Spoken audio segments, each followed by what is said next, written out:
Chapter 397. A total of 4 companies of Lung Feng. In addition to Wu Sheng and the other 400 people, they dug out the 9-5 spear and camouflage uniforms that they had hidden in the courtyards and began their night raid. The Lung Feng's movements were orderly and meticulous. Every Lung Feng had their own position. For example, who was in charge of dealing with the sentries, who was in charge of stopping the attack, who was in charge of seizing the city gate, who was in charge of capturing Ru Honghai, etc. All of the plans were assigned to every soldier. As a result, when it was midnight, more than 400 people walked out of the alleys and ran towards their respective targets. The Huang bandit army was caught off guard and did not expect the danger to come from within. In front of the meticulous, agile, and well-armed Lung Feng, most people did not even have the ability to fight back. Among the bodyguards protecting Ru Honghai, there were a few who had decent martial arts skills. Because of their high alertness, they were the first to notice that the atmosphere was not right and sent out a warning signal. Unfortunately, there were too few such experts. Even if they sent out a warning signal, the news could not spread out of the courtyard before the Lung Feng surrounded them began to move. Battalion Commander Wu Sheng took the lead and kicked open the door with the 95 style. Soon after, a series of gunshots rang out, and the 3 strong men who had a foundation in martial arts obediently lay on the ground. When the Lung Feng rushed into the bedroom in the courtyard, they pulled out the trembling Ru Honghai from under the bed. Following Ru Honghai's capture, without a leader, the Huang bandit army in the city fell into chaos. At this moment, the Lung Feng hiding in the dark suddenly made their move. Along with the loud shouts from the city gate, the seemingly majestic auxiliary barracks approached. Finally, the barracks exploded. No matter what kind of army it was, once the barracks exploded, it signaled the beginning of a disaster and defeat. The soldiers fled in all directions. The soldiers did not know their generals, and the generals did not know their soldiers. Once chaos erupted, it was hard for anyone to stop it. Even if the generals were to shout now, there was nothing they could do. There was no way to reverse the situation. Even the elite Cold Vanguard soldiers were helpless against the explosion of the camp. The only thing they could do was to observe the surroundings. Once they discovered any Huang bandits trying to rush out of the camp, they would fire a warning shot. If they couldn't stop them, they would start shooting. In short, they wouldn't allow such chaos to rush out of the camp. The explosion of the camp also indicated that the defeat of the Huang bandit army defending Gaozhou City was set in stone. At this point, Huang Yuliang's path of retreat was completely sealed. At this time, Huang Yuliang was leading 50,000 bandits and 40,000 commoners 80 miles away from Gaozhou City. In the past, with their current marching speed, they would be able to reach Gaozhou Prefecture in 2 to 3 days if they were fast. Once they met up with Ru Honghai's army, they would be able to gather a large force once again. However, all of this was destroyed tonight. Huang Yuliang, who was sleeping, was also woken up by the bodyguards. What's going on? Huang Yuliang suddenly opened his eyes with a face full of fear. Young master, General Zhu reported that the scouts discovered a large number of Ming army soldiers 30 miles behind us. Furthermore, they are the most powerful Ming army soldiers wearing camouflage uniforms. The bodyguard said with a slightly hurried voice. There's such a thing? Didn't we use up a lot of their resources when they attacked the Wuzhou prefecture? Why do they still have the strength to chase after us? Huang Yuliang instinctively said this before quickly shutting his mouth. The bodyguard had already said very clearly that the Ming army soldiers that came were wearing camouflage uniforms. It was said that they were the helpers that the southern Ming emperor, Zhu Qizhen, had invited. Since they weren't normal Ming army soldiers, this kind of army shouldn't have been exhausted. Only then would they have the strength to chase after him. After understanding this point, Huang Yuliang hurriedly put on his jacket. Before he could walk out of the tent, Zhu Fengyong, who was wearing armor, had already walked in. Young master, there are pursuers behind us. It seems that we have been targeted. Right now we need to hurry to Gaozhou City. Is there no way to stop them? Gao Yuliang asked, thinking that he would deal with whatever came his way. It's very difficult. This army has extremely advanced firearms. They can injure our brothers from far away. I'm afraid that it will be very difficult to stop them. When he said this, Zhu Fengyong revealed a defeated expression. Even if Huang Yuliang saw this, he wouldn't doubt that he had tried his best. However, there was still no solution. If that's the case, then let's go quickly. Once we reach Gaozhou Prefecture, we should be safe with the sturdy city as our cover. For the sake of his own safety, Huang Yuliang made the decision to travel through the night. Yes, this general will go and instruct the army to hurry. When Zhu Fengyong agreed, a trace of joy flashed across his eyes. Everything was just as the sixth young master had imagined. This Huang Yuliang was truly extremely afraid of death. Since this was the case, the following process would be much easier to complete. In the dark night, the army that stretched for dozens of miles set off. From time to time, all sorts of curses could be heard from the crowd.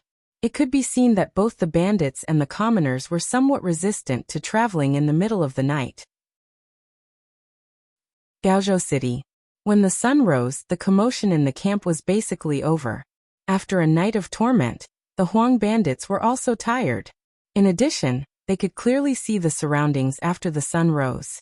The chaotic environment became less and less chaotic until finally, it was completely peaceful. After everything calmed down, Heavenly King Ru Honghai was escorted out of the camp by Wu Sheng and Lung Feng. When they saw that their general was captured, and they were completely surrounded, the Huang bandits had no choice but to surrender. The captives threw down their weapons and walked out of the camp in batches. Wu Sheng's face was filled with joy. In just this battle alone, they had captured about 15,000 Huang bandits. Most of the people here were strong and healthy. One could imagine how many things they could do when they reached Ryukyu Island. However, just as a smile appeared on his face, a soldier came to report that the Xiaozhou General Yu Guang, who had disappeared for a while, had returned. He was currently waiting at the government office. Oh, the speed of picking peaches is quite fast. Fine, since they want it, I'll give it to them. However, if they want to take these benefits from me, Wu Sheng, then they won't be able to do so. Let's see what kind of price they can pay. There was a glimmer of light in Wu Sheng's eyes. He had expected that the Southern Ming army would appear early in the morning. Even if the other party did not appear, according to the sixth young master's plan, Gaozhou Prefecture would have to be handed over. However, taking the initiative to hand it over was one matter. If the other party wanted to take it back, it was another matter. If Wu Sheng didn't use this opportunity to slaughter his opponent, how could he have the ability to be the commander of the main force? In front of Gaozhou City's government office, Wu Sheng brought a group of Lung Feng and saw Yu Guang in armor. Yu Guang was originally riding on a tall horse, but the moment he saw Wu Sheng appear, he consciously jumped off the horse and greeted him with a smile. Commander Wu, it's been hard on you.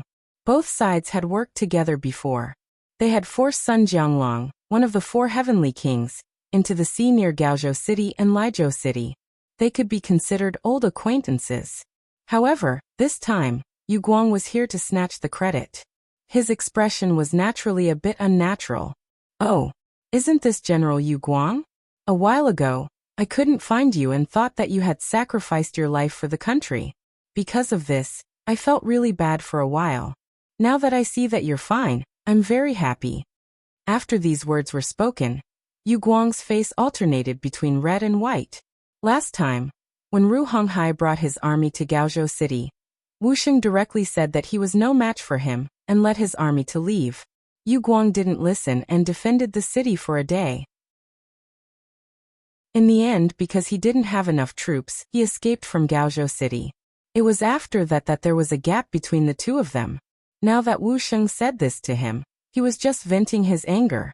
Yu Guang, who knew that he was in the wrong, didn't listen to Wu Sheng when they defended the city last time.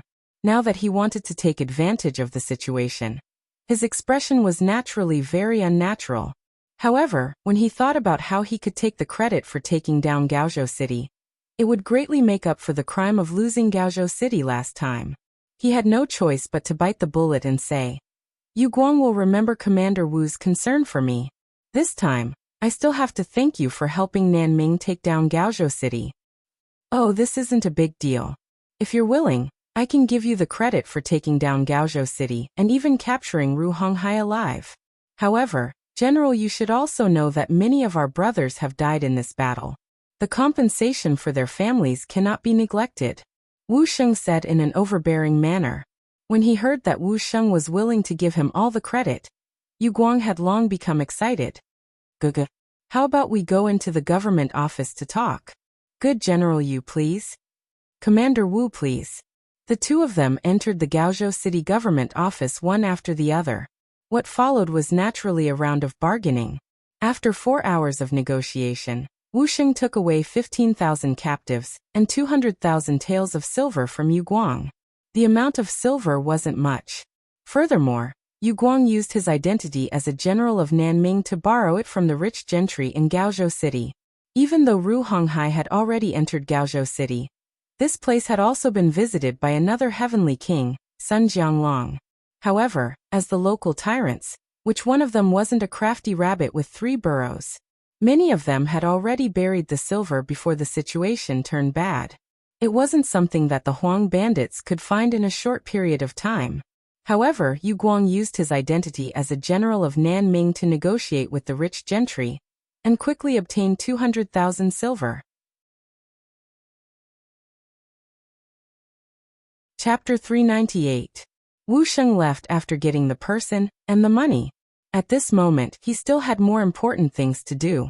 This was also the most important and final part of the plan. It was very crucial. If not for this, how could a mere 200,000 taels of silver be enough to send him off? Gaozhou City had already changed hands. Huang Yuliang was completely unaware of this matter.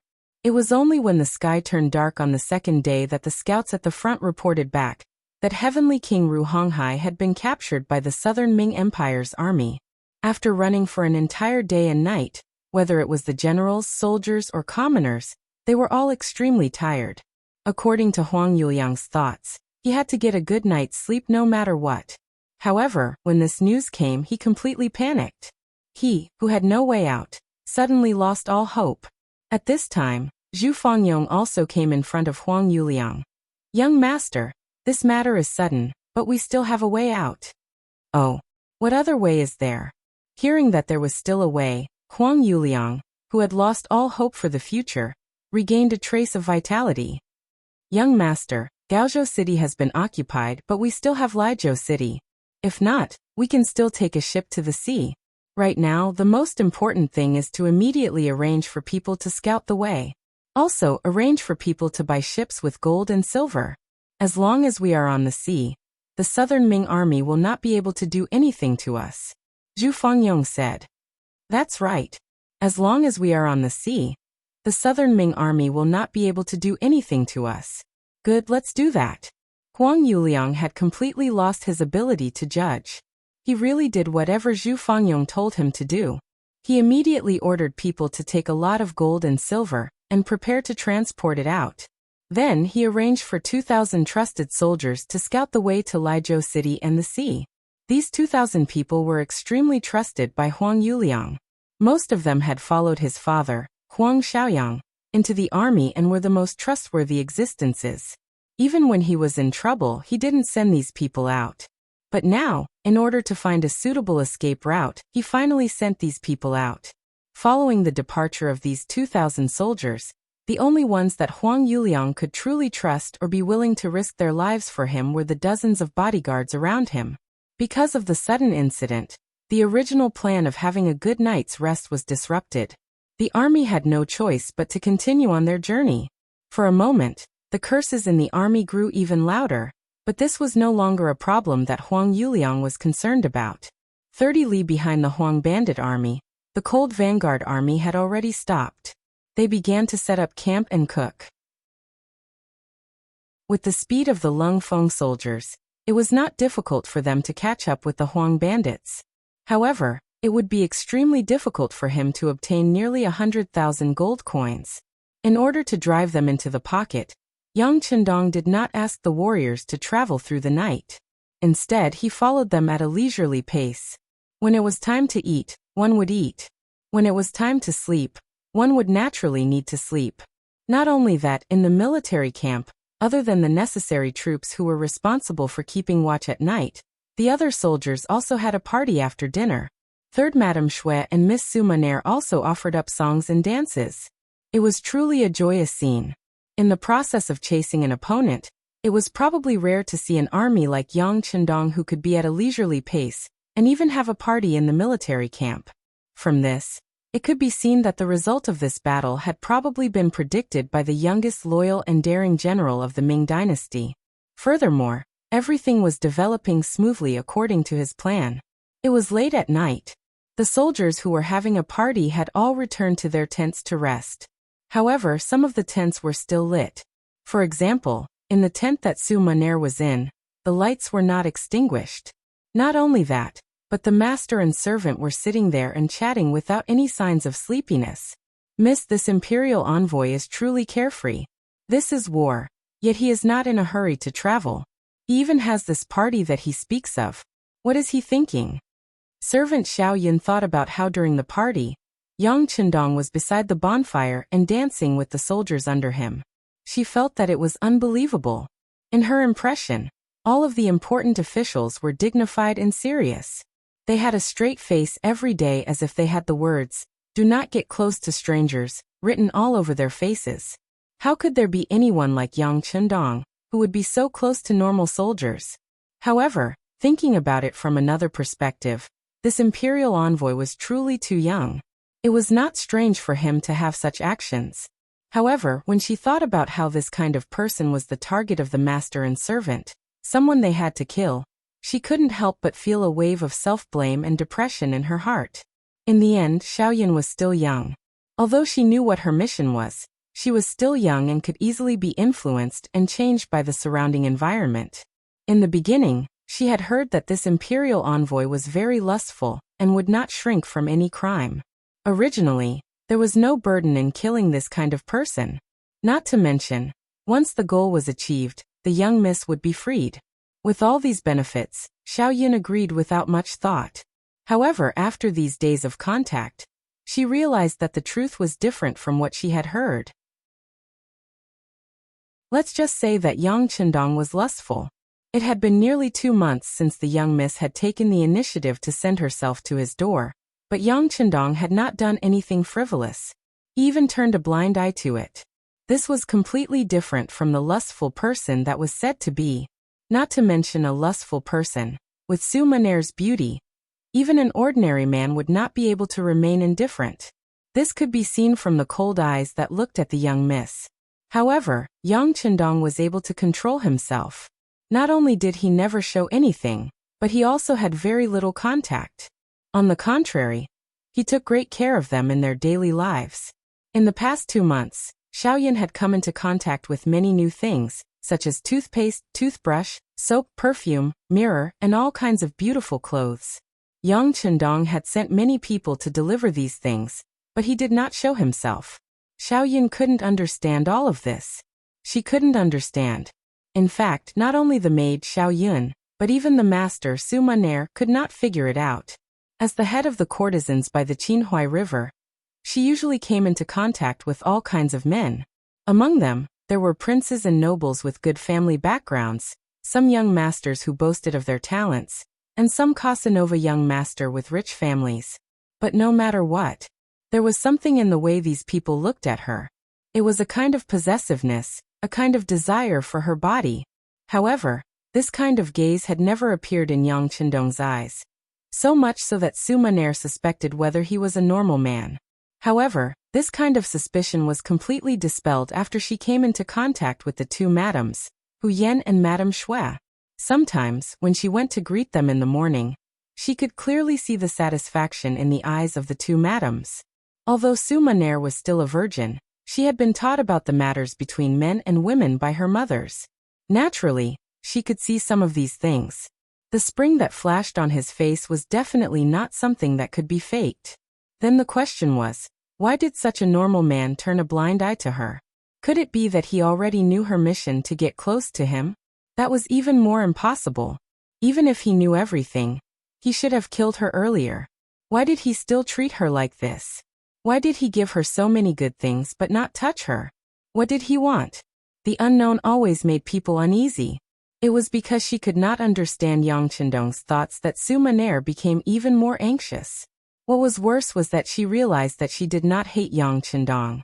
It was just like when she saw Yang Chendong singing and dancing with his soldiers during the evening party. She actually felt happy in her heart. This was not a good sign. She could only have the intention to kill her target. It was impossible for her to have the slightest bit of liking for him. Otherwise, how could she complete her mission? The servant girl, Xiao Yun, was still talking endlessly, but Su Maner could not listen to a single word. From time to time, Yang Chendong's figure would flash across her mind. There was a faint smile on the corner of her mouth, as if it had grown in her head. Even if she waved her hand, it would not go far away. In the tent not far away, Yang Chendong was still using his power to have women on his left and right. After sleeping together for a while, they entered a short intermission. Hiding under Yang Chendong's strong arms, Hu Yan asked with an obedient look, "Lu Lang, is the war about to end?"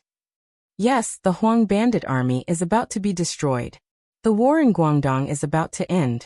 Yang Chendong nodded and admitted. However, he only said that the war in Guangdong was about to end. He did not say that the war was about to end. This originally expressed his attitude. As Hu Yan had other thoughts, she did not think too deeply about it. Naturally, she did not understand the deeper meaning in his words. When she heard Yang Chendong say that it was really about to end, she raised her head slightly. "Lu Lang, what do you plan to do about Miss Su's matter? She has been following us for more than a month without knowing why. What are you thinking?"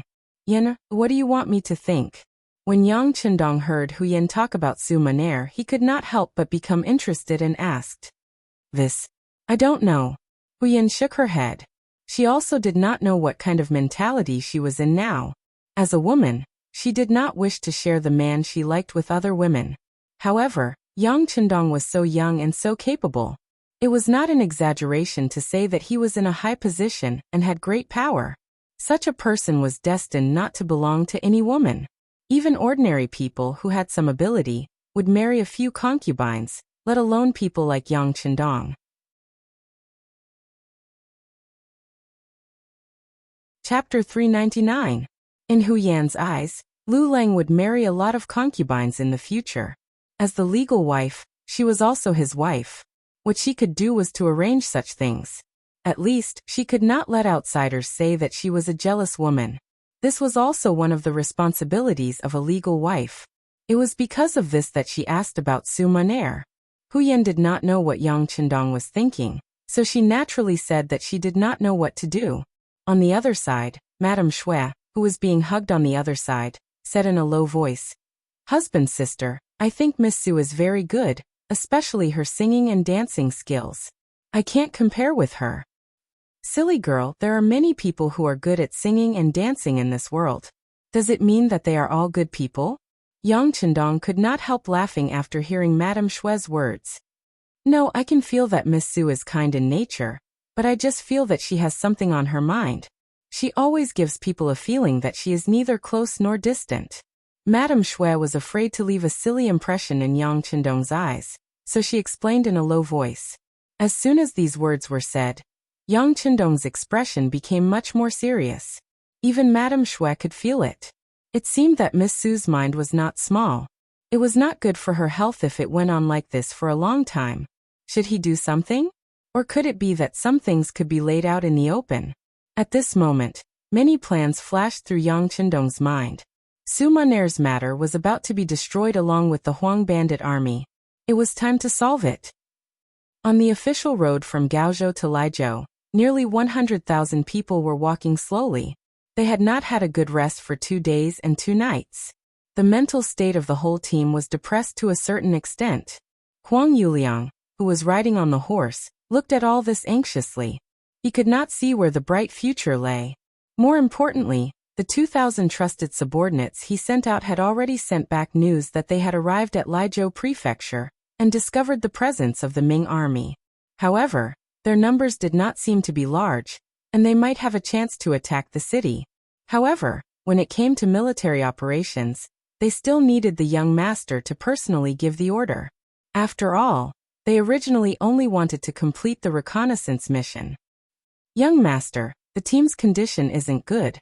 Even if we reach Laizhou, I'm afraid we won't be able to complete the mission." Zhu Fengyong followed beside Huang Yuliang and said with a worried expression, General Zhu, do you have any ideas? Huang Yuliang placed his last hope on Zhu Fengyong. Young master, I have a suggestion. We should pick out some elite soldiers and arrange for them to rest. Then we should rush to Lizhou City first and attack that place. Only then will the army have a way out. Zhu Fengyong said with a serious expression, as if he was worried about the army and the people. All right, then I'll have to trouble General Zhu to lead the team. At this time, only General Zhu can do things personally to make this young master feel at ease. Nodding lightly, Huang Yuliang placed his last hope on Zhu Fengyong. The 4 heavenly kings under him had either died in battle, been captured, or disappeared. There were not many people in the army that he could truly trust. Even Zhu Fengyong could not make him completely trust him. However, at this moment, Huang Yuliang did not have any other choice. He could only take a gamble. Zhu Fengyong did not immediately agree. Instead, he said with a thoughtful expression, I do not dare to disobey young master's orders. However, if we want to storm Lizhou Prefecture, I'm afraid we will need young master's 2,000 trusted soldiers. If I may be so bold, I would like to ask young master to write a letter and have those people listen to your orders. Frowning, Huang Yuliang said with some suspicion, do we really need these 2,000 trusted soldiers to act personally? Can't General Zhu take a few more people from the army to storm the city? Huang Yuliang didn't seem willing, and this was within Zhu Fengyong's expectations. Therefore, after hearing Huang Yuliang's words, Zhu Fengyong had an awkward expression on his face. Young master, as you can see, the army has been rushing through the night, and their condition is no longer the same as before. If we don't attack Lizhou City in one go, I'm afraid that the morale of the army will be shaken. If that happens, I'm afraid that the situation won't be good. Zhu Fengyong's words were very reasonable. The art of war was about winning a battle in one go. Once the battle became a battle of attrition, there would be pursuers behind and obstructions in front. The current Huang bandit army would not be able to handle it. For the sake of the big picture and his own safety, Huang Yuliang lowered his head and thought for a few breaths of time. Then he nodded and said, Fine, since this is the case, I will hand the 2,000 men over to General Zhu. I wish you victory. As you wish. In the following time, Huang Yuliang personally wrote a letter to Zhu Fengyong. This was equivalent to handing over the command of the 2,000 soldiers to Zhu Fengyong. Following which, Zhu Fengyong selected 3,000 strong young men from the 50,000 strong army and rushed towards the Lizhou ahead of everyone else. Young master, General Zhu left. Other than the weapons he carried with him, he did not take any gold or silver. The person in charge of watching Zhu Fengyong came to Huang Yuliang's side and reported in a small voice. Understood. Huang Yuliang's expression clearly relaxed a lot after hearing this news. He was worried that Zhu Fengyong would think of a way to escape when he saw that the situation was not good. However, if he did not take any gold or silver with him, it was unlikely that he would not return. If this was the case, then he could relax a lot. In his heart, he prayed that Zhu Fengyong would successfully take down Lizhou City. This might be his only chance and hoped to turn things around. On the second day, the army passed through 5 miles of Gaozhou City. They could already see the tall city walls in the distance. They could also see the sun and moon banners there. However, because the difference in strength between the two sides was too great, General Yu Guang, who was guarding Gaozhou City, did not have the slightest intention of going out to fight. Close to 100,000 people successfully passed through Gaozhou City. Soon after, good news came from the front lines. The letter was personally written by Zhu Fengyong. He said that he brought people to Lizhou City in the night. After reporting to his 2,000 soldiers, he launched an attack on the city at dawn. Because the soldiers sacrificed their lives and there were not many Ming Dynasty soldiers guarding Lizhou City, the battle ended in one battle. Lizhou City was now in the hands of the Huang bandit army. Haha, good. Seeing this news and seeing that the army had successfully passed through Gaozhou City, the tiredness of the past few days was swept away. Huang Yuliang finally saw a new hope. Pass down the order, the army will speed up. The sooner we reach Lizhou City, the better we can rest there and sleep for a few days. After the order was passed down, everyone's eyes were filled with hope. Their speed was even faster than before. After having a goal and hope, everyone's potential was also stimulated. Originally, it would have taken 3 days to complete the journey. However, on the second night, the army arrived at the Lijiao prefecture city. Looking from afar, the city gates were wide open. A group of Huang bandit army were holding torches on both sides of the city gates, welcoming the young master and the army. Haha, good. Although Huang Yuliang was very tired, at this moment, it was as if he had the final radiance of the setting sun. His face revealed an excited and relaxed expression. From afar, Zhu Fangyong and a group of followers appeared. When they were 3 steps away from Huang Yuliang, they half knelt on the ground. Then they raised their head and said, "Young master, I did not disappoint you and took down Lijiao city. Right now, the city has already prepared hot food and water. We are just waiting for the army to settle in and rest." Good. General Zhu, you have worked hard. Huang Yuliang said a few more times. Then, his gaze seemed to casually fall on the welcoming army. He frowned slightly.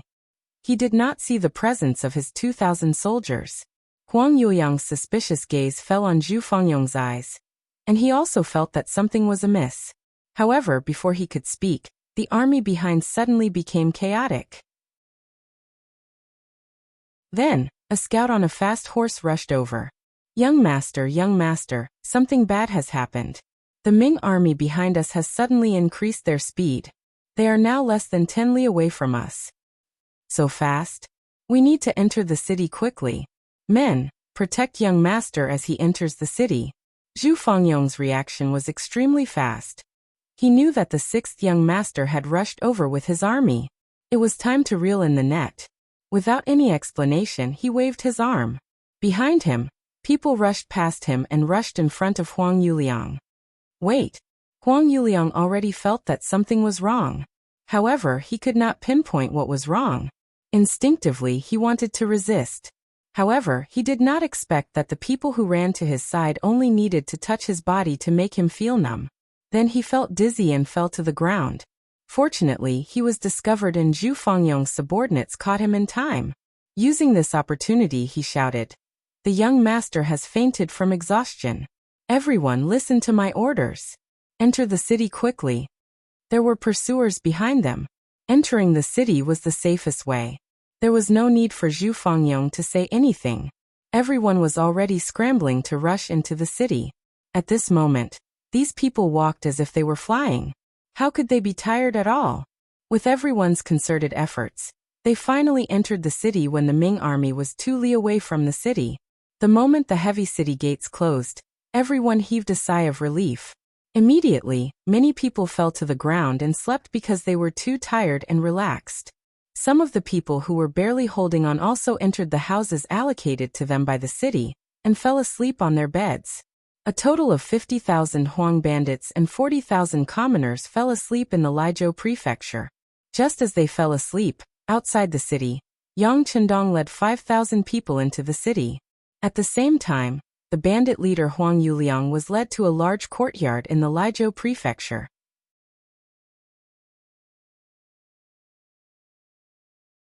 Chapter 400.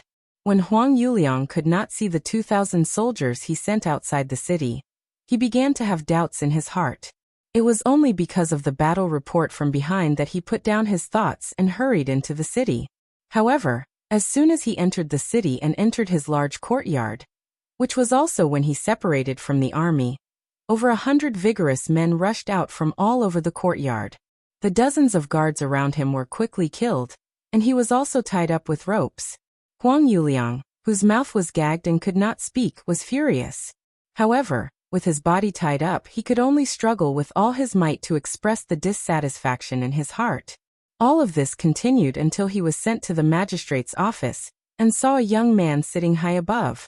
Beside the young man was Zhu Fangyong, whom he had once given great authority to.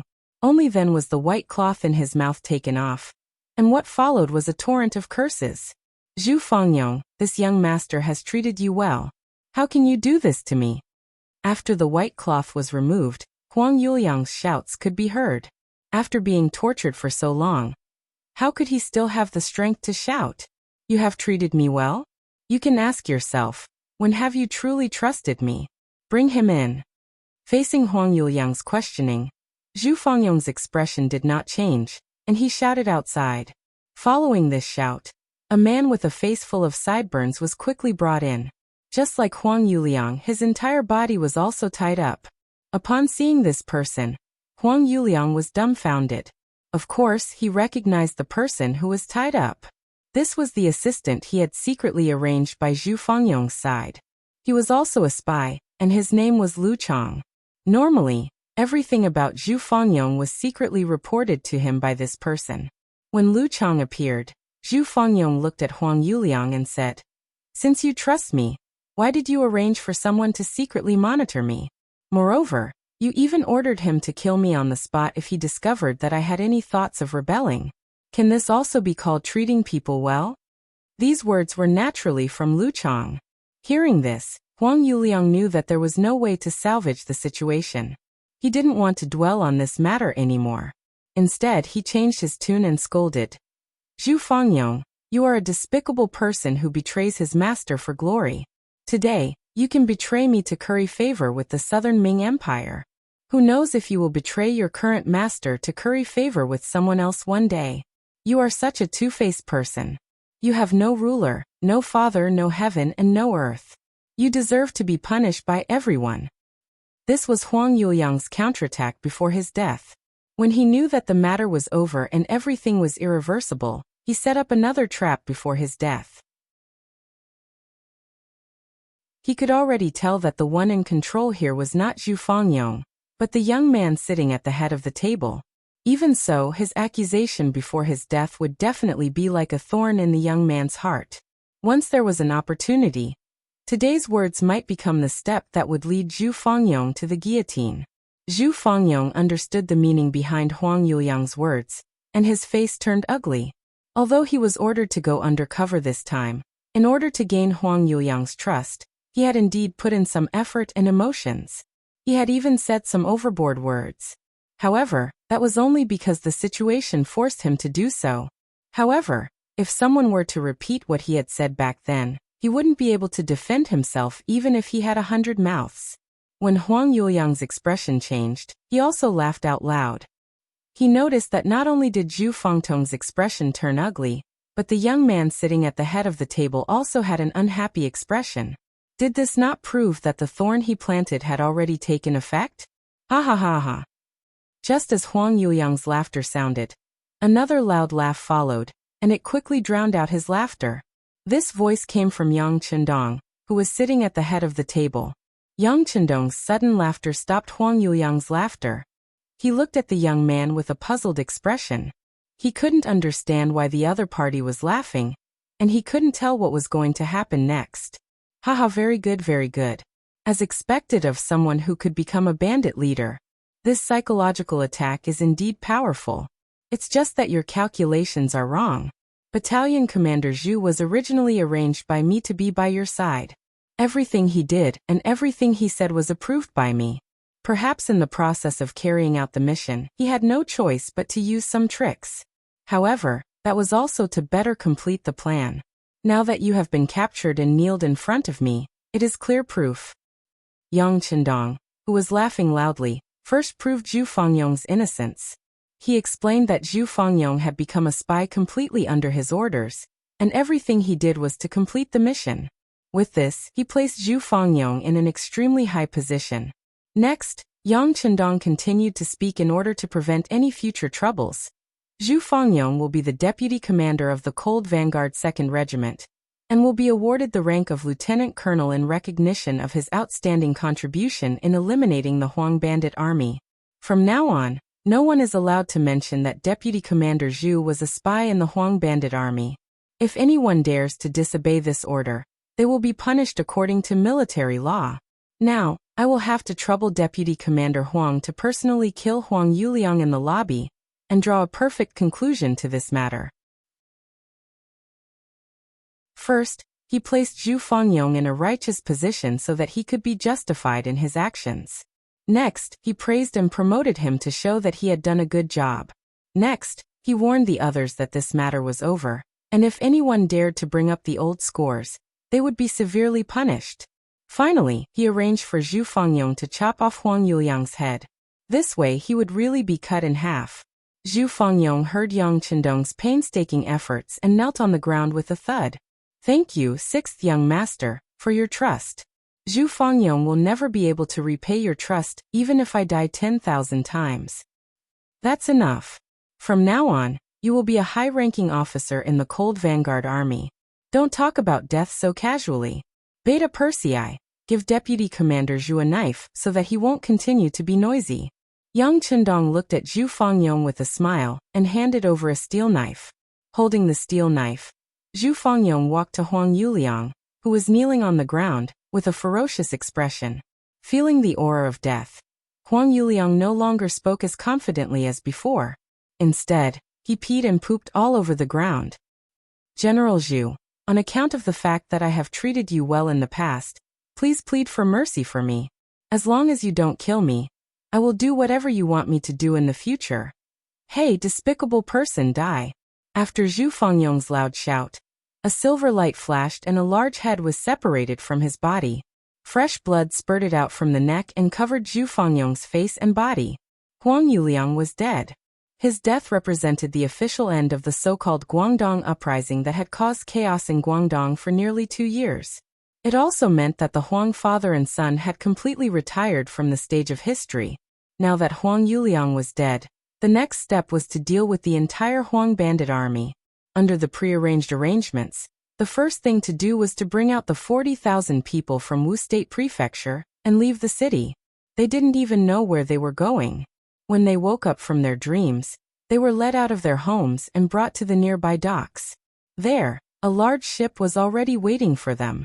The ship naturally belonged to the Yangtze Navy that had been ordered by the 6th Young Master to carry out a mission. The leader was the Navy Division Commander and commander of the 1st Regiment. At the same time, he was also the person in charge of the Navy. He was also one of the first people to follow Yang Qindong, Gao Xiong. It had been more than 2 years since they last saw each other. Now they could finally see the glory of the 6th Young Master. Gao Xiong stood his ground and used his authority to take the initiative to come to Laizhou Prefecture to pick up people. Laizhou Prefecture Yamen. When Gao Xiong appeared in front of Yang Qindong, he first gave a standard military salute. Then his knees went soft, and he knelt on the ground. "Gao Xiong wants to meet the young master." "Greetings, young master." "Haha, you're already a division commander, and in charge of the entire navy. I heard that in this part of the sea, your name Gao Xiong is known by everyone. Even mentioning your name can stop a 3-year-old child from crying. Why are you crying now?" The moment he saw Gao Xiong, Yang Qindong's heart was filled with excitement. This little pirate who wanted to find trouble with him, but was subdued by him, had finally become a general. It really made people sigh and feel gratified. Listening to Yang Qindong talk about his glorious deeds, Gao Xiong couldn't help but cry and smile. He said embarrassedly, "Young master, what I heard were rumors. I don't have that kind of ability. All of this was given to me by the young master. I was just following the orders of the young master." "Oh, don't be arrogant. That's good. Come, get up. Tell me about the situation on Ryukyu Island and what Reiken City is like." Yang Qindong nodded with praise. Gao Xiong was originally a pirate, so he was very familiar with the sea. He was also proficient in naval warfare. He was indeed a talent. However, as the Yangtze Navy continued to expand, there were many people who came to join him every day. Although there weren't many people like him, if he wanted to find them, he could always find some. But no matter how powerful those people were, it was difficult for them to be as loyal as Gao Xiong. It was this kind of loyalty that was hard to come by. The feeling of being supported and raised from a young age was not something that others could compare with. Gao Xiong, who was personally helped up by Yang Qindong, was very excited. "Young master, speaking of Little Ryukyu Island, the changes are not small. The fertile land has been mined, and factories have been built in the areas that can't be farmed. The city on the island has been reinforced with cement, and it's very different from before. But none of this can compare to the changes in Reiken City. That is a city that was built by the young master himself. Its old appearance has been replaced with a new one. The roads are straight, the streets are clean, and the city looks brand new. By the way, the rubber trees have been put into use. Factory manager Luan has already made the first batch of electric circuits according to your instructions. He has installed them in the Reikin Palace. When night falls, the place will be as bright as day. Every time this happens, the people of Reikin City will kneel on the ground and shout that it is a miracle. The second batch of boats carrying the rubber trees has already set off. According to factory manager Luan, it won't be long before electricity enters the homes of the people. When that time comes, Reikin City will become a city that never sleeps.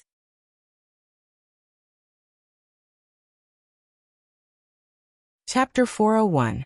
Gao Xiong spoke excitedly, and Yang Chendong listened attentively. From time to time, he would give some suggestions. Tell manager Luan that the rubber trees can also be cultivated. If the climate is suitable, they will survive very well. Transporting them so far by sea is not a long-term plan. While the master and servant were chatting, the Lijiao citizens were also forcefully sent onto the ships. When they were being moved from their ancestral land, many of them had expressions of reluctance. There were even some who resisted. However, Yang Chendong believed that once they reached Ryukyu Island, they would know what a true paradise was. At that time, even if they were chased away, no one would want to leave. Moreover, before long, being able to reach Ryukyu Island would become a symbol of glory. At that time, it would be difficult for anyone to snatch such an opportunity. 40,000 civilians of Wuxia Prefecture, 50,000 civilians of Lijiao Prefecture, and 50,000 Huang bandits under strict supervision boarded the ships. They would become another batch of residents of Little Ryukyu Island, making their own contributions to the development of the island. 90,000 citizens were easier to deal with, but 50,000 Huang bandits was a headache. Although there were many young people among them, there were also some who were brave and ruthless. For this reason, Yang Chendong specially arranged for Zhu Fangyong to follow them to the island.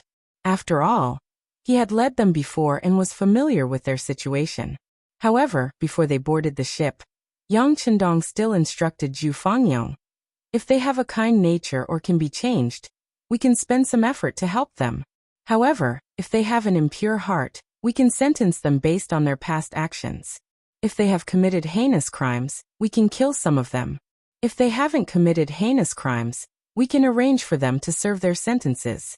Isn't there always a shortage of people to build roads? We can arrange for them. Fortunately, during the last battle of Wuzhou, Zhu Fangyong had already arranged for some uncivilized people to fight against the Ming army. Both sides had suffered great losses, and most of the troublemakers had been dealt with. The following work shouldn't be too difficult. Work went on in an orderly manner. In order to complete the mission, Gao Xiong had brought along 2 battalions of the Navy's Cold Front, as well as 3 auxiliary battalions.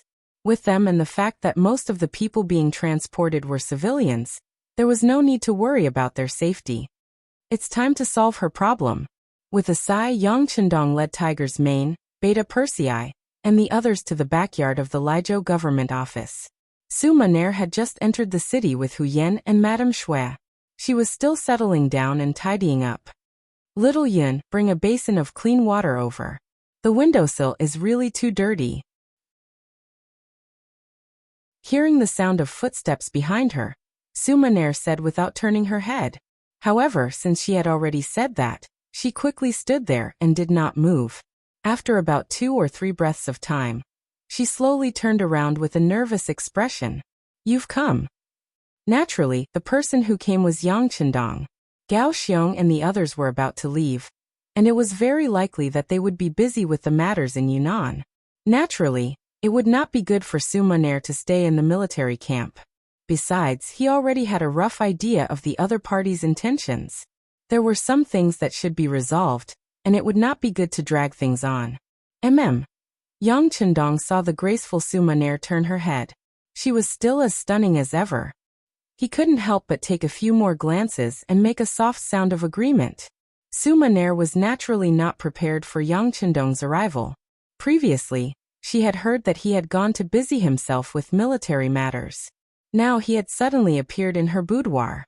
How could she not be shocked? She was even a bit nervous. Her gaze seemed to involuntarily glance outside.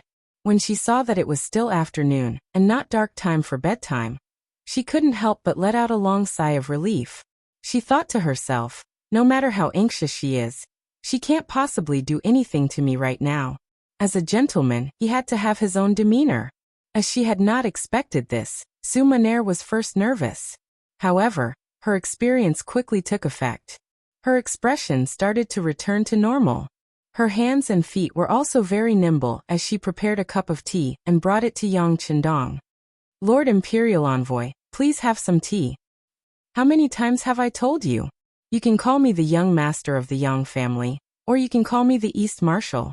Lord Imperial Envoy is an official title. It is not something a beautiful woman like you should call me. Yang Qindong's voice was still ringing in her ears. However, his hand had already pressed down on the teacup. Then his other hand seized the opportunity to grab Sumaner's jade arm, and did not let go. Ah! Who would have thought that Yang Qindong had lost his usual demeanor, and was actually committing lewd acts in broad daylight? Sumaner, who was completely unprepared, couldn't help but cry out in shock. Qin, East Marshal, what are you doing? What do you think I'm doing? Didn't you come to my side to serve me? Yang Qindong asked with interest. Yes. But why didn't East Marshal have any thoughts about me before? As she struggled, Sumaner also asked the question in her heart. Before? Previously, we dealt with the Huang bandit army together. How could I have such thoughts? Now that the overall situation has been decided, I naturally have to do what needs to be done. Come beauty. At this moment, Yang Qindong had changed his usual gentle demeanor. It was as if he was a completely different person. He became impatient. Yang Qindong's change was too great. If Hu Yan and Lady Shui were here, they would definitely find it very strange. In the end, Sumaner still didn't know much about him. She thought that this was his true appearance and that she had seen through his nature. At the same time, there was a faint excitement in her heart. She had been arranged to be by Yang Qindong's side. Her purpose was to kill Yang Qindong at the last moment. At the same time, she wanted to end the Southern Ming dynasty's future troubles. At the same time, she also wanted to fulfill her wish of repaying the debt of gratitude. With this thought, she had already imagined the scene of her killing Yang Qindong countless times in her mind. She had even imagined what she should do now when the other party was careless. On the surface, Sumaner appeared very nervous. However, she was very excited in her heart. She also changed her usual dignified appearance. First, she revealed a fox-like smile. Then she said, Dong Shui, don't be anxious. I'm destined to be yours. However, even if it's my first time, I have to leave a good impression. Why don't you give me some time to take a bath? This was already a form of tacit agreement. If it was any other man who heard these words, they would be overjoyed. Towards such a request, there should be nothing wrong with it. However, in front of Yang Qindong, he didn't act according to common sense. Instead, he shook his head anxiously. There's no need to take a bath.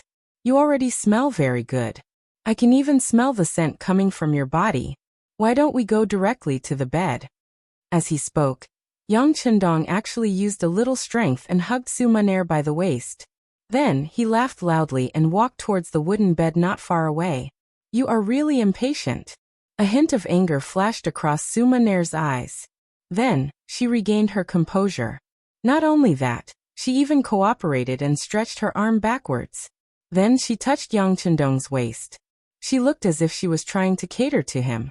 Pooh! Just as Yang Qindong was laughing loudly and feeling pleased with himself, the sharp hairpin suddenly pierced into his waist. On the hairpin was Sumaner's tightly clenched arm.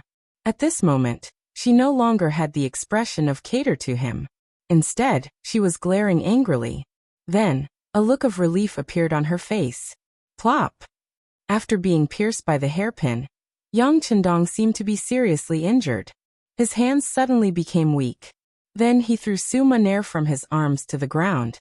Then he took a few steps back. You want to kill me? Why? With a face full of doubt, Yang Qindong widened his eyes. It was as if he couldn't believe what was happening in front of his eyes. There's no why. It's just because you have to die. Sumaner, who had climbed up from the ground, gritted her teeth and said. Then, she laughed loudly as if she had lost her mind. I didn't expect that I would really be able to complete this mission. Ha ha ha. Mission? Who gave you this mission? Could it be Zhu Qizhen from Yingzhong? Yang Chendong asked with a forceful tone. When Yang Chendong asked this question, a look of surprise flashed across Su Maner's eyes. However, when she saw the hairpin in her hand, she couldn't help but shake her head and laugh. Forget it. There's poison on my hairpin. It has already entered your body. There's no saving you. Since you're going to die, why do you still need to ask so clearly? It's precisely because I'm going to die that I want to be an understanding ghost. I don't know if you can fulfill my wish. As Yang Chendong staggered, he kicked over a wooden stool as he retreated. Finally, he steadied himself. Seeing Yang Chendong in such a state, for some reason, a look of pity flashed across Su Maner's eyes. Then she slowly turned her head away. Her originally beautiful and clear eyes couldn't stop the tears from flowing down.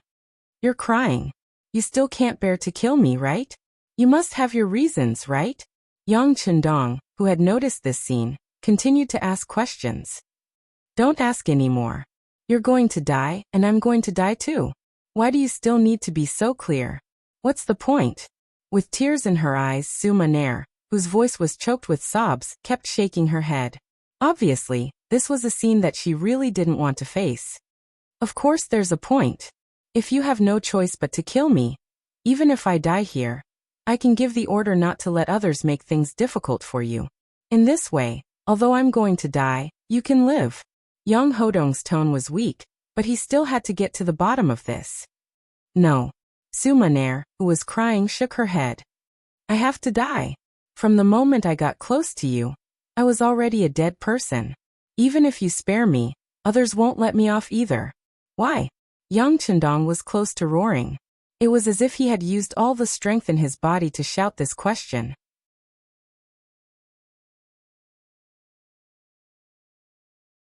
Chapter 402.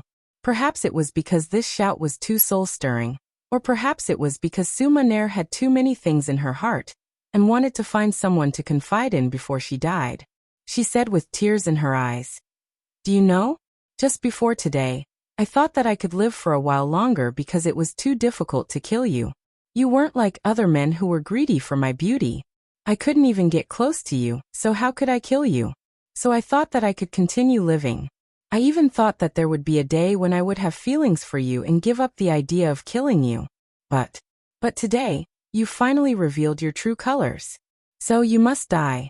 So you don't deserve to know the reason. Towards the end, Su Maner also used a roaring voice to reply. So you still have a good impression of me. So, you already have feelings for me, right? Is there any use in saying all this now? You and I are both people who are about to die. She shook her head instinctively. But suddenly, Su Maner's expression changed. She was shocked to discover that the current Yang Chendong was no longer as weak as before. On the contrary, his tone was calm. It was as if he had returned to his original expression of strategizing. At this moment, Yang Chendong was also staring at Su Maner. When he saw how shocked she was, he asked, What you meant just now was that you have feelings for me, and if I don't die, your mission won't be completed. So you don't have to die, right? Yes. Instinctively, Su Maner nodded. Good. Then young master won't die. So you don't have to die either, right? Yang Chendong also nodded. Then he picked up the wooden stool that he had kicked down and casually sat on it. At this moment, he didn't look like he was seriously injured at all, and was about to die. All of this fell into Su Maner's eyes, causing her to wonder if she was hallucinating. She first rubbed her eyes hard, then said, That's impossible. My hairpin has a huge poison on it. Once it pierces into a person's body, they will be poisoned to death. But what if it doesn't pierce into your body? Yang Chendong answered this question as he took off the bulletproof vest he was wearing. Since he wanted to have a showdown with Su Maner, and knew that she might try to kill him, how could he not be prepared? If I don't die, does that mean that you don't have to die? The moment Yang Chendong stood up, Su Maner had already been petrified on the spot. First, she revealed an expression of disbelief. Then her eyes were empty. It was as if all the energy in her body had been sucked out at this moment. With a plop, she sat down on the wooden chair behind her. At this moment, even Su Maner herself did not know what she was thinking. Was it the feeling of her plan failed? Or was it disappointment with a hint of joy? She couldn't explain all of this clearly. All she knew was that the moment she stabbed out with the hairpin, her heart had indeed ached fiercely. Even the words she said at the end were said in an emotional state. She was afraid that she had already forgotten how many of them were from her heart, and she was even more unable to face them. Now Yang Chendong was actually fine. That meant that she hadn't completed her mission. Then she should be sad right now. But why was there a hint of joy in her heart that she couldn't explain? Su Maner sat back down on the stool. It was Yang Chendong's turn to speak with assurance. You don't have to ask why I'm prepared. I still have many tricks up my sleeve. Otherwise, I wouldn't have lived until today. I actually know some things about you long ago, so I can understand you. You must have your own difficulties. Now I'll give you a chance. Tell me everything. No matter what the reason is, I can promise that I won't kill you. Yang Chendong's words rang out in the lady's boudoir, but he didn't get any response from Su Maner. She just sat there in a daze, with a dull look in her eyes. What's wrong? Why aren't you saying anything? Didn't you say that you have a mission? What kind of mission is this? As Yang Chendong spoke, he moved closer to Su Maner. He could feel the struggle in her heart, and could also imagine the entanglement in her heart. He was a little worried that she might suddenly commit suicide. He slowly moved closer, and was prepared to make a move at any time. Yang Chendong's footsteps got closer and closer. The distance of 5 to 6 steps took him 3 breaths' time. Just as he was about to rush over and grab Su Maner, the lady's sleeve suddenly trembled and a copper hairpin appeared. However, this time, the hairpin that appeared did not have any intention of targeting Yang Chendong. Instead, it changed its direction and placed it on her neck. Su Maner's originally expressionless face also had a hint of blood. Don't come over. I've let you down. I'll commit suicide in front of you. I just hope that you won't make things difficult for my maid, Xiao Yun. Just pretend that I've never appeared here. Wait. The moment Su Maner finished speaking, the hairpin had already moved towards her snow-white neck. However, at the same time, Yang Chendong's shout rang out. If you don't say anything and just die like this, in order to find out the reason behind this, it's inevitable that I'll do something to your maid. So you can't die yet? At least, you can't die before you tell me the reason. Yang Chendong's unconventional method of wanting to save Su Maner was a little cold-blooded, but it was still a method. However, in front of Su Maner, who was determined to die, its effect was very limited. Not only did she look as if she did not listen to him, she even said with a sorrowful expression, "Why? Don't I even have the right to choose to die?" After saying that, a look of resentment flashed across Su Maner's eyes, as if she was complaining about how unfair the heavens were to her. Since they had allowed her to be born, why did they have to torment her like this? The light that flashed across Su Maner's eyes gave Yang Chendong a bad feeling. He could seriously say that this woman really wanted to die. If that was the case, it would be difficult to move her no matter how much he said now. Then what should he do? Just as Su Maner was determined to die and Yang Chendong was at a loss of what to do, the maid, Xiao Yun's shout suddenly came from outside the room. "Miss, are you inside?" "Ugh." Xiao Yun, who had shouted halfway, immediately stopped moving. It was obvious that Tiger's mane and Beta Persei, who were supposed to be outside, had stopped her. The moment the two of them made a move outside, Yang Chendong, who was inside the room, also moved. With a big stride, he crossed the distance that he would usually need to take 3 steps, and appeared beside Su Maner like a gust of wind. It was Xiao Yun's shout just now that caused Su Maner's face to become slightly absent-minded. This sudden opportunity was seized by Yang Chendong. He flew over and came to Su Maner's side, reaching out his hand to snatch the hairpin. Yang Chendong's speed was already very fast, and he had grasped the opportunity very accurately. However, it was as if there was God's will in the unseen world. Just as he reached out his hand to grab it, Su Maner reacted. Her arm suddenly fell, piercing straight towards her neck.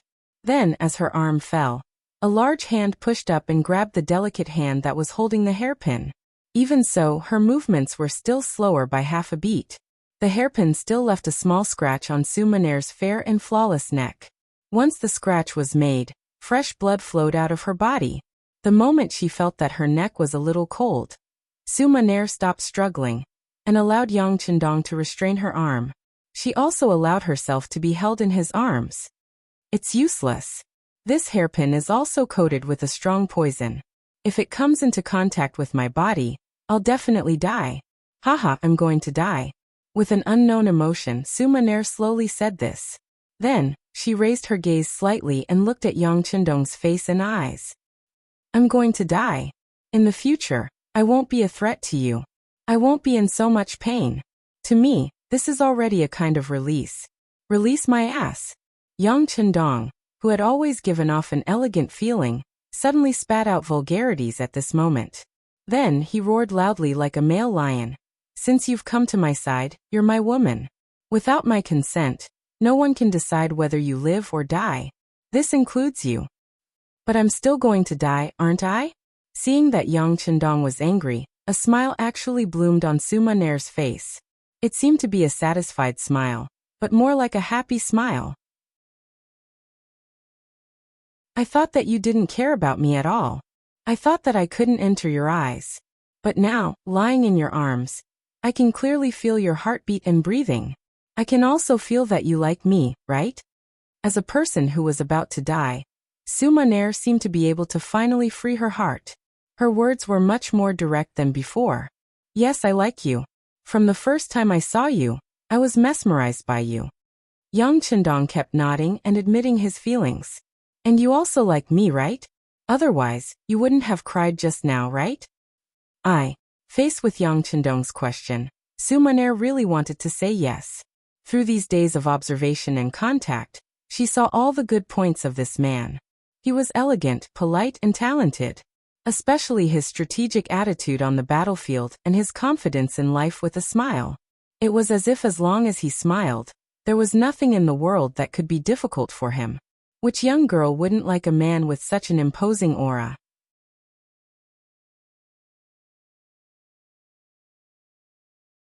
Chapter 403. Other people could like Yang Chendong, but Su Maner could not. Her background meant that her right to like had long been taken away from her. All she had to do was hide the trace of murderous intent in her heart. She had been doing her best to hide her true feelings. Even until her death, Su Maner still did not dare to admit it. Faced with Yang Chendong's question, she could only force a smile. I'm about to die. Is this still important? Your embrace is very comfortable. I want to sleep. I'm already very happy to be able to slowly sleep here. After saying this, Su Maner slowly closed her eyes. At the same time, a drop of sparkling tear slid out from the corner of her eye. Perhaps this teardrop represented her last breath. Perhaps when it fell to the ground, she would stop breathing. No. You can't sleep. Someone come quickly. Yang Chendong knew that if Su Maner closed her eyes and fell asleep now, she would probably never wake up again. Hence, he wanted to stop her from closing her eyes and go to sleep. His shout rang out. Tiger's mane, Beta Persei, and the servant girl, Xiao Yun, who was carried under the blanket like a little chick, rushed into the room. When the three of them saw Yang Chendong with a dark face, and carrying the crying Su Maner in his arms, they stood rooted to the ground as if they had been struck by lightning. They did not know what had happened, and why they had seen such a scene. Tiger's mane and Beta Persei, in particular, were actually a little anxious at this moment. This was because this was the first time they had seen such a terrifying expression on the young master's face. It was as if he was going to eat a living person. Quick, go find a doctor. Find a doctor who can treat poison. Miss Su is injured. She was hurt by the poisonous hairpin. Go quickly. Yang Chendong, who was almost shouting these words, stretched out his right index finger and pointed outside the door. Oh! Tiger's mane and Beta Persei both agreed readily and turned to leave. At this moment, a weak voice sounded in their ears. Miss should be fine. Not only did Hu Meng and Yang Er, who were about to leave, stop in their tracks, but even Yang Chendong, who looked like he wanted to eat someone, and Su Maner, who was in his arms, widened their eyes at this moment. They looked at the maid Xiao Yun, who was about to be ignored. Noticing that everyone's gaze was on her, Xiao Yun felt a wave of panic in her heart. She actually lowered her head in fear under such gazes. "Raise your head and repeat what you just said." Yang Chendong's voice suddenly rang out, rushing toward Xiao Yun's ears like thunder. Under such a shout, even Beta Persei, who had always had a thunderous voice, felt a sense of inferiority. However, no one cared about the volume of the voice at this time. Instead, they all looked at Xiao Yun, waiting for her answer. Xiao Yun was also frightened by the thunderous voice. She had no choice but to raise her head again. Using her still weak voice, she asked, "May I ask if the hairpin that injured the young miss is the one in your hands?" "That's right, what's wrong?" Yang Chendong instinctively responded, then asked in a deep voice. At this time, he didn't notice that his usual confidence had long disappeared. Now he was just an ordinary man who was swayed by his feelings. "Ah, it really is. Then there's no problem. This hairpin is not poisonous. Only that hairpin is poisonous." When she heard Yang Chendong's clear answer, Xiao Yun couldn't help but speak with joy. "Not poisonous? How do you know?" Yang Chendong still didn't believe her. Su Maner, who was in his arms, had a slight change in her expression, but no one paid attention to her at this time. "It's like this," Xiao Yun was honest. She answered whatever Yang Chendong asked, and was extremely cooperative. "The hairpin that fell on the ground was given to us by someone else. It was already contaminated with a huge poison. The hairpin in your hands is slightly small, but Miss asked me to prepare it. She said that if things didn't work out, she would use this hairpin to commit suicide. But how could I let Miss die? So I agreed, but in reality, I didn't put anything on it. I lied to Miss. I'm sorry." Xiao Yun told the truth intermittently. Then, she lowered her head and grabbed the corner of her clothes timidly. She looked like she had accepted her punishment. "Ha. Ha, good. Good. You lied well, you lied well." After Yang Chendong understood everything, he actually laughed out loud. Then he lowered his head to look at Su Maner in his arms and said with a smile, "You heard it. It's just a small external wound. This kind of wound won't kill anyone." Su Maner, who was in his arms, was blushing at this moment. The moment Xiao Yun said that she wouldn't die, she already had a faint feeling. Now that the truth was out, she didn't know if she should be resentful or glad. Thinking of how she was still hiding in Yang Chendong's arms, looking so delicate and weak, how could she not be ashamed to see others? Su Maner closed her eyes tightly, but her long eyelashes kept blinking. This meant that she was fine now, better than ever. Knowing that Su Maner was fine, Yang Chendong could finally relax and begin to resolve the matter that had happened. "Xiao Yun, you said that the hairpin with the poison was given to you by someone. Who is he?" "Xiao Yun, don't say it." Su Mo, who was in his arms, suddenly interrupted. Then, she was about to stand up with her beautiful eyes. Since she didn't kill Yang Chendong, as long as she took all the blame, it wouldn't have anything to do with anyone else. Su Maner's interruption made Yang Chendong a little angry. After turning his head to glare at her, he saw her stubborn gaze. To be able to become the top courtesan of the Qinhuai River, it wasn't just because of her beautiful appearance. Regardless of whether it was her intelligence or her methods, she was the best of the best. At this moment, even when facing Yang Chendong, she still showed a fearless expression. If one looked carefully, it was as if she was asking for death. Su Maner's fearless expression infuriated Yang Chendong. In a fit of anger, he suddenly bent down and used his mouth to block her lips. Oh! The sudden change made Su Maner, who was originally indifferent to life and death, completely petrified at this moment. She had thought of many outcomes. For example, she would be tortured severely, or she would be sugar-coated with sweet words. She had even thought of Yang Chendong throwing her back to intimidate the noble who secretly ordered her. Or she would be imprisoned forever and spend the rest of her life in darkness, and so on. However, she had thought of many outcomes and methods, but she had never thought that Yang Chendong would suddenly kiss her. Moreover, it was in front of the maid, Xiao Yun, Tiger's Mane and Beta Persei. The etiquette in ancient times was very strict. Even young men and women who liked each other had to scrupulously abide by their duties in public. Once an action like holding hands was seen by others, they would be scolded as a disgrace to culture. Not to mention such an intimate action like kissing. If it wasn't for the fact that she could clearly feel the peculiar feeling, warmth, and even a hint of sweetness from Yang Chendong's lips, Su Maner wouldn't have dared to let such a thing happen before her eyes even if she was beaten to death. Su Maner completely lost her composure from this kiss. Xiao Yun, Tiger's Mane and Beta Persei, who were watching this scene, also revealed shocked expressions.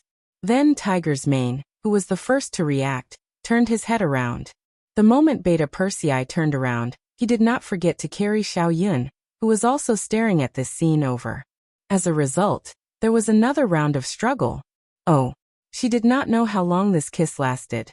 Perhaps it was only a breath, or perhaps it was 3 or 4 breaths, or 7 or 8 breaths. It was only when Su Maner felt that she was suffocating that she struggled violently. She pushed Yang Chendong's chest with both hands, wanting to separate the two of them. At this moment, Yang Chendong had completely developed the idea of conquering the other party. Since he had already started and realized that the effect was quite good, at least he was enjoying it. How could he allow the other party to push him away so easily at this moment? The moment Su Maner exerted force, he also increased his strength. He stretched out his arms and hugged her even more tightly. This kiss also deepened. Originally, it was just a kiss between the lips, not a deep one. But this time, Yang Chendong even stuck out his tongue.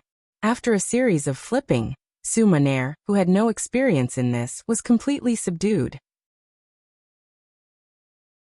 From the initial intense resistance, it turned into limited resistance. After that, there was no resistance, and then there was some cooperation. All of this could be said to be based on instinct. This time it took even longer.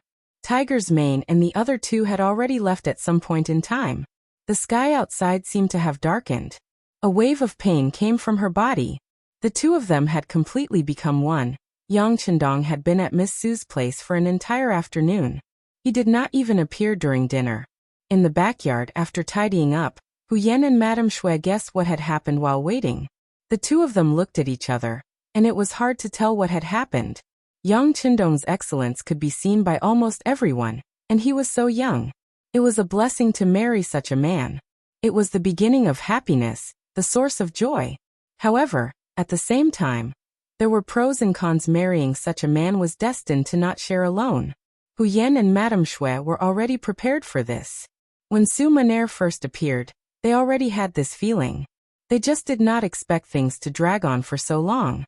"All right, sister, let's eat first. Your husband won't be able to come." Hu Yan smiled sweetly. She had already returned to normal. She waved her hand, and the delicacies were immediately placed on the table.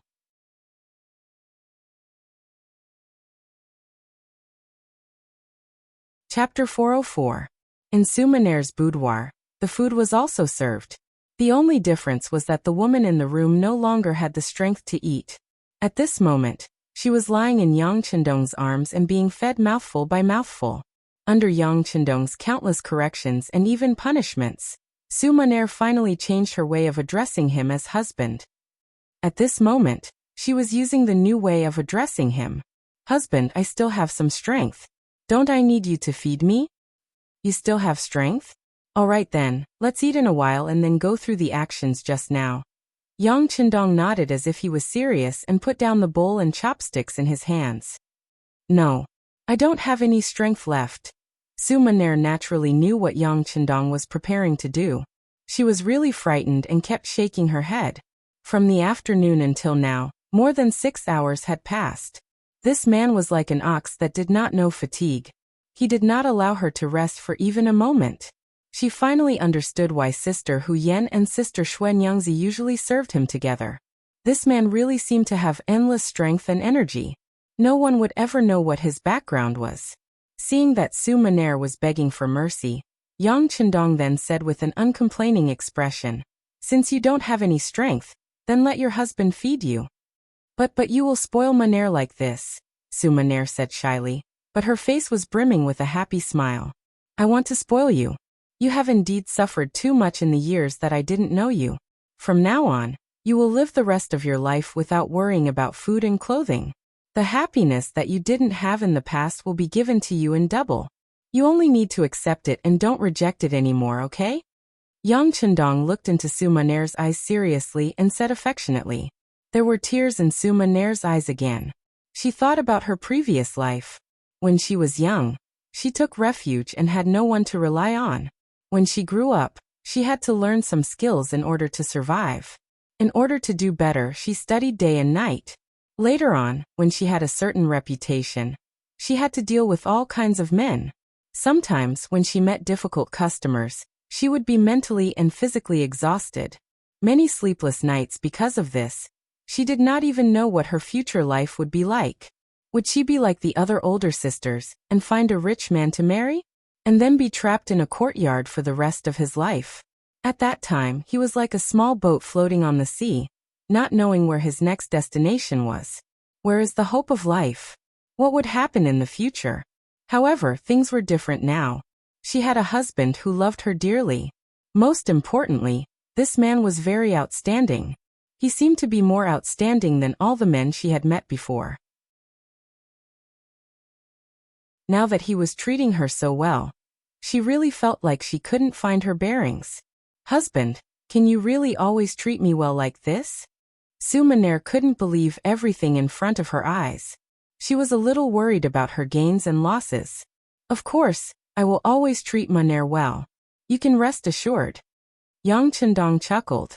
At this moment, in his eyes, the Su Maner who was bold, wise, and even tolerant had long disappeared.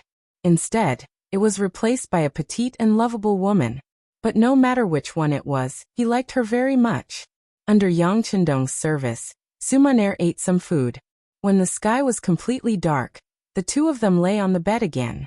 However, this time the two of them didn't do anything. This was naturally the result of being considerate. Because of this, Su Maner, who felt that Yang Chendong's body had begun to change, said embarrassedly, "Husband, why don't you go look for Sister Hu Yan and Sister Xuan Yangzi? Don't let yourself suffer because of me." How can it be suffering? I'm willing to be with you. Moreover, this is the first night that the two of us have truly spent together. Of course, I have to accompany you. Maner, don't be embarrassed.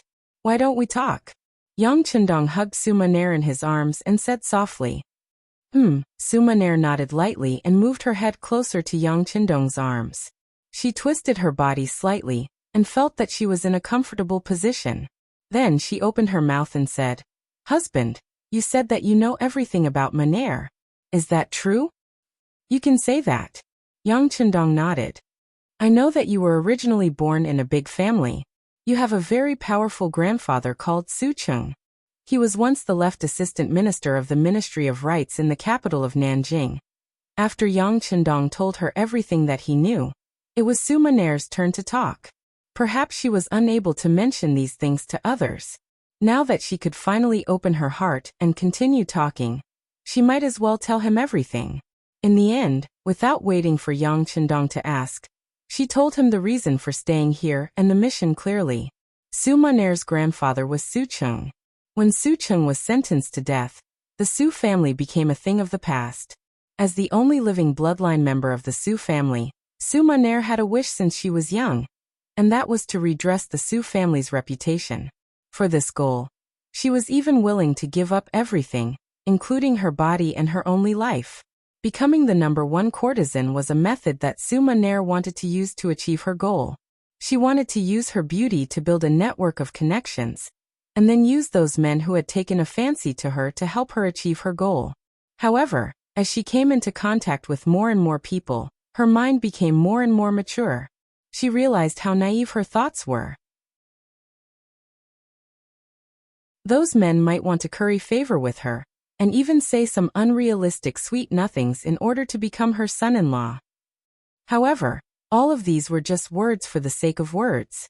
When she really asked them to do it, all of them retreated. Most of the time, before Su Maner could say anything, she would just say that there was a high-ranking official in the imperial court who was spying on her. This person was also very favored by the emperor, and was one of the most important officials. She didn't want to become a canary raised by this person, and wanted freedom. At that time, those so-called wealthy guests would all reveal their timid faces. Su Maner was indeed very beautiful and extremely beautiful. She also had a unique and attractive temperament that made countless men unable to stop looking at her.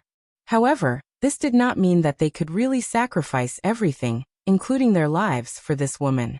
Putting aside whether they had the guts or not, such an important official was not someone that those young master and young master, who only relied on their family to have a respectable status, could act brazenly. These people all retreated. They either did not want to get close to her in the future, or said that they wanted to help but were unable to do so.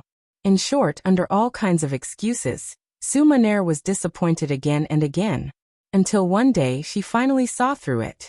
If she wanted to take revenge, it was completely useless to just look for those grand guests who liked her. Because of this, she started to feel discouraged. She even had the thought of leaving this place and finding a place where there was no one to live out her life alone.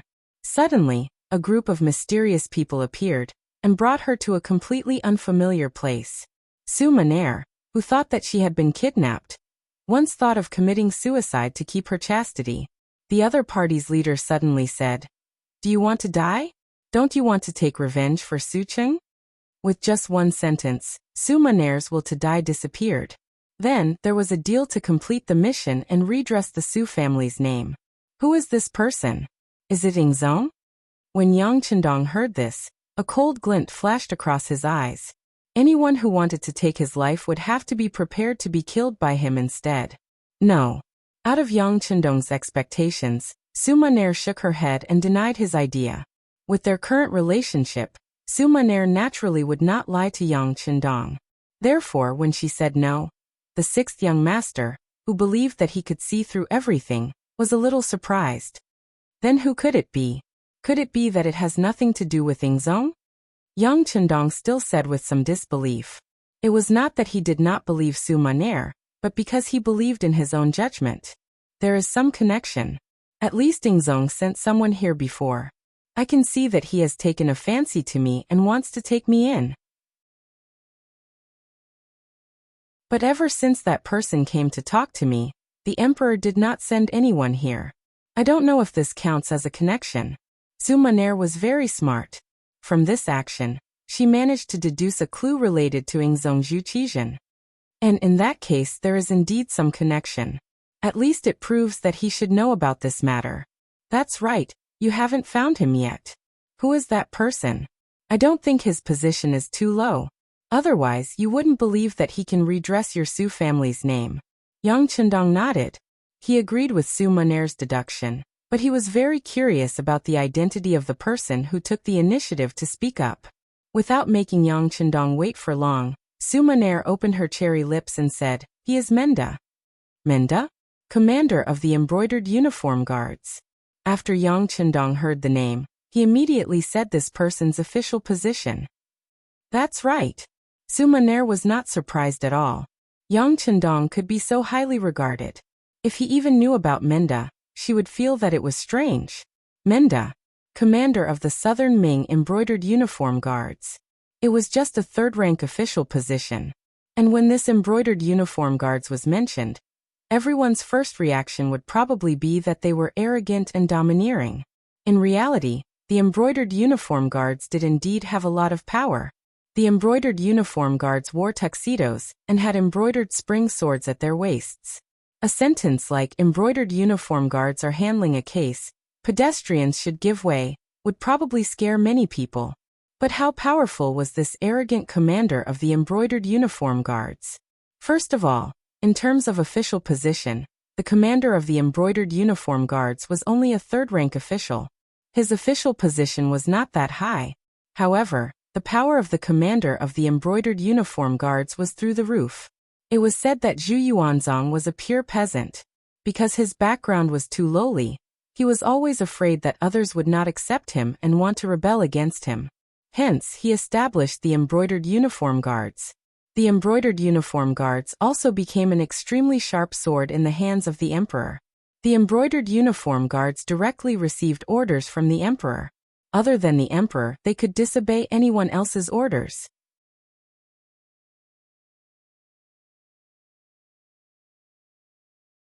Chapter 405. The authority of the embroidered uniform guard could be said to be a combination of the Ministry of Justice, the Supreme Court, and the Imperial Censorate. They had their own jails, investigation, arrest and interrogation rights. They directly took orders from the emperor and could arrest anyone, including relatives of the emperor, and conduct secret interrogations. No matter if you were a prime minister or a king, as long as you were targeted by the embroidered uniform guard, they would have all sorts of methods to destroy your family. At the start of the Ming dynasty, Zhu Yuanzhang's prime minister, Hu Weiyong, was extremely powerful, which made Zhu Yuanzhang wary of him. And the mission of pulling out this nail fell on the shoulders of the first commander of the embroidered uniform guards, Mao Xiang. Mao Xiang, as the commander of the embroidered uniform guards, was also very iron-blooded. He thoroughly investigated Hu Weiyong's case, which involved tens of thousands of people, and had a huge impact. Unfortunately, after Mao Xiang completed Hu Weiyong's case, Zhu Yuanzhang killed him to appease the public. As Mao Xiang's successor, the second commander of the embroidered uniform guard, Jiang Xian, also did an earth-shattering case, which was the case of Blue Jade. Unfortunately, he followed in the footsteps of his predecessor, and was executed by Zhu Yuanzhang after the Blue Jade case. The commander of the embroidered uniform guard had the North and South guards under him. The North and South guards had 5 guards under them, and the commanders were called Qianhu, Baihu, Zongqi, and Xiaoqi. Normal soldiers were called lieutenants and strongmen. The embroidered uniform guard usually had around 1,000 soldiers, and at its peak, there were around 60,000 of them. In the history of the Ming dynasty, the embroidered uniform guard was something that the officials of the imperial court feared. They were afraid that if they said something wrong, they would be locked up in the embroidered uniform guard's jails. The embroidered uniform guard could be said to be the emperor's killing weapon, and the birth of this organization itself was crowned with glory. To a certain extent, they represented the emperor in handling cases, and their power was evident. Furthermore, the embroidered uniform guard had a complete judicial system and intelligence system, and it was simply heaven-defying. It was because the embroidered uniform guard had too much power that it became something that some people feared. Naturally, it also became something that some people wanted. When Wang Zhen was still alive, he had stretched his hand into the embroidered uniform guard, and asked them to handle many personal matters for him. Because of this organization became impure. Everyone wanted to arrange people here, and it was far less powerful than it was at the beginning of the Ming dynasty. At the very least, Yang Qindong wasn't afraid of this department. In fact, he had been an official in the Imperial Secret Service before. However, to many officials and commoners, the embroidered uniform guards were still a lofty existence. In their eyes, they were omnipotent. For example, Suma Nair had always thought that the embroidered uniform guards were very powerful. Now the commander of the brocade guards had found him and said that as long as he killed Yang Qindong at the crucial moment, he would send people to reinvestigate the Su family's case and redress their innocence. She believed him and appeared in Yang Qindong's line of sight. He's courting death. When he heard the name Menda, Yang Qindong didn't panic at all. He was even afraid. Instead, he was filled with anger and killing intent. Since this person wanted to jump out of the stage, he better not let himself touch him. Otherwise, he would definitely chop off his head and kick it like a ball. Oh right, does Guaning know your mission? He probably doesn't know. I told the public that I came here because I admire my husband's talent, and took the initiative to come. He's only temporarily protecting me. Suma Nair shook her head and explained her analysis. Hearing this, Yang Qindong nodded in agreement. Since it was a secret, the fewer people who knew the better. It was normal for Guaning, who was only a 5th-rank official, to not know about this. Since Guaning didn't know, Kuang Yi probably didn't know either. Otherwise he, who knew how powerful he was, wouldn't send his trusted aide to send him up. Wouldn't that be handing over his weakness to others? Only a fool would do such a thing. After knowing that Kuang Yi had nothing to do with this, Yang Qindong felt a little better. If even this person, who had a friendship with his father and was indebted to him for saving his life, still wanted to kill him, then he would really lose confidence in everyone in the southern Ming dynasty. Oh right, there was also Yingzong. Obviously, he was a little conflicted about this matter. Perhaps he was also afraid of him, which was why he chose to ignore this matter. It would be best if he killed him, but it didn't matter if he couldn't kill him. That was why he didn't appear. Otherwise, if even the emperor appeared and gave a promise, Sumaner wouldn't have waited until now to take action. She would have taken the initiative to attack long ago. After finally knowing who the mastermind was, Yang Qindong felt much more relaxed. He hugged Sumaner's body tightly. Maner, only Tiger's Mane, Beta Persei and your maid, Xiao Yun, know about what happened today. Just treat everything as a dream. No one will mention what happened today in the future. You can just stay by my side with peace of mind. When the time is right, I will give you a status and marry you. How about that? As for the Su family's injustice, since you are my woman, then I am also the son-in-law of the Su family. Leave this matter to your husband. I will definitely give you a satisfactory explanation. How about that? Husband.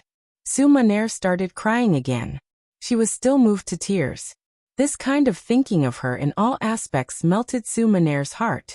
She didn't know why, but she actually said, "Husband, you're still thinking about it, right? Why don't you let me serve you?" "Oh, you still have the strength," Yang Qindong said in surprise. Not long after, the sound of spring echoed in the boudoir again. Sumaner had become one of the 6th young master's women. This matter had become a secret for the time being. Only the 2 madams, Tiger's Mane, Beta Persei and the first guard team knew about it. The reason why it hadn't been made public was that Yang Qindong wanted to numb his opponents. Yang Xie still needed a large number of people and military strength to continue developing. Before they met the conditions, they couldn't fall out with the Ming dynasty for the time being. Because of this matter, Hu Yan and Lady Shui had both comforted Sumaner. They said that their husbands seemed to be able to go anywhere in the world, but in reality, there were too many restrictions. Even in the southern Ming dynasty's capital, there were still 2 madams. Their husband had to take care of all of this. Sumaner's matter could only be suppressed for now. This was also because Yang Qindong only told Hu Yan and Lady Shui that Sumaner was sent by the southern Ming emperor to spy on him. It was only because of love that she chose to tell him everything. He didn't say anything about Sumaner's actions because he didn't want the madams to have any knot in their hearts. Sumaner's first thought was to redress the Su family's reputation. As for other matters, she didn't care. As long as Yang Qindong treated her well, everything would be fine. Sumaner's matter had been temporarily resolved. If the Su family's matter wanted to be resolved, they needed an opportunity. They couldn't be too hasty. The first thing they had to resolve was the matter in front of them. After Liezhou Prefecture became an empty city, Yang Qindong ordered a large fire to burn down more than half of the place. To the outside world, it was said that it was done by the remnants of the Huang bandit army. This way, many facts could be covered up. For example, the disappearance of a large number of people could be considered an explanation. After the fire in Liezhou, the people who should have left had to leave. On a flat beach near the sea, Yang Qindong personally sent everyone off. Among them were Sumaner and her maid Xiao Yun. Since the Huang bandit army had been destroyed, logically speaking, Sumaner should have taken action. However, now that Yang Qindong was fine, this woman had to disappear. At the very least, she had to make sure that Mende couldn't find her. Based on the embroidered uniform guard's way of doing things, it didn't seem safe to leave her anywhere. In the end, they decided to send her to Qiqian City. In Yang Qindong's words, it was to let her go there to relax. In addition, she could better display her abilities and capture the Qiqian City military's song and dance troupe. This was an outstanding troupe that served the army. If used well, it would be of great use outside of the war. Just based on this, it was worthy of Yang Qindong's attention. To Sumaner, it was a little cruel to be separated after just being together. However, she also knew that regardless of whether it was her own matter or her husband's matter, they were all important matters. In comparison, her small matter was nothing. Sumaner agreed. She didn't cry or make a fuss.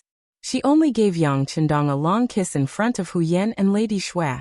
This was also a way to declare her sovereignty, telling them that she had truly become Yang Qindong's woman. Gao Xiong and Zhu Fengyong left by boat. Yang Chendong didn't go with them to Ryukyu Island. Although he had always wanted to see the changes there, he didn't do so in the end. He knew very well that his mission hadn't been completed. Although the Huang bandit army had been eliminated, Yu Yan and Yu Lai were responsible for the Yunnan incident. Because the Great Ming Dynasty was now divided into the Northern Ming Dynasty and the Southern Ming Dynasty, many changes had occurred that were different from history. Yang Chendong wanted to interfere in Yunnan's matter, and had to do so. However, there was a big difference between being asked for help and taking the initiative to help. If he was too proactive, it would inevitably make people think that he had other thoughts. This would be extremely disadvantageous for what was to come. What he needed to do now was wait. Wait for Yingzong and the Southern Ming court to be unable to hold on. Naturally, someone would come forward to ask for his help. Right now, he had only sent Huang Yuliang's head to Gaozhou Prefecture. At the same time, he brought more than 8,000 soldiers. After Wu Sheng's Cold Front Battalion and the Auxiliary Battalion were added, the group had once again expanded and appeared here to stay. Yang Chendong brought 7,000 soldiers and stopped outside Gaozhou Prefecture. This made the original Xiaozhou General Yu Guang, who was guarding this place, tremble with fear. Logically speaking, the Huang bandit army had already been destroyed. This imperial envoy's mission should have been completed. However, he still brought so many soldiers and swaggered outside the city. What was the meaning of this? What intentions did he have?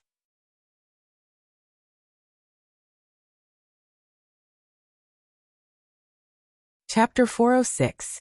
If it was anyone else who dared to do this, Yu Guang would still dare to bring his troops to question them, even though he didn't have many soldiers. However, when the person he was facing was Yang Chendong, he didn't have any thoughts of questioning him. Perhaps in his eyes, as long as the other party didn't find trouble with him, he would be lucky. As for questioning him, forget it. He still wanted to live for a few more days. He couldn't do anything to Yang Chendong, so Yu Guang reported the matter to Guanning and Ma Wei in Wuzhou. At the same time, he sent over the head of the bandit leader, Huang Yuliang. In Wuzhou, the frontline battle report was sent down. The Huang bandit army was destroyed and the bandit leader, Huang Yuliang, was beheaded. All of this was placed in front of Guanning and Ma Wei, making them extremely excited. However, other than the excitement, there was also bad news in front of them. The Duke of Loyalty, Yang Chendong, was leading an army of 8,000 people to rest and reorganize outside Gaozhou. This was not a normal army, but a strong army that was very good at war. Facing this kind of army, even if they were given 2 or 3 times the number of soldiers, the two generals still didn't have the confidence to win. What the two of them understood even more clearly was that this so-called imperial envoy status was created to deal with the Huang bandit army. Now that the bandit threat was gone, the title of imperial envoy should also be taken back. So, why didn't he leave and instead bring so many soldiers with him? Report it. Guanning and Ma Wei looked at each other and made the same decision. It was clear that they knew themselves. They knew that in front of Yang Chendong, their ranks were not enough. Since this was the case, they could only hand over the conflict. As for what the emperor and the court decided, they only needed to obey in the future. Outside Gaozhou, Yang Chendong was indeed resting and reorganizing the army. Hundreds of thousands of Huang bandit army were destroyed. There were many people who contributed in the war, so now was the time to reward them one by one. Lung Feng contributed, so those who should be promoted were promoted, and those who should be rewarded were rewarded. Using this trip to Kaohsiung, they also brought many military medals. Now they could all be given out. After the auxiliary soldiers had performed meritorious deeds, their loyalty and culture were no longer a problem, and they were directly promoted to the Cold Vanguard. In a short period of time, the Cold Vanguard 2nd Regiment, which originally only had 1,000 people, had grown to 1,300 people. Each of the 3 battalions under his command also had 4 companies instead of 3. Don't underestimate these 300 people who had just become the Cold Vanguard. Their individual qualities were already very strong, and most of them were old auxiliary soldiers from Crimson City. Some of them had already met the requirements to enter the Cold Front, but they had not gone through the final test. Now that there was time, Yang Chendong called Kong Jie, the political commissar of the 2nd Regiment, Songjia, the political commissar of the auxiliary regiment, and some others to act as examiners and give these 300 people a chance to make a great leap.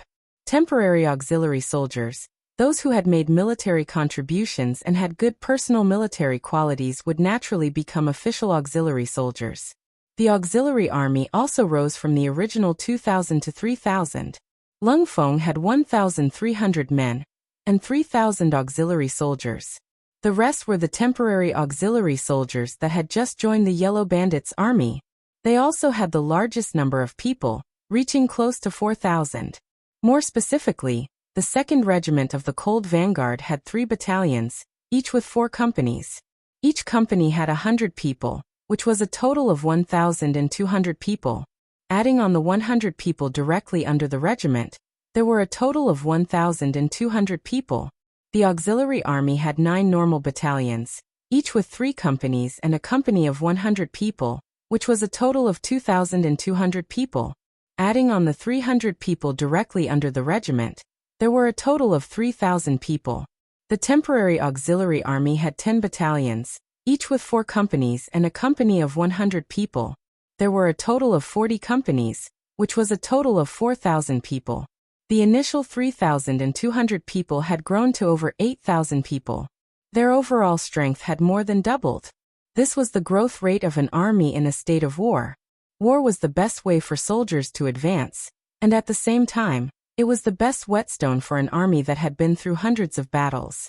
The rest and reorganization work was still ongoing. After all, with so many new battalions and platoons, there was a need for suitable officers to take up their positions. How were these people's individual strengths? Did they have the ability to command? Were they able to unite their comrades? How was their loyalty? They had to be tested one by one. While the Yang family army was reorganizing, the southern Ming capital's royal palace in Nanjing was also bustling with activity. The chaos in Guangdong had been resolved. The Huang bandit army had been destroyed, and the head of the bandit Huang Yuliang had been beheaded. The head had already been sent to the Ministry of War for verification. Logically speaking, this should have been good news. The southern Ming dynasty had not been established for long, and its internal affairs had not been completely stabilized. However, there were 2 huge wars in succession, causing the treasury, which was not full to begin with, to become much emptier. For this matter, Empress Qian had already begun to live frugally in the imperial harem. Although the effect was not great, it represented a signal that even the imperial family was living frugally. These officials naturally had to do something, and by following their example, they could save some money. With one less person on both sides, the southern Ming dynasty should be relieved. However, because of the news that Yang Qindong had stayed outside Gaozhou's prefectural city to rest and reorganize, all of the officials, including Zhu Qizhen, could not remain calm. If the Huang bandit army was a poisonous snake that was very clingy and could even injure people, then Yang Qindong was a fierce tiger that had come down the mountain. The danger he posed was far greater than the former. Such a ferocious tiger did not immediately return to the mountain after eliminating the poisonous snake. Instead, it stayed behind. This inevitably made people wonder if this move was an act of inviting trouble to oneself. If this troop did what Huang Yuliang did previously, it was likely that with the current military strength of the southern Ming Empire, it would be difficult to restrain them. If that was the case, wouldn't the country's foundation be shaken? Minister Kwang, although you did it out of kindness and put in a lot of effort for this matter, now that that person has come and is not leaving, how do you explain this? The first person to make things difficult for Minister Kwang Yi was the Minister of Rights, Lu Da. His brother-in-law had lost all face in Hangzhou, and at that time, it was Kwang Yi who had upheld justice. Although his brother-in-law was in the wrong, and Kwang Yi had explained it afterward, on the surface, Lu Da had not pursued the matter. However, could what had happened really be forgotten? He did not speak because the conditions were not right. Now that he had the opportunity, why would he be polite? The spearhead of the attack was pointed directly at him. Following Lu Da's words, Imperial Censor Shang Lu also stood up to point out Kwang Yi's faults. This subject impeaches Minister of War Kwang Yi for failing to recognize the talents of others. The officials he recommended to the Ministry of War are not qualified for their current positions. Among them are. Shanglu opened his mouth and read out a bunch of names. Some of them were generals who had lost in the Battle of Yunnan, and some were newly promoted after the reorganization of the various guards. However, some were young generals who lacked experience. Because of the rebellion, the importance of the Ministry of War was fully displayed. As the boat rose, Kuang Ye's power also increased. Many yamens had to obey his orders unconditionally. With more power came more responsibility. There were more things to manage and more things to do. Naturally, there were more people to offend. Originally, the existence of the 6 ministries was a place of checks and balances. Even if some departments had more power, it would be limited. However, when the Ministry of War held great power and was above the other 5 ministries, it was natural that it would arouse public anger. As the imperial censor, Shanglu had already received a lot of criticism from officials. He did not say it before because of the 2 rebellions and did not have the energy to deal with internal governance. However, things were different now. The chaos in Guangdong had been resolved, which meant that there was one less hidden danger. Next, the Southern Ming Empire could put in all their effort to deal with the Yunnan disaster. Now that they saw hope, they naturally wanted to pluck the peaches and snatch the credit. In order to get what he needed, Kuang Yi had to be the first person he had to push down. Even if they could not push him down, they had to show him some power. They had to let him know that there were some people that could not be offended, and some benefits could not be obtained alone. Lu De did it out of selfishness, while Shanglu did it out of righteousness. However, no matter what, the spearhead was pointed at this old minister of war. When these words were spoken in the court, Kuang Yi held back his trembling right hand and slowly closed his eyes. There was a saying that if one did not seek death, one would not die. Similarly, if one did not do anything, there would be no problems. Kuang Yi, who wholeheartedly served the country, was close to 70 years old. He had been in charge of the Ministry of War for decades and was very proficient in this. It was because of this that he found that many people were incompetent, which greatly affected the development of the Nanming army. As such, he punished some of the generals who were paid without pay and reported fake achievements, and replaced them with a group of young generals, hoping that they could change the current Nanming military affairs. This was naturally correct, but it would also affect some people who held real power. It was equivalent to touching the cake in their hands. Just ask. Which general who was paid without pay and reported fake achievements did not have anyone behind him? Even if he did not have a backer in the beginning, once he had money, he would go to the capital to find a backer and find a so-called escape route for himself. The so-called running official was not a specialty of any dynasty, but it had existed since ancient times. As such, Kuang Ye's actions were equivalent to touching a lot of benefits. Right now, only Lu De and Shanglu stood up. This was already giving him a lot of face. This was also because he did not go overboard when he made his move. Otherwise, according to his intentions, 80% of the generals in the various guard stations would have to be replaced. If that was the case, he would really incite public anger. This time, there would not be only 2 people who stood out to criticize him. Kuang Yi slowly closed his eyes. He felt some sorrow in his heart, but he quickly opened his eyes again. Then with a plop he knelt on the ground. Your Majesty, this official is old and has been unable to sleep at night recently. I beg your Majesty to take pity on me and allow this old official to retire and return to his hometown.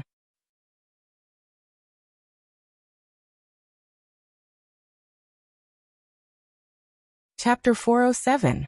Kuang Yi fought back against the accusation. He didn't try to explain himself, nor did he try to claim credit for himself. Instead, he simply said, I quit. I don't want to serve you anymore. Zhu Qizhen, who sat on the golden dragon throne, watched all of this in silence. After the Tumu incident, Zhu Qizhen's mind had matured greatly. At least, he could see the current situation clearly. Everyone thought that Kuang Ye's behavior had been too excessive, and that he had too much power. They wanted to work together to attack him. How could the emperor not know that his subordinates were divided into factions? However, most of them just turned a blind eye to it. After all, Only when there was fighting could the emperor's importance be seen. Only then could he find a way to balance things out. In fact, not only the officials but even the emperor Zhu Qizhan had received many secret reports from the embroidered uniform guards and the Eastern faction guards.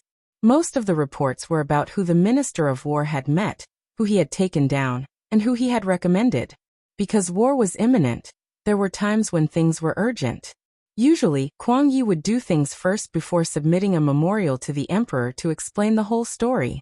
In a state of emergency, there was nothing wrong with doing things like this. However, once the world was at peace, if someone wanted to pursue this matter, it would be easy to catch them. Even as the emperor, Zhu Qizhan also resented Kuang Yi for not reporting his actions. Sometimes he would wonder if this old minister still had him, the emperor, in his eyes. This kind of official should be taught a lesson. If even the emperor thought this way, it was no wonder that Kuang Yi could only choose to retire under the criticism of everyone. He wanted to teach Kuang Yi and the other officials a lesson. In addition, the Guangdong rebellion had been resolved, and the pressure on the Ministry of War had lessened.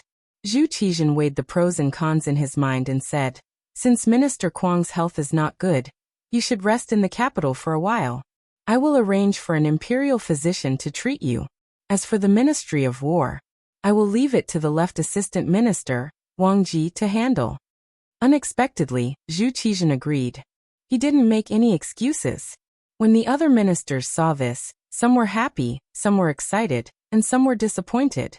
But no matter what he thought, now that Kuang Yi had spoken, it was impossible for him to continue holding power in the Ministry of War.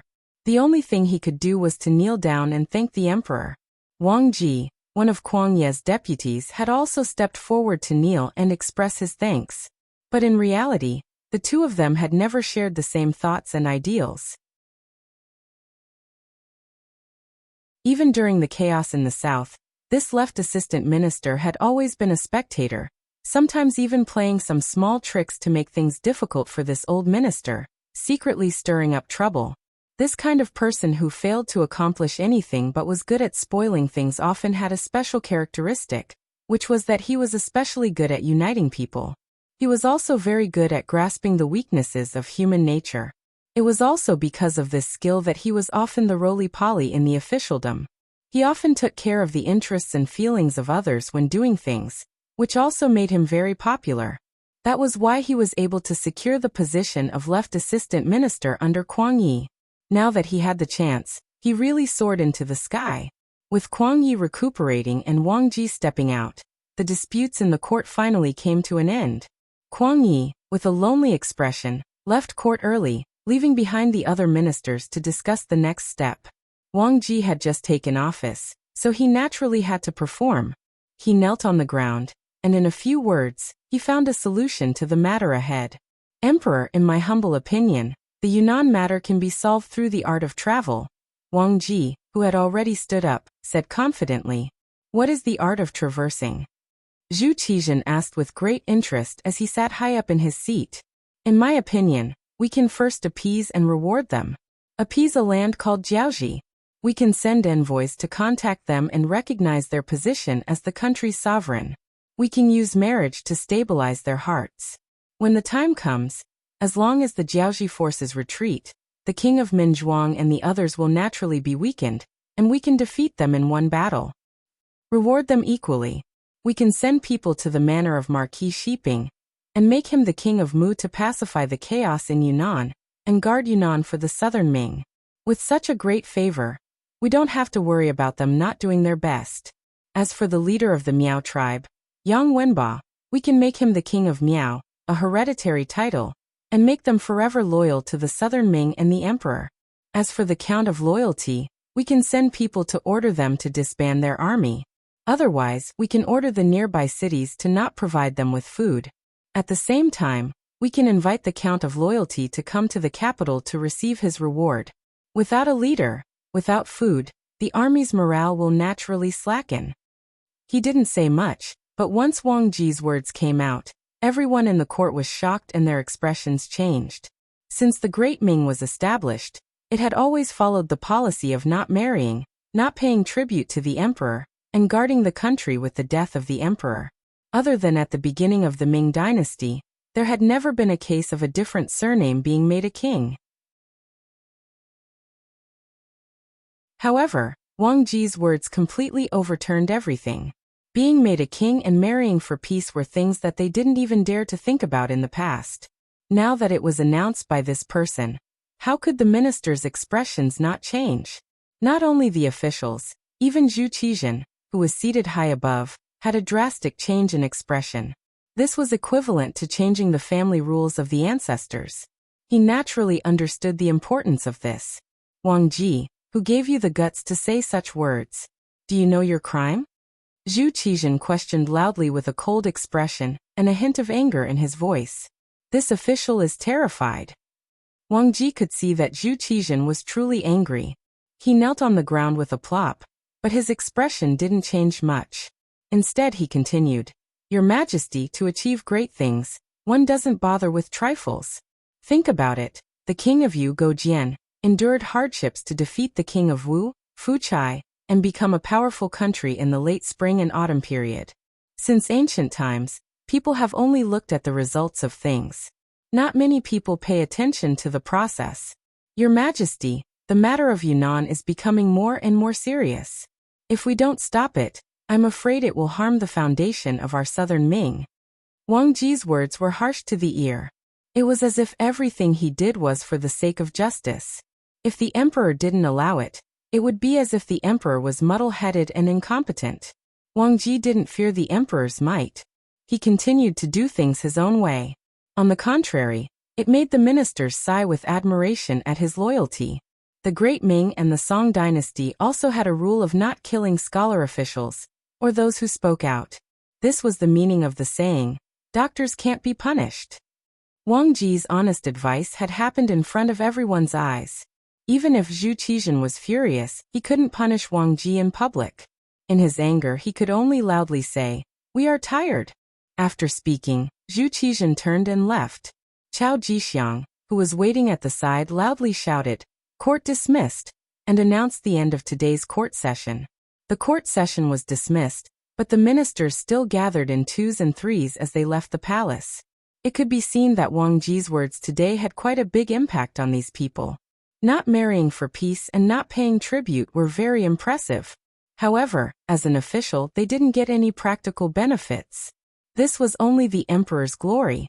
If they could sacrifice this glory in exchange for world peace, it was probably what many people hoped for.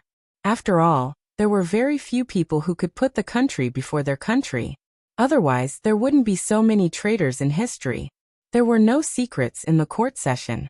Kuang Yi, who had just returned home, only sat down to drink a pot of tea when he heard Wang Ji's words in the court. When he heard it, he was furious. He ignored his family's objections and wanted to enter the palace to meet the emperor. However, after the steward who went to inquire about the news came back and said a few words, Kuang Yi fell back into his chair with a plop. He stared blankly ahead and didn't say anything else. Master, we have new news. Wang Ji went to the rear court of the palace. He said that the emperor wants to meet him. Just this piece of news was enough to prove a lot of things. Although Wang Ji's words were very rebellious, not only did the emperor not punish him, he even privately met with him. This could explain a lot of things. In this matter, the emperor was not completely against it. Your Majesty, you are disregarding the laws of your ancestors. Kuang Yi, who had recovered from his shock, suddenly roared at the sky. Then he felt his vision turn black and fainted with a plop. In the palace, Zhu Qizhen met Wang Ji alone.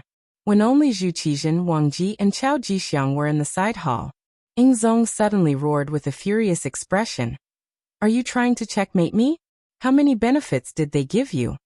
When Zhu Qizhen said these words, his eyes were filled with the desire to kill Wang Ji. This person actually dared to talk about the marriage alliance in front of all the civil and military officials in the court. There was no warning at all. This was checkmating him. Think about it. This news should be spread soon. If he didn't allow it, what would Marquis Shiping think? What would Jiaoji think?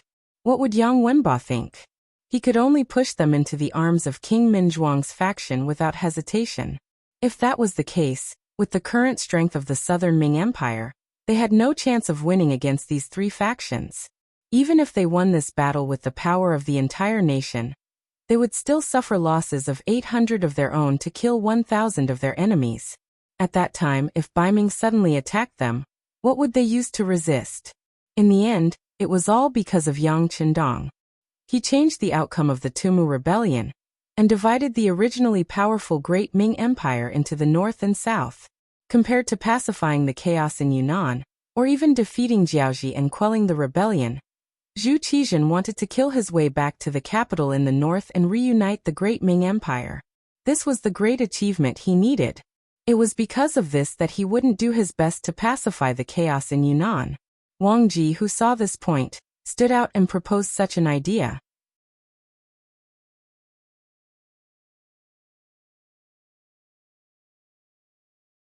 Chapter 408. Your Majesty, please calm down. I have been wrongly accused. I have been thinking for the Southern Ming Empire, and have not received any benefits from anyone. I only wish that one day, Your Majesty can reunite the Great Ming Empire and return to its golden age. I believe that in order to achieve this goal, any price is worth it. Once Your Majesty reunifies the Great Ming Empire, you can send your army down south. At that time, you can kill whoever you want to kill and destroy whoever you want to destroy in order to restore the Great Ming Empire's prestige and prestige. At that time, the history books will definitely be written with a heavy stroke. Long live the Great Ming Empire. Wang Ji knew that his words today had touched Ding Zong's bottom line. However, if he wanted to succeed, he had to do so. Kuang Ye's ability was strong, but he still couldn't do anything about the Yunnan matter. Even if the entire Southern Ming Empire mobilized troops everywhere, they could only maintain the current situation. If they wanted to win, how difficult would it be? Wang Ji knew what kind of strength he had. If even Kuang Yi could not do it, how could he do it well? Since he could not do it well, he could only think of other ways. Otherwise, not to mention becoming the Minister of War, it would be difficult to even keep his current position. In addition, he had already met with the Jiaoji envoys and said that as long as the Great Ming Empire was willing to marry the princess to King Li Li of Jiaoji, they would recognize their independent status. Jiaoji would then withdraw their troops and retreat. Now that Jiaoji knew the bottom line, Wang Ji had an idea. In order to succeed in one strike, he also wanted to express his goodwill to Marquis Shiping. If he could gain the other party's favor and help, it would play a very positive role in stabilizing his position in the imperial court.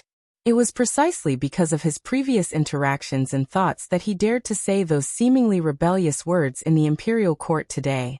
It seemed to go against the teachings of the ancestors, but after thinking about it carefully, it was the best way to solve the problem at hand. It was just sending out a princess, recognizing a country's sovereign power, and conferring a prince with a different surname. This would be able to stop the advance of the troops in Yunnan, and take the time to recuperate and prepare for the future attack on Baiming. This plan should have some hope of success. Knowing what Ding Zong wanted, Wang Ji decided to take the risk. Speaking of which, he was also forced to do so. He wanted to obtain a high position, but when it came to commanding a war, he did not have the ability to command tens of thousands of troops, so he had no choice but to use this method. Wang Ji even knew that he was the one who suggested this idea, but he didn't know how the history books would record him. But no matter what, let's first obtain the position of Minister of War. What if the Southern Ming dynasty really unified the entire Great Ming dynasty in the future? At that time, wouldn't he become a capable minister for eternity? As the saying goes, riches and honor are found in the midst of danger. This time, Wang Ji could be said to have placed a heavy bet. However, whether or not things would develop as he expected, everything would depend on whether or not he could convince Zhu Qizhen. Wang Ji's voice still echoed in the hall. At this moment, Zhu Qizhen did not get angry. Instead, he became much quieter. The Yunnan matter was getting more and more intense. Since the beginning, more than 400,000 troops had been sent in, and it was only enough to maintain the current peaceful situation. If they wanted to achieve the final victory, they would have to send out hundreds of thousands of troops. If that was the case, wouldn't they need to mobilize more troops and spend more money? The Southern Ming dynasty's treasury was almost empty. Could they still persevere? Even if they persevered, what would they obtain after this war? If Baiming took advantage of this opportunity to invade, how should they deal with it? Could it be that he had to continue to be the ruler of a fallen country? Should he agree or not? Zhu Qizhen fell into a dilemma. Your Majesty, you have to make a decision quickly.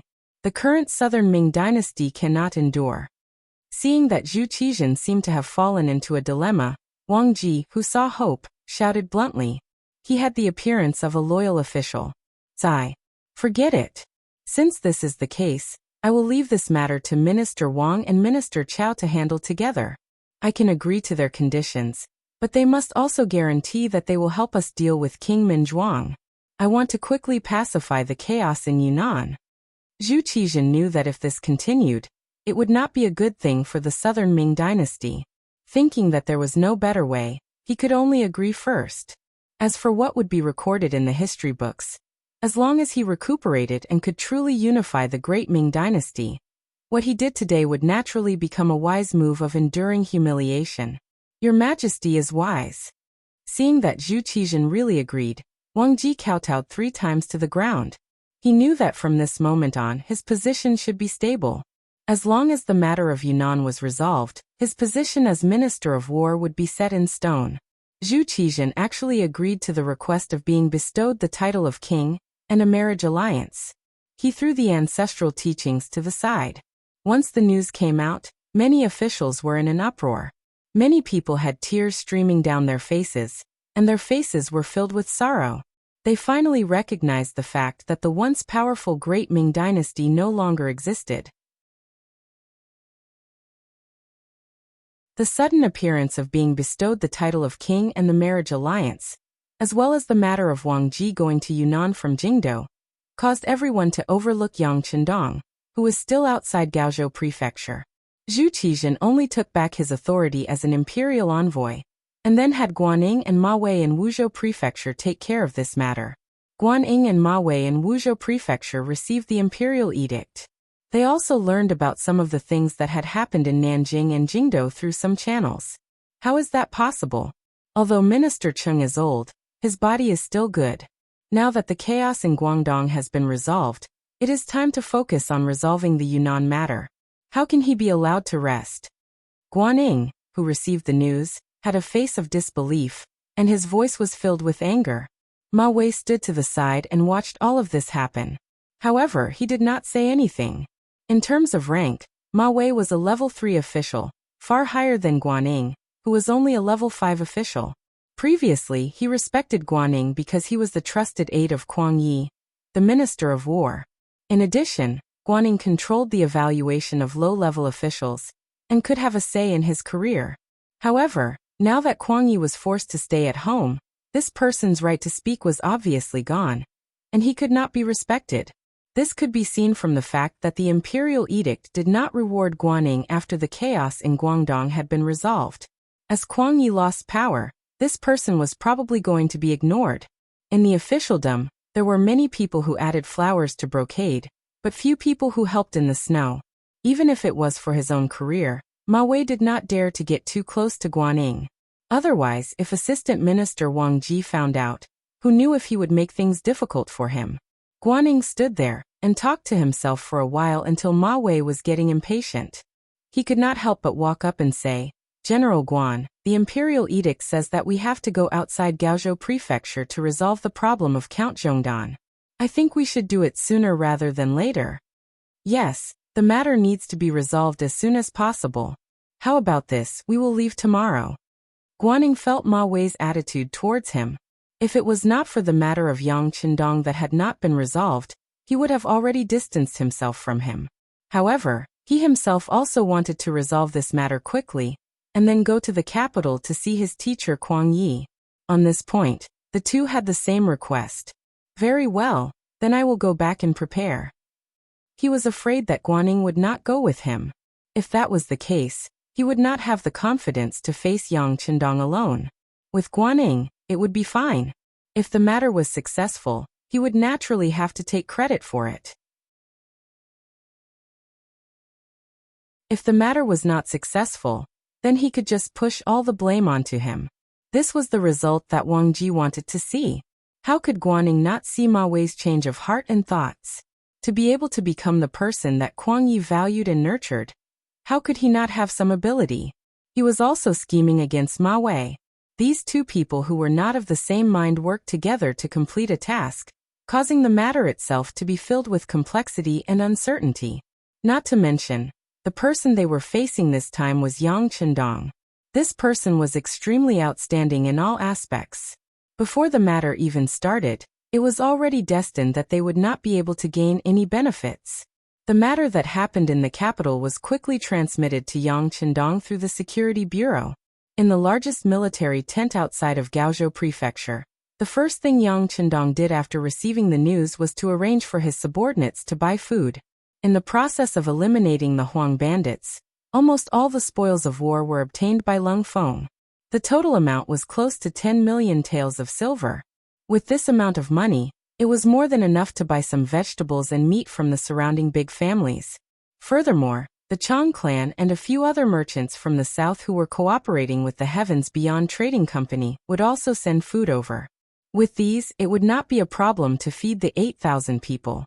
Since Zong wanted to get rid of the donkey after it had outlived its usefulness, then he would play with these people. There were no problems with food, shelter, and transportation. Lung Feng took this opportunity to begin intense training. The main subject of this training was jungle warfare.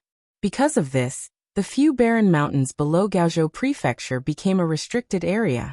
Yang Chendong and his men spent 4 days to arrange everything and choose the training area and method.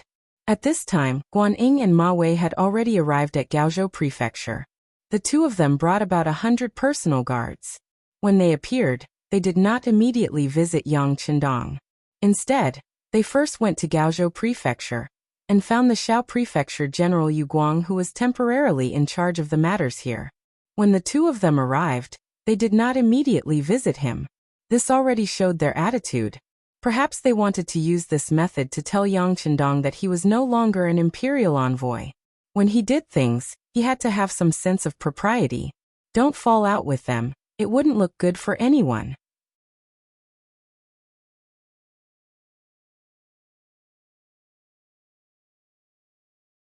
Chapter 409. These ungrateful wretches. When they use people, their eyes look forward, but when they don't use people, their faces look backward. Tiger's Mane said angrily. Tiger's Mane is right. They don't need to pay attention to such people. Beta Persei also said in a low voice. He was really afraid that if he spoke too loudly, it would startle the young master. Last time, the young master had said that if he were to speak loudly again, he would be sent to the front lines to fight on the battlefield. Beta Persei was naturally not afraid of going to the battlefield, but he was unwilling to leave Yang Chendong's side no matter what. Yang Chendong looked at Beta Persei, who had deliberately lowered his voice, and couldn't help but smile. Well, Beta Persei, you're doing well. But isn't it very tiring to speak like this? Young master, it's not tiring at all. As long as I can be by the young master's side, this is nothing. Beta Persei chuckled, not showing the slightest bit of reluctance. All right, stop pretending. I know it's hard for you to speak softly, so the young master found a job for you. You can speak loudly, and the louder you are, the better. What do you think? Yang Chendong smiled and gave Beta Persei an order. After hearing the whole plan, Beta Persei chuckled. Young master, don't worry. I promise to do this well, and let them know what the real lion's roar is. Very good. Yang Chendong patted Beta Persei's shoulder in satisfaction, then said to Tiger's Mane, call the first and second guard squads here. The young master needs to arrange the work. This time, we want to be the imaginary enemy of the entire cold front and auxiliary soldiers. We want to teach those rookies a lesson by fighting against a few thousand. Yes. When Tiger's Mane heard that there was going to be a battle, even though it looked like a drill, the thought of a few dozen against a few thousand made him excited. He immediately agreed happily and turned around to call for reinforcements. Beta Persei looked aggrieved. Young master, I want to follow you too. Forget it. Don't you have more important things to do? Besides, it's better for you to stay away from military exercises. Have you forgotten that during the last exercise, I asked you to fake a fight and show mercy to your brothers, But you injured one of them with a slap? You were too heavy-handed. Yang Chendong brought up the past. Beta Persei was very strong due to his tall stature. Even if he held back, a slap was far from what an ordinary person could withstand. Young master, I'll use 30% of my strength this time. Beta Persei still wanted to fight for a chance. Okay, you can go if you want. Get things done first. When they stop bothering this young master, you can come to the forest to find us. Yang Chendong had given Yang a glimmer of hope, but in return Yang had a bitter expression. Perhaps Yang also knew that what he was about to do was a protracted battle, and it wasn't something that could be easily accomplished. Tiger's Mane quickly conveyed Yang Chendong's message. The first and second guard teams, a total of 40 people, plus 20 people from the Wolf Fong Special Forces and 20 people from the Ghost Sniper team gathered in front of Yang Chendong. Jungle warfare was like a hunting war. In addition to some pursuit and interception, the most important thing was to hide. For a jungle veteran, the jungle was like having a logistics base. Sometimes, a jungle veteran could kill some inexperienced soldiers with traps and take away their weapons. There was an endless supply of edible plants and animals in the jungle. Fire might be the best way to deal with jungle warfare, but it was only suitable for temperate jungles. Tropical rainforests were an exception. During the U.S.-Vietnam War, the U.S. military suffered a lot in jungle warfare. In terms of strategy, jungle warfare might only be to kill a large number of enemies and attack the enemy's logistics to restrain the enemy. In terms of tactics, jungle warfare affected the performance of many high-tech weapons. In the jungle, ears were sometimes more important than eyes. In the jungle, your energy would be consumed by everything around you. Among them, the best tactics were to ambush or wait for the right opportunity. Yang Chendong knew that the role of firearms in jungle warfare would be reduced by at least 30%. In other words, the advantage of the cold front would be reduced to 70% of the original. In order to make up for this shortcoming, more training was needed. Sweat more during training and bleed less during wartime. Although a qualified cold vanguard knew how to disguise and hide, there was a big difference between fighting in the forest and fighting in it. In order to better unleash one's strength, targeted training was very necessary. The team gathered. Before they left, Yang Chendong first told his wife Hu Yen and third wife, Lady Shui, that he would be away for a few days. If needed, he would come back at any time. Then he called Yang San and arranged a few things for him. Nan Ming wanted to lower their heads to the various powers in Yunnan. This was not something he would allow. If that happened, it would be the same as interrupting his plan. So, what he needed to do was destroy Zhu Qizhen's fantasy, and force him to beg and use him. After everything was arranged, Yang Chendong left the barracks with his men in the afternoon. Guan Ying and Ma Wei, who knew nothing about this, were sitting in the yamen of Gaozhou. General Yu Guang was reporting to them some of the information he had gathered. Saying that it was information was a bit of an exaggeration. He was just stating some facts. General Ma, General Guan, ever since the mercenary army came to Gaozhou, they didn't have any intention of entering the city. They only set up camp 10 li away from the south of the city. The area 5 li away from their camp has been designated as a restricted military zone. Our men tried to enter a few times to investigate, but were beaten back. General Yu Guang lowered his head when he said this. He was obviously ashamed of his men's incompetence. Wait, what did you just say? Beaten back? They really dared to do it. When Ma Wei heard this, a trace of fear flashed across his face. He obviously didn't expect this situation. Yes, they were beaten back. It's just that they knew their limits. The men they sent only suffered superficial injuries. They'll be fine after a few days of rest. Yu Guang nodded and admitted. How dare they? Where do they think they are? This is the territory of our southern Ming dynasty. Every blade of grass and every tree here belongs to us. They actually dared to touch our people in our territory. They are truly audacious. General Yu, didn't you think of retaliating? Ma Wei said angrily. He was the commander of the Guangdong Guards. In principle, once a war broke out in Guangdong, he was the leader of the army and had the authority to command any guards under him. The mercenary army beat up the Ming army here. That was equivalent to slapping his face. They didn't give him any face. How could he not be angry? Retaliate. Yu Guang raised his head when he heard this, then shook it violently. Our brothers can't beat those mercenaries. Yu Guanghui said this because he had worked with these people before. Thinking back to when they were on good terms, he had worked with Wu Sheng's 1st Battalion of the Cold Front. He had personally witnessed their powerful military strength, especially the firearms in their hands that could fire consecutively and were incomparably accurate. The power of those firearms shocked him even more. For such weapons, he had even discussed with Wu Sheng to see if he could get himself one to show off. Originally, he thought that since he had asked for it, Wu Sheng would at least give him some face. Never would he have thought that the usually easygoing Wu Sheng would shake his head firmly and say that he didn't have the authority to do so. Yu Guang naturally didn't believe such words.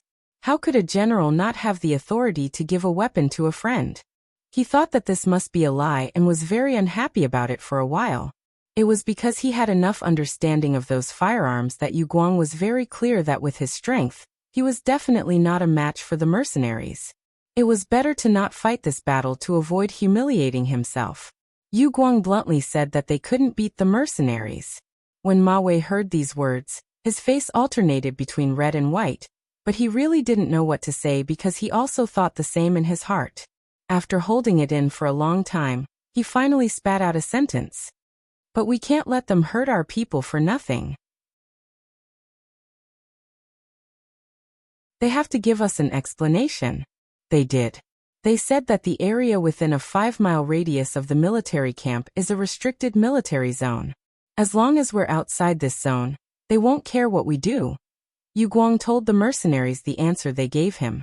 However, this answer only made Ma Wei angrier. This was clearly looking down on him, but he couldn't do anything about it. Who asked him to be weaker than them?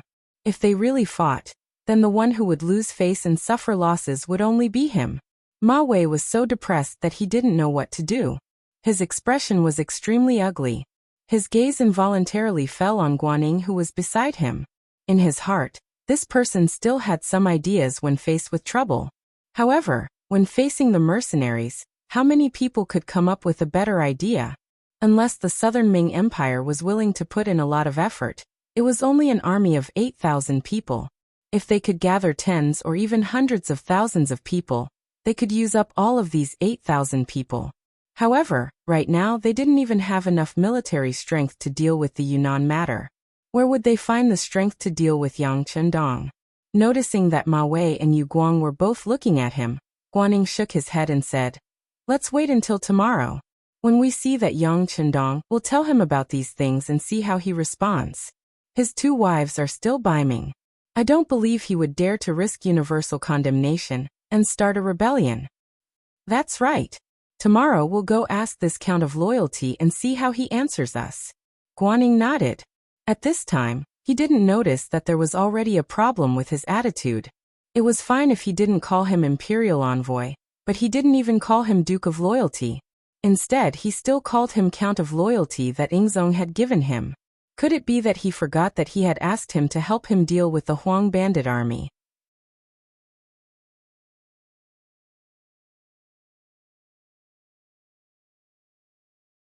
Chapter 410.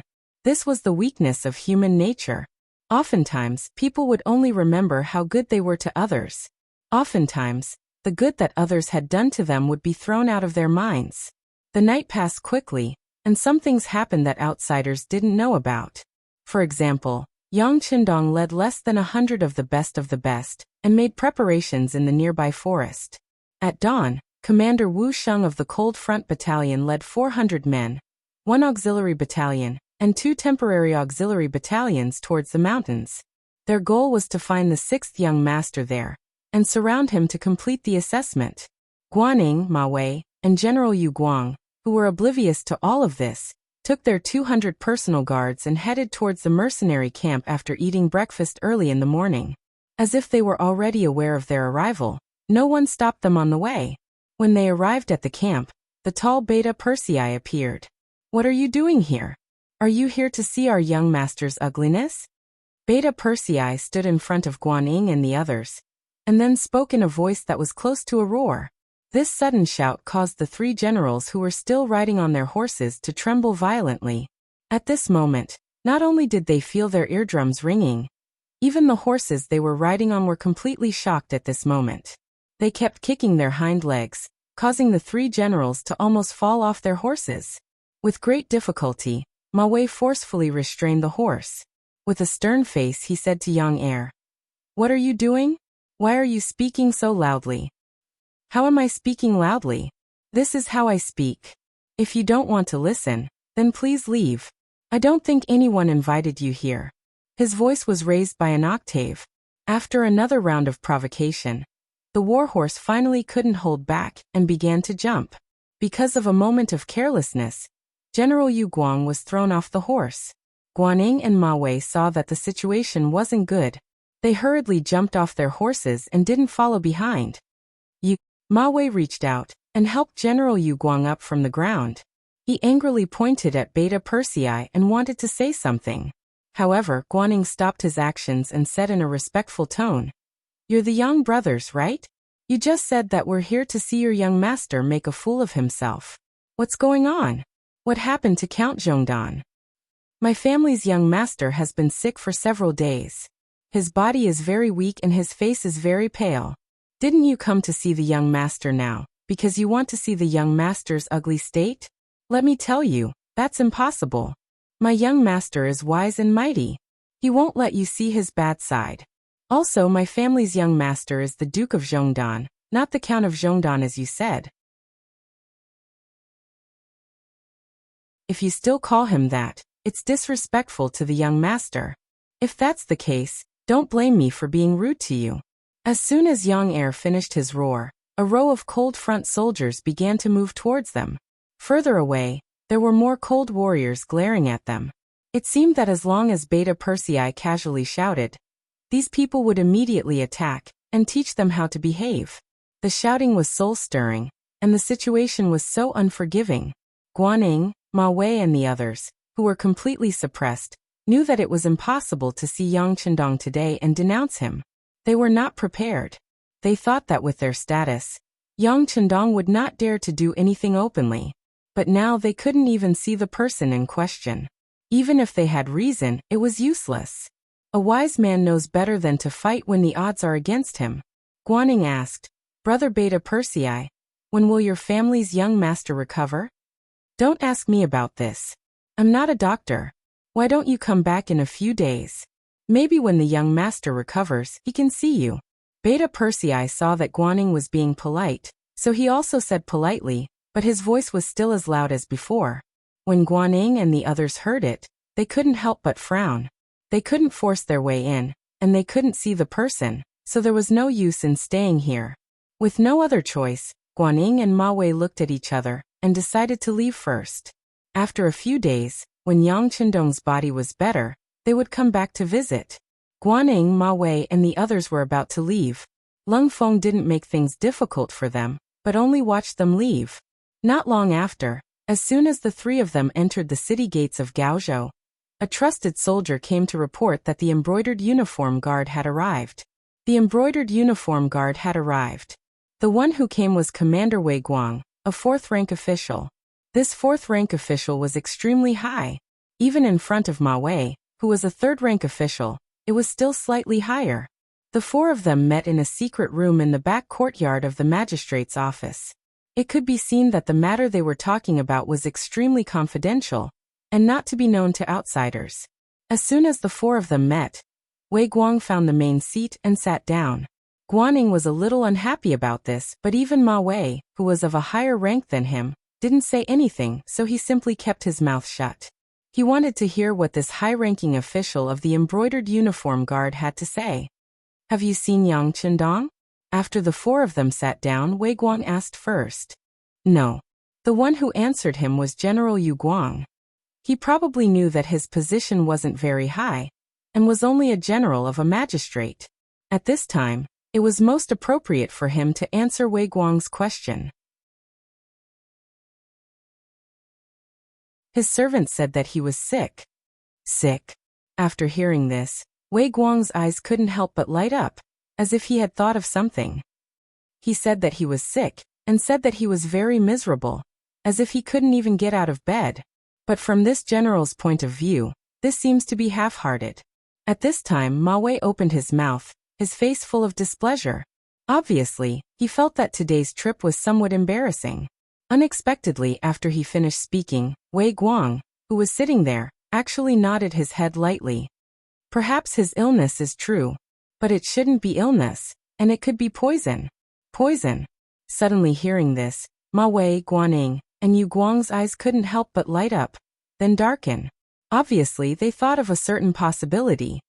Yes, we received news that someone had assassinated Yang Qindong, and they even used poison. It's just that there hasn't been any concrete reports. Looking at it now, it is very likely to be true. Oh right, General Yu Guang, you've been here for the longest time. May I ask if you've seen Yang Qindong when the mercenaries arrived? Wei Guang nodded as he voiced his guess. Then he asked Yu Guang. No. I have seen some of the other mercenary generals, but this Yang Qindong, I really haven't seen him once. After thinking for a while, Yu Guang suddenly slapped his thigh and said, Haha, that makes sense. It seems that he is very likely poisoned. And the reason why the army stopped here and didn't leave is to let him treat his illness. We can't even rule out another possibility, which is that something has happened to him, but he didn't tell the outside world. Wei Guang smiled and nodded his head. This time, he had come under Menda's secret order to check on Yang Qindong's situation. Su Maner's sudden disappearance made Menda suspect that she had already made her move, and then was silenced by Yang Qindong in a fit of anger. But in the end, everything was just a guess. This time, he sent Wei Guang to get a clear answer. Wei Guang had seen Su Maner before and naturally knew of her beauty. He believed that if it were him, he wouldn't have the slightest bit of defense against such a beautiful woman. Therefore, he judged others by himself and thought that Yang Qindong might have fallen into a trap. That was why when he heard Ma Wei and the others say that they didn't see the main culprit, and that the other party said that he was sick, he made such a guess. At this moment, even Yang Qindong probably didn't expect that he didn't come here because the other party's position was too low and not worth meeting. He didn't think that it would become the main basis for guessing that something had happened to him. The basis for guessing that something had happened to Yang Qindong was Su Maner's disappearance. As for whether this woman would stop halfway, Menda didn't even think about it. A woman who lived only for the sake of her family. Once she saw a little hope. How could she stop? Ah, if Yang Qindong is really poisoned, this is our chance. After Guaning heard Wei Guang's seemingly determined tone, he suddenly had a feeling that his eyes lit up. Could this headless mercenary army be of use to him? Guaning wasn't the only one who thought of this. Ma Wei's eyes also lit up. If these mercenaries could be used by him, then the safety of Guangdong would have more protection. As the commander of the Guangdong Guards, he would have more confidence in doing things. There is a chance, but we can't make a move on the mercenaries. Wei Guang seemed to have thought of something. After all, the embroidered uniform guards had a wide source of information, and knew a lot of information that ordinary people didn't know. We won't make a move on the mercenaries. Didn't they recruit over 4,000 people from the Huang bandit army? We only need them. Guaning naturally knew how terrifying the mercenaries were. He also knew that the mercenaries in front of him weren't all of them. As for how powerful the entire mercenary army was, it was only a guess based on his imagination. The embroidered uniform guards had secretly sent people out to see before, but without exception, there was no news. Since they didn't know how powerful Lung Feng was, it was best not to provoke him and not to make an enemy out of him. However, it didn't matter. Those things had nothing to do with him. He only needed to do the things in front of him well. That was to recruit these people who joined the mercenary army later on for his own use. Ever since he saw the glory of the mercenary army on the battlefield, Guaning wanted to build an army like this. This way, the overall strength of the South Ming army would increase by more than one level. With the addition of these people, his wish might come true sooner.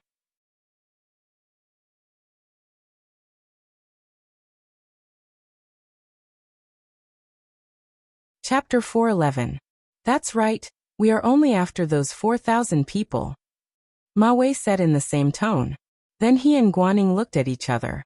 It could be seen that at this moment, there was an element of competition between them. Well, that's possible. Then we'll use our own methods. Wei Guang also received a mission, which was to bring some mercenaries back to the capital to resume their duties. From these people, they might be able to get more information about the mercenaries, which would play a crucial role in how to deal with them in the future. As a result, the three parties began to secretly compete with each other. They were all rushing towards the same goal, which was to persuade the original Huang bandits who had just joined the mercenaries to join their side and be used by them. Yang Chendong did not expect this war at all. When he received this news, he couldn't help but laugh out loud. Since they want to create more problems, let's play with them. Pass down the order. Let's have Yang Er and Yang Wu put on a good show with them. In short, the longer they delay, the better. After Yang Chendong finished speaking, someone had already passed on the order. He himself was standing on the mountainside, looking in the direction of the southwest. At this time, his eyes seemed to be able to see some of the chaotic situation there. Yunnan. It was Jules and his bastard sons who started this mess. Zhu Li, the 18th son of Zhu Yuanzhang, was born with Zhou Fei. In the 24th year of Honggu, 1391, he was given the title of Min Province. For years later, because Yunnan was newly attached, he needed a prince to govern it.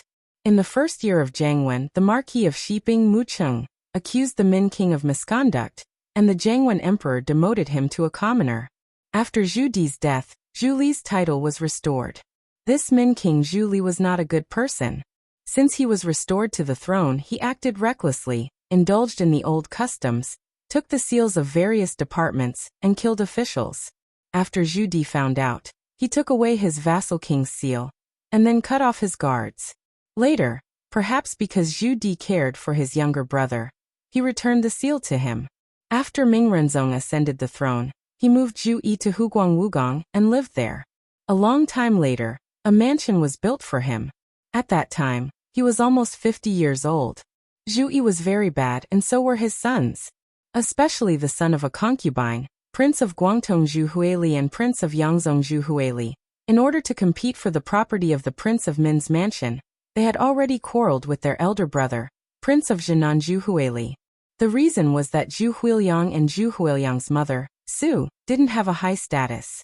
She was afraid that her two sons would be in a disadvantageous position when dividing the family property. So she took advantage of the muddle-headedness of the old king of Min, and stole from the king of Min's mansion many times. Finally, one day, when she was caught in the act, the ashamed Su Shi hanged herself. Her mother, who stole things, died. How could the two living treasures just let it go? Especially Zhu Huili, who was full of evil tricks. First, he tore down the wall and opened the door, forcibly opened the inner and outer treasury, and took the gold and silver of the family. Then he reported to the imperial court, saying that his brother Zhu Huili forced his concubine mother to death, and the imperial court should uphold justice. After Ming Yingzong heard about it, he sent the prince consort and the imperial censor to investigate. They found that it was not like what Zhu Huili said. Then he sent an imperial edict to warn Zhu Yi and his son. If you violate the rules, I dare not do it. After that, the prince of Min's mansion was quiet for a while. But then the outbreak of the Tumu castle broke this silence. Because Ming Yingzong's army was defeated and retreated back to Nanjing to establish the southern Ming dynasty, Zhu Qiyu took over the throne and became the emperor of Baiming. The big and powerful Ming dynasty was divided into north and south, and its strength was greatly reduced. Almost at this time, the old king of Min, Zhu Yi, died. Zhennan Zhu Huili became the second king of Min, also called King of Min Zhuang. In history, the brothers were incompatible with each other. After Zhu Huili became the new king of Min Zhuang, the conflicts between them began to escalate. But because of the appearance of Yang Chendong, everything changed. Since Zhu Qizhen and Zhu Qiyu could separate and become the North and South emperors, why couldn't they? Did they have to be entangled with the issue of King of Min? Not to mention that the two brothers originally had titles, namely Guangdong King Zhu Huili and Yangzhong King Zhu Huili. Among the three of them, Zhu Huili was the quickest to react. Just when his elder brother Zhu Huili inherited the throne, He and his younger brother Yongzhong King Zhu Huili came to congratulate him, which made his elder brother and the guards in the family very nervous. But when there were no outsiders, Zhu Huili and his younger brother Zhu Huili told their thoughts to their elder brother Zhu Huili, and the new king of Min was tempted. Since the Ming dynasty could be divided into north and south, why couldn't they divide another one? As long as the three brothers were united, what couldn't they do? After all, the land that could be ruled by the king of Min was still small. If they could fight for it, how big would the world be? Kings, nobles, generals, and ministers were all noble.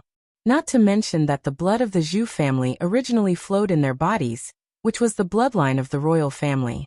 Just like that, the three ambitious brothers began to work together and secretly made preparations. They wanted to take advantage of the time when Yingzong's influence in the south was not completely stabilized to make their move.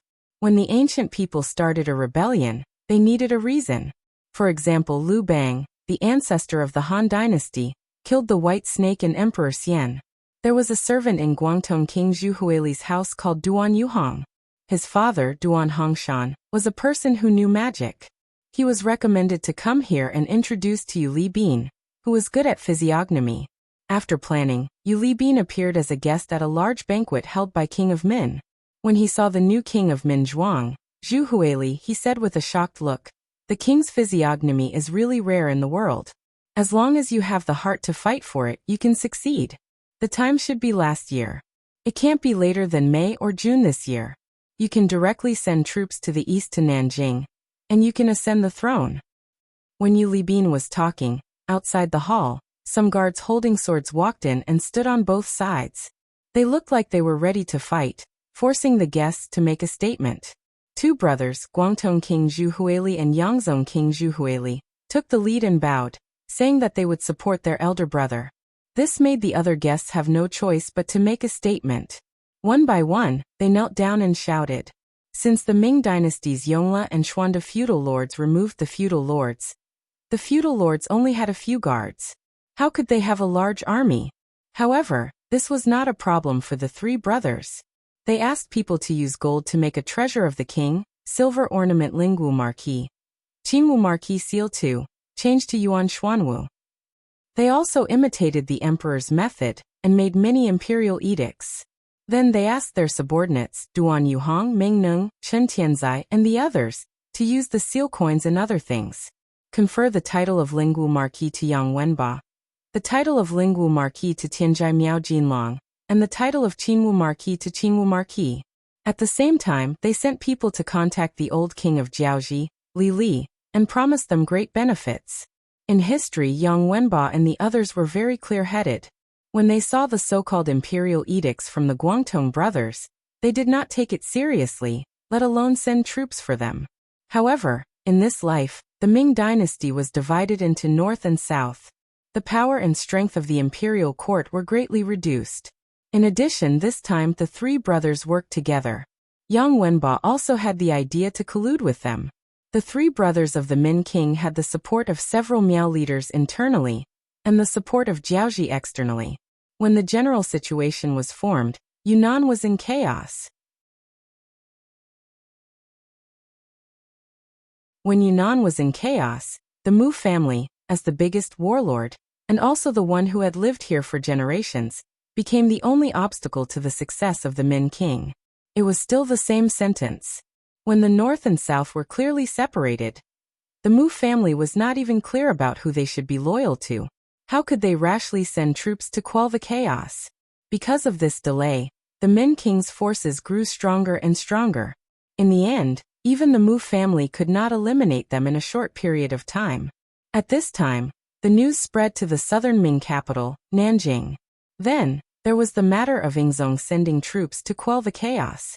Looking at the relevant information that was completely inconsistent with the development pattern in history, Yang Chendong, who was in a well-disguised deep pit, slowly turned off the flashing flashlight in his hand. The situation seemed to be getting more and more chaotic. Even the news from the military camp outside was not as encircling and intercepting as previously thought. On the contrary, it was all kinds of benefits. After knowing that Ming Yingzong, Zhu Qizhen, had adopted the strategy of the left assistant minister of the Ministry of War, Wang Ji. They would use quiet methods to deal with the mercenaries outside of Gaozhou. For example, they would surround them and not use their weapons. They would wait for them to run out of ammunition and food. This way, they would be able to control them at will until they were forced to withdraw from all of the southern Ming territory.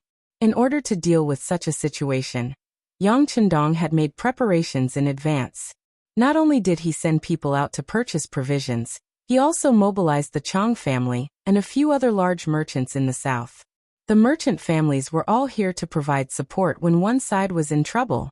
When the time came, with sufficient food, the situation in Yunnan would worsen. When Wang Ji's enlistment strategy completely failed, it would be time for him to return to the stage of history and show his strength.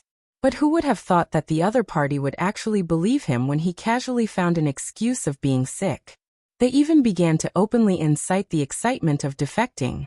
According to the report from Beta Persei and Yang Wu, who stayed in the military camp, they had already gone to several dinner parties. They had heard so many compliments that their ears were about to grow calluses.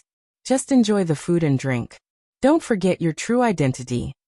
This was Yang Chendong's reply to the two personal servants. From this sentence, it was not difficult to see that Yang Chendong was happy to see the situation in front of him. If possible, he wanted to continue like this until there was a change in Yunnan. All in all, the changes in the military camp were good things. At least there was no need to fall out.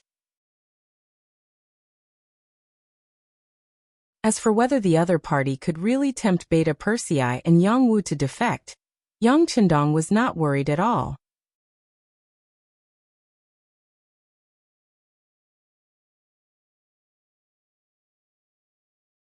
Chapter 412. Both of them had been to Crimson City and had witnessed Yang Xie's strength. They had been his personal retainers for such a long time. They had a bright future ahead of them. It would be foolish of them to betray him for the sake of a dream fabricated by someone else. If that was the case, it would be better for it to happen as soon as possible. Instead of waiting for someone to grow stronger, it would be better for a disloyal person to reveal his true colors as soon as possible. Of course, Beta Persei and Yang Chendong would definitely be able to pass the test. On this point, Yang Chendong was very confident. Young master, there are people walking past us again. It seems like there are more than one squad. Should we attack? Yang Chendong lowered his head and pondered about the environment he was facing. He wondered if there was anything he had not considered, and if there was a move he could take the initiative to make when Tiger's Mane's slightly agitated voice sounded in his ear. They were now in a deep pit. The top of the pit was covered with branches and leaves that could be used as camouflage. Unless one was a professional or was very close to the pit, it would be very difficult to discover such a trap. Yang Chendong had done this kind of concealment and camouflage countless times in his previous life. He was already very experienced in it. In fact, there were more than a dozen such traps in the forest. Tiger's Mane and the other 6 members of the first guard squad who followed Yang Chendong were in this pit. They were here to deal with the members of the Cold Vanguard team who passed by and eliminate them one by one. Yang Chendong's lips curled into a smile when he heard that someone had come to his pit. Good. We must eat the fat meat that is in our mouth. We must let the members of the Cold Vanguard know that the slightest bit of carelessness can cost them their lives, especially in the forest where the environment is constantly changing. Just wait and see, young master. After receiving the order to attack, Tiger's Man's eyes flashed with excitement. Even though the bottom of the pit was pitch black, one could still see his eager expression. Not long after, a slight muffled groan came from outside the pit. Obviously a one-sided slaughter was going on. Marquis Sheeping's residence. Reflected in front of him were 2 giant stone lions that were 4 meters tall. It was said that the most famous craftsmen in the country were invited to build them when the mansion was founded. After everything was over, the stone lion's eyes faintly emitted a deep light that could shake one's soul. Between the 2 stone lions, there was a tall and solemn door painted red. The door was inlaid with 7 horizontal lines and 7 vertical lines. There were a total of 49 white door nails, indicating the identity of the owner of the mansion. When he pushed open the heavy door and stepped into the courtyard, not only was it spacious, but the decorations were also exquisite and gorgeous. It could be said to be richly ornamented and splendid. It was even more luxurious than some of the great Ming dynasty's Zhou family residences. This was the Mu residence of the Marquis of Shiping. It originated from Zhu Yuanzhang's adopted son Muing. Because of his bravery in battle, he repeatedly made contributions. In the 16th year of Hongwu, 1383, Marquis of Shiping was enfeoffed in Yunnan and later promoted to Duke of Qian. From then on, the Mu family became the actual owner of Yunnan. Until now, the newly appointed Mu Bin took over the family's glory and mission, becoming the new Marquis of Shiping and Duke of Qian. However, compared to the previous Marquis of Shiping, Mu Bin not only encountered more problems, but they were also very big. For example, the current chaos caused him to be unable to sleep at night, and his food was tasteless. The reason was the two imperial edicts, one in the open and one in the dark. Needless to say, it was the imperial edict from the southern Ming dynasty's Zhu Qizhan, asking him to quell the chaos in Yunnan. The hidden edict was referring to the Baiming emperor, Zhu Qiyu. The meaning of the secret edict was for him to recognize the situation and return to the great Ming dynasty's embrace as soon as possible. As for the Yunnan matter, he could watch with folded arms. When the chaos affected the retired emperor's foundation of governance, he could work together with Baiming to pacify the world. Since the great Ming dynasty was divided into two, Mu Bin was in a difficult position. He didn't know who to listen to. As the Mu family who had protected the Zhu family for generations, they had never had any thoughts of rebellion. This was the case from the earliest Muing. Even now, Mu Bin still had the same idea. However, the matter of two emperors in one country was really difficult for him. Moreover, from his point of view, it seemed that every one of them was orthodox, and every one of them was not. Zhu Qizhan was originally the emperor of the great Ming dynasty. Although news of him was lost due to a crushing defeat on the battlefield, his identity as the emperor had always existed. It was not an exaggeration to say that it was orthodox. Zhu Qiyu was appointed in the face of danger. After there was no news of the emperor of the great Ming dynasty, he succeeded as the emperor and played a very positive role in calming the hearts of the officials and the people. Moreover, he ascended the throne in the northern capital. There were ceremonies and laws. It could be said that it was orthodox. However, it was not. When Zhu Qizhan returned after his defeat, he should have gone directly to the capital. However, he did not have the courage to do so. Instead, he went to Nanjing to establish the southern Ming dynasty. This seemed to be somewhat unorthodox, and even had the intention of splitting the great Ming dynasty. Zhu Qiyu was even more so. His emperor position was originally a stopgap measure. Logically speaking, when he knew that Zhu Qizhan was fine, he should have taken the initiative to give up the throne. However, he did not. Instead, he continued to sit on this somewhat illegitimate emperor position. It did not seem to be an orthodox thing to do. These two emperors were both right and wrong. It was difficult for Mu Bin. It was precisely this difficulty that made the situation in Yunnan worse and worse. Even if he wanted to go all out now, he was afraid that he would not be able to solve the problem. In war, the most taboo thing was that the commander's will was not firm enough. This kind of thing happened to Mu Bin. Even the commander was like this, let alone the soldiers. They did not know who to listen to, so much so that in the later stages, they did not know who to fight for. They did not even know why. It would be strange if they could fight this battle well. Even Mu Bin could not believe it. Because his will was always wavering and his will was not firm enough on the battlefield. The enemy took advantage of the loophole. Now that things had reached this stage, he could only stay in a corner and wait for changes. It was at this time that Ingzong's special envoy arrived.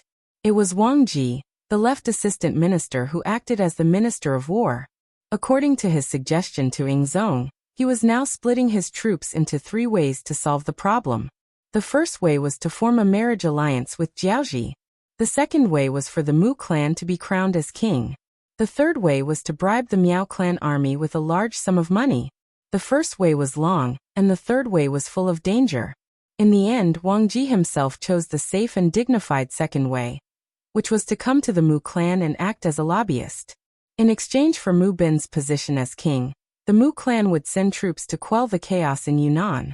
Mu Bin naturally did not dare to neglect Wang Ji's arrival. Although he had a large number of troops in his hands and had a high influence in Yunnan, he had to be careful. The reason why the Mu clan could continue to this day and hold military power without being suspected by others was because they were cautious and careful. Usually, if a random fifth-rank official of the imperial court came to the Mu clan, he would personally receive him, not to mention a third-rank official who was very likely to become a second-rank minister. In the Mu clan's main hall, the handsome Mu Bin saw Wang Ji, who was wearing a second-rank official's robe and had a humble appearance. The two sides first greeted each other politely, then they sat down and looked at each other face to face. Wang Ji was still a little unfamiliar with Mu Bin. As for his father, Mu Chung, who had just passed away, had some dealings with him. Since they wanted to talk about things according to the Chinese's habit, they naturally had to start with a friendly relationship. Wang Ji then talked about some of his and Mu Cheng's past. When someone talked about his father in front of him, Mu Bin naturally listened with a respectful expression. From time to time, a smile would appear on his face to show his respect. Wang Ji was very satisfied with Mu Bin's performance. As they talked, the topic was naturally related to the current situation. Back then, when old Duke Muching was still alive, Emperor Ingzong had praised him more than once. He said that old Duke Muching had a noble character, was loyal to the country, and fought bravely. He had won the emperor's heart. When he heard the news of old Duke's death, he was really sad for a few days. Now that I think about it, everything seems to have happened yesterday. How nostalgic. Many thanks for His Majesty's love for father. If father knew in the underworld, he would be happy and comforted. Mu Bin stood up and cupped his fists toward the south to show his respect. Mu Marquis is too polite. Not only is His Majesty very respectful to old Duke, but he also values Mu Marquis very much. He has told this subject more than once that although Mu Marquis is young, you do have the demeanor of old Duke. Moreover, you are young and strong, so you should be able to create more achievements comparable to your ancestors. It is because of this that His Majesty has decided to abolish the policy of not being able to confer the title of king. Mu Bin, please accept the imperial edict. As he spoke, Wang Ji's expression became extremely solemn. In the end, he even took the initiative to stand up. Unknowingly, a golden imperial edict with a dragon pattern on the back appeared in his hand. This subject, Mu Bin, accepts the imperial edict. In the face of the imperial edict, whether it was from Ingzong or Daizong, Mu Bin had no reason to object. All he could do was kneel and accept the title. By the will of heaven, His Majesty, the imperial edict says, Marquis Mu Bin of Shiping is young and promising, loyal to his country, and has outstanding military achievements. Today, to thank the Mu family for their outstanding contributions to the great Ming dynasty, I hereby confer Marquis Mu Bin of Shiping as the King of Shiping and award him with a gold medal. 4 generations, except for the first Marquis Muing. The other Marquis of Shiping were all Marquis when they were alive. Only when they died could they be conferred the title of Duke of Qian. This had become a tradition. However, when it came to Mu Bin, he was conferred the title of King of Shiping without doing anything. Although it was only for this term, it was not hereditary. It was not an exaggeration to say that this action brought honor to his ancestors.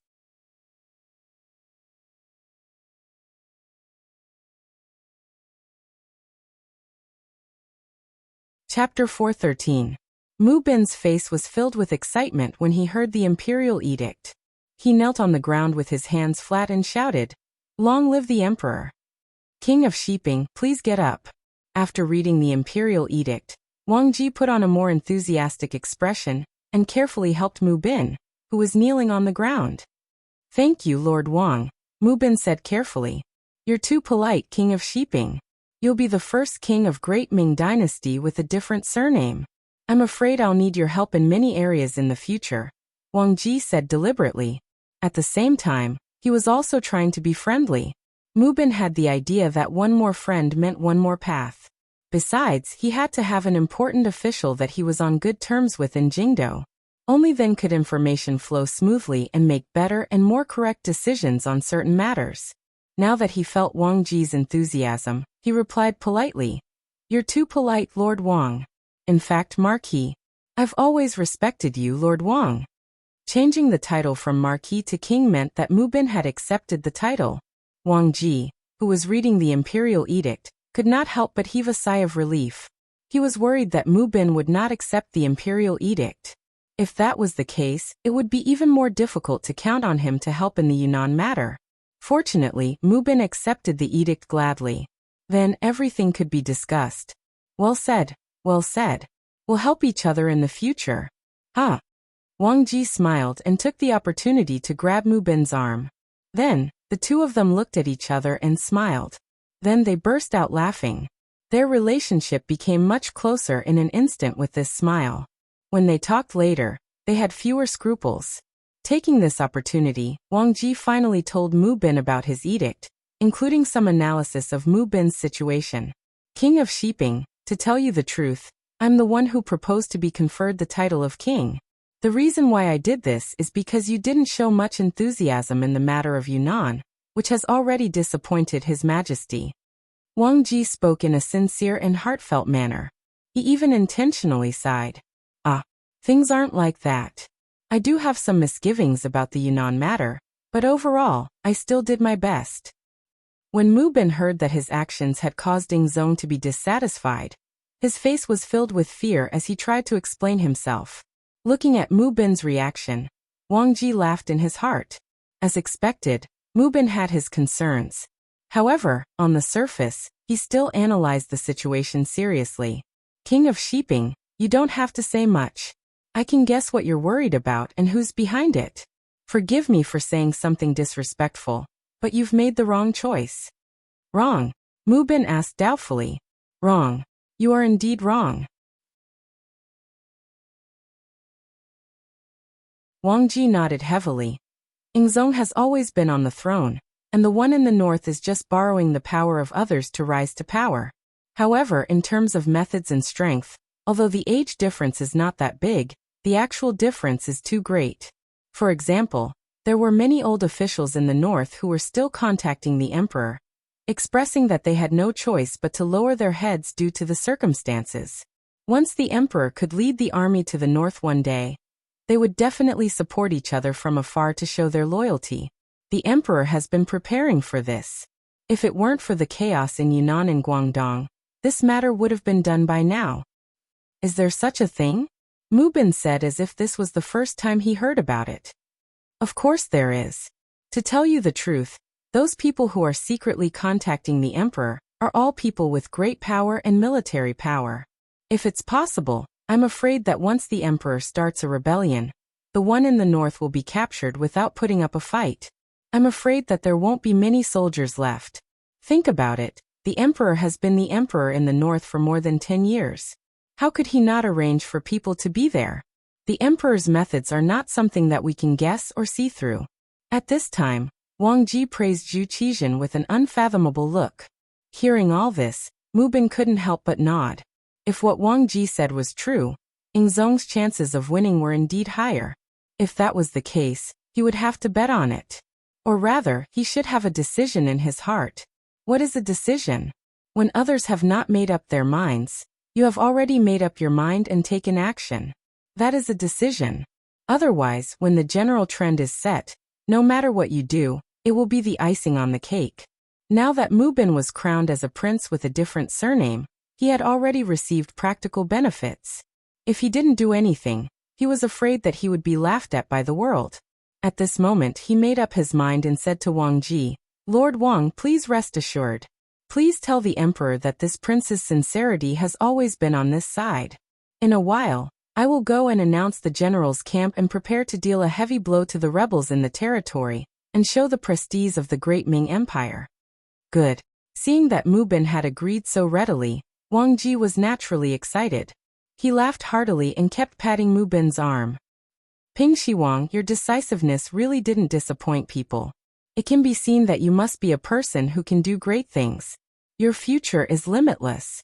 In the future, the Mu family will also have good fortune because of you. This prince is only loyal to the emperor. All this is what I should do." Since he made the final decision, Mu Bin's heart that had been wavering left and right was put down. At this moment, he only had one goal in his heart, and that was to be worthy of the emperor's trust. He would take the opportunity to stabilize the position of Ping Shi Huang and bring good fortune to the Mu family. Not long after, the army belonging to the Mu family moved. 100,000 troops were ready for battle, causing the entire Yunnan to be shaken. Everywhere was filled with murderous intent. Wang Ji's road was successful, but the other two roads were not so smooth. Although the envoys sent to the Miao family promised a lot of money, the opinions of the Miao family leaders were not unified. It was difficult to reach a conclusion in a short time. Although the envoys on the way to Jiaoji successfully met the old emperor of Jiaoji, King Li, in history, this person died, but for the sake of the story, he is still alive, still alive. Dear officials, please don't scold him as a prodigal son. Thank you for your understanding. The other party seemed to be satisfied with the so-called marriage alliance, but they had different opinions on which princess to marry. According to Zhu Qizhen's arrangement, this time, the other party was given the daughter of a foreign prince, who was temporarily conferred the title of princess. Although such a person also had the blood of the Zhu family, it was not very pure and her status was not very high. King Li was well aware of this point. Since he wanted to marry, he naturally hoped to find a princess with a pure bloodline and noble status to be his wife. Thus he put forward his own request. That was, the marriage was fine, but he had to marry the third princess of the Southern Ming Empire. The third princess of the Southern Ming Empire was Zhu Qizhen's younger sister. During her birthday, Yang Qindong had even arranged a program for her. Because of her status, she was very noble. Later on, after Zhu Qizhen's army was defeated, although Daizong Zhu Qiyu tried to persuade her to stay, she still followed Zhu Qizhen to Nanjing. Because of this, the matter of finding Fu Ma was delayed. Now she was a girl waiting to be married. Since Li knew about this matter, it was natural for him to have such a request. The other party wanted to marry the third princess, so the envoy did not dare to make a decision. He only said that he would return to the capital of the Southern Ming Empire and report to Daizongingzong. As if to put pressure on the other party, Li clamored for the envoy to quickly reply. Otherwise, he was not sure if he would send troops again in a fit of anger and occupy the entire Yunnan. At that time, it would be hard to avoid hurting the relationship between the two sides. The envoy was so scared that he ran out of the Jiaoji army's camp in a panic. He took a detour and headed straight for Nanjing. However, what he and everyone else did not expect was that the Security Bureau had already made arrangements to deal with this envoy. Not long after the envoy entered the Jiaoji army's camp, the assassination attempt was carried out. The envoy was completely unprepared and was killed, along with the dozens of people who followed him. Envoys being killed, this kind of thing usually did not happen. As the saying goes, even if two armies were at war, they would not kill the envoys. It was precisely because of this fixed way of thinking that no one would expect such a thing to happen. As a result, the envoy was only discovered after he disappeared for a few days. At that moment, rumors started to spread. It was said that King Li had asked Dingzong for two women. One was the most noble and pure-blooded third princess, Princess Shangda, and the other was Zhu Qizhen's current wife, Empress Qian. It was also said that the old king preferred married women. This news was naturally spread by the Security Bureau on purpose. Because the envoy was already dead, the truth of the matter could no longer be investigated. Once such rumors were heard, the news immediately spread to the capital of Nanjing. One could imagine how angry Zhu Qizhen would be when he heard the news. Who knew how many tables he would overturn and how many things he would break because of this?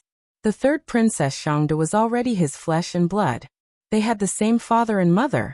How could such a biological sister marry an old man who was almost 60 years old? If he really did that, how could he face his ancestors after 100 years? Not to mention, the other party even said that he wanted his empress. This was a blatant slap to his face. If it were any other man, they would not be able to accept it. Although it was popular in some places to send women to do errands, especially in Japan, this kind of thing could be said to be common. However, Lady Qian was the empress of a country. Similarly, she represented the face of a country. If Zhu Qizhan really did that, he would not need to do anything else. The whole world would look down on him. Then where would his imperial power be? Where would his dignity be? In his anger, Zhu Qizhan unleashed a thunderous rage in the imperial court. I order Governor Wang Lai of Huguang, Administrative Secretary Yang Xinmin of Yunnan, and Governor Tongji Dongxing to immediately mobilize the army and attack Jiaoji together with King Shiping. I want him to pay the price for his arrogance and ignorance. Pay the price. The emperor was furious. Immediately, a eunuch went down to pass down the decree. However, all the officials in the imperial court knew that if Jiaoji was so easy to destroy, it would have been destroyed long ago. There would not have been Xuanzong Zhuzhanji's abandonment back then.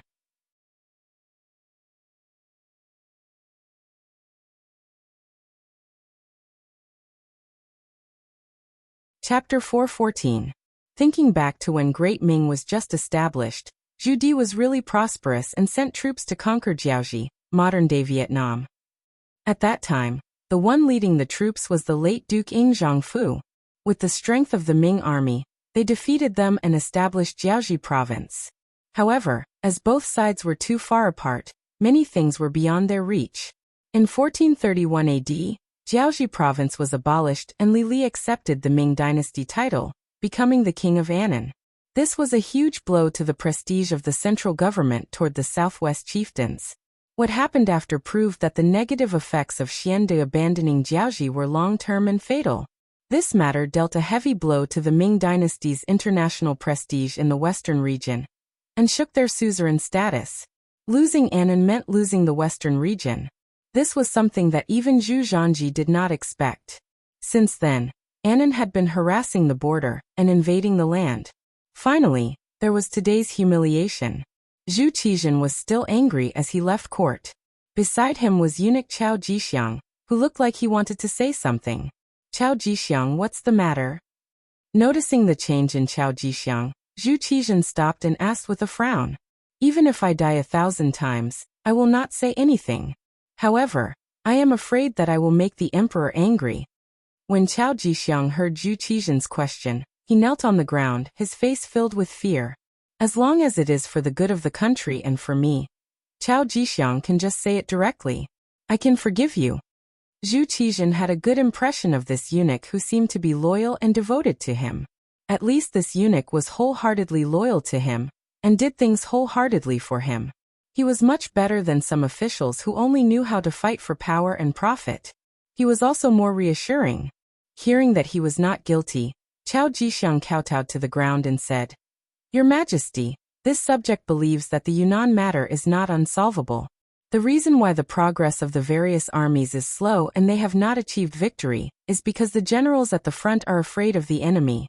As they say, the emperor is far away and there is no one to supervise them.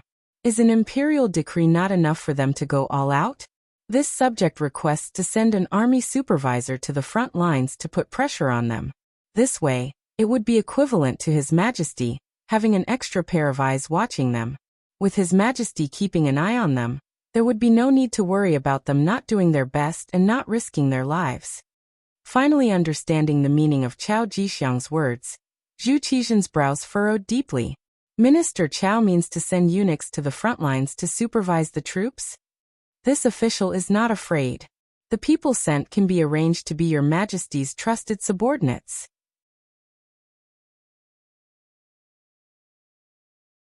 This official will not say anything more about this matter. Chao Jixiang did not admit nor deny. He was afraid that his suggestion would give Zong the impression that he wanted to seize power and meddle in the military. So he didn't dare to say anything. Originally, the Ming dynasty had a system of inspecting the army. Every time there was a war, eunuchs would be sent over. On the surface, it was to supervise the army, but in reality, it was to watch over the generals for the emperor and report their performance in the form of secret memorials. Reality proved that with eunuchs supervising the army, the generals at the front lines did not dare to be negligent. Some even purposely showed a very brave appearance in order to gain the favor of the eunuchs. It was so that their names could be passed to the emperor's ears. and then their future would be limitless. However, ever since the defeat of Tumu, for the sake of Ingzong's reputation, everyone put the blame on Wang Zhen. There were even people who said that war was not a game. How could there be an outsider guiding an expert? It was also from then on that the idea of eunuchs supervising the army was rejected. This also caused the entire group of eunuchs to revolve around the emperor. Otherwise, without military power, they could be removed and replaced at any time. For the sake of supervising the army, for the sake of seizing military power, these eunuch leaders had thought of ways to solve this problem more than once. However, with Wang Zhen's example as an example, it was extremely difficult for them to change their minds. And now, the opportunity seemed to have come. Zhu Qizhen's dissatisfaction with the situation in Yunnan allowed Chao Jixiang, who was following beside him, to see an opportunity. Chao Jixiang was completely dedicated to the country and the people, and this moved Zhu Qizhen. He had also felt that the imperial power did not seem to have enough control over the war in Yunnan. It was not that he had not thought of sending eunuchs to supervise the army. Although there was a drawback of an outsider guiding an expert, it was undeniable that with eunuchs at the front lines, the imperial power would be able to reach the army, and it would be better for the army to fight bravely. In the past, it was because of Wang Zhen's influence and the obstruction of the officials that he had no choice but to stop the example of eunuchs supervising the army. However, now that Jiaoji was so rampant, no one would say anything if he proposed to send eunuchs to supervise the army. What? The other party wanted the empress to be his wife. Could it be that the emperor was not allowed to retaliate? Good. Great companion's loyalty to the country is exemplary. Since that is the case, I order Qianliang to be the eunuch supervising the army in Yunnan. He will supervise the generals on the battlefield and kill the enemy bravely. Those who disobey will be punished according to the law. Zhu Qizhen finally opened his mouth and personally mentioned Qianliang's name. Chao Jixiang was not surprised by this and kowtowed to the ground again.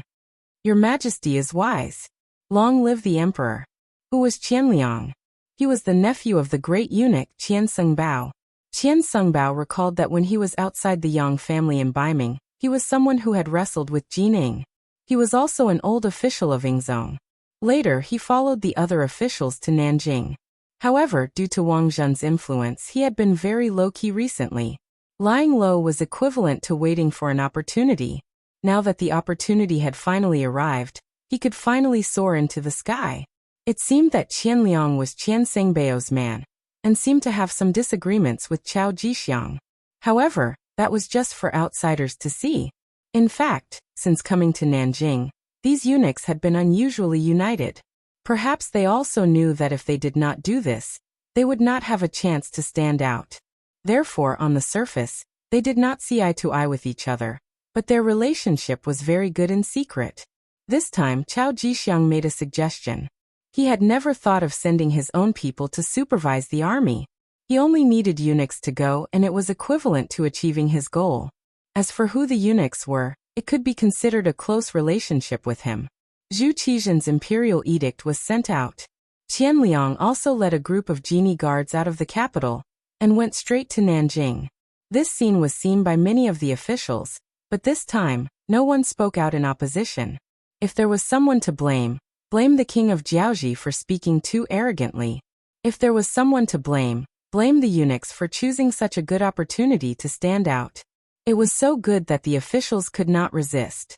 In the Kuang residence in the capital, Kuang Yi, who had been ordered to recuperate at home, could not leave the residence or go to the court to meet the emperor. However, his position as the Minister of War did not change.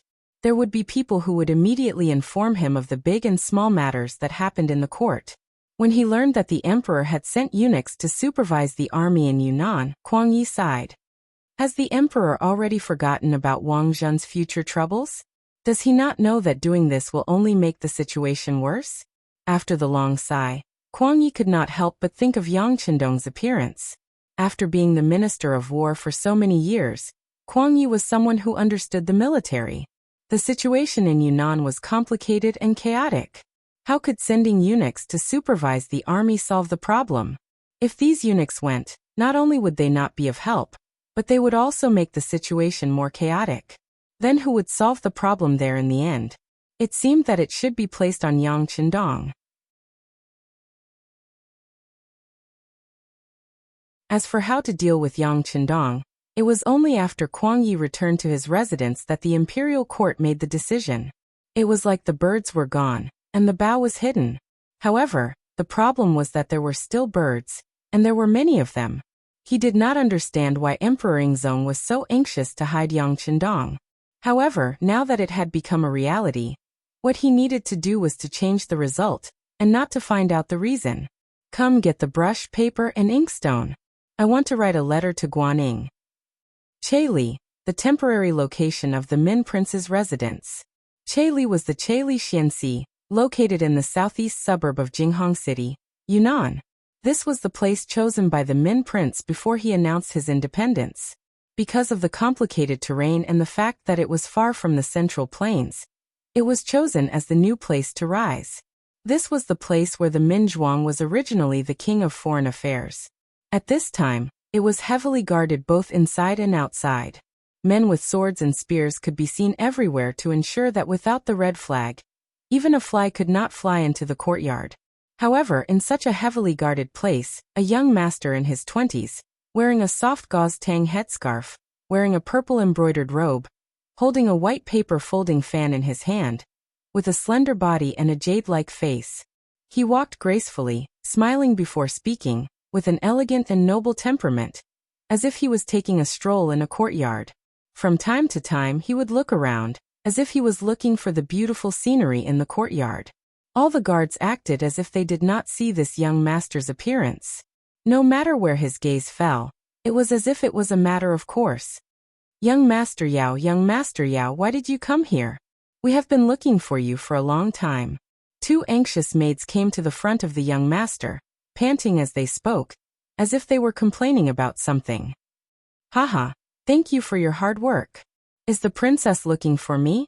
There was a faint smile on the young master's face. Just this smile alone gave people the feeling of being bathed in the spring breeze. Yes, the princess has prepared a new song. She is just waiting for young Master Yao to appreciate it together. The two maids kept nodding. After saying this, they pulled the young man's arms and walked straight to another courtyard. This young Master Yao still maintained a smile on his face, and allowed the two girls to pull him. However, deep in the corner of his eyes, there was a faint killing intent. He was currently memorizing every scene in the courtyard, including how many guards there were, where they were distributed, and so on.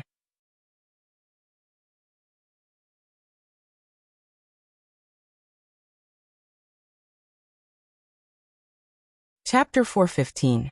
Young Master Yao's surname was Yao and his given name was Yingjun. As a matter of fact, he was as handsome as his name suggested. His appearance belonged to the sunny and energetic type of man. In modern terms, he was the type of fresh meat. He had big eyes and a fair complexion.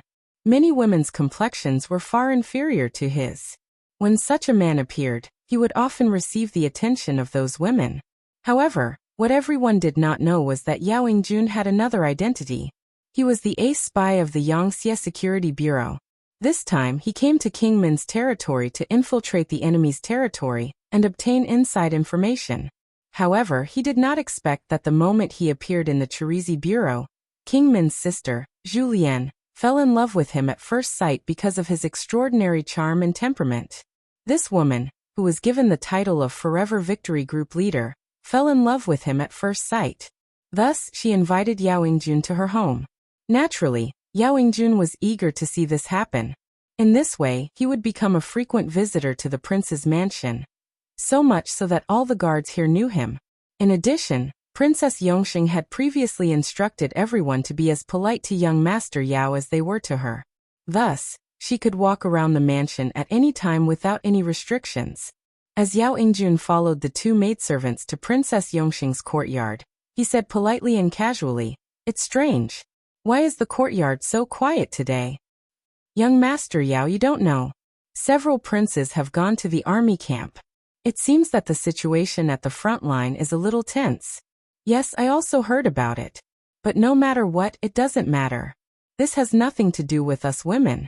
Also, young Master Yao, although you are a man, you have a good appearance. As long as you please our princess, you will be able to live a life of luxury." The two maidservants talked one after another.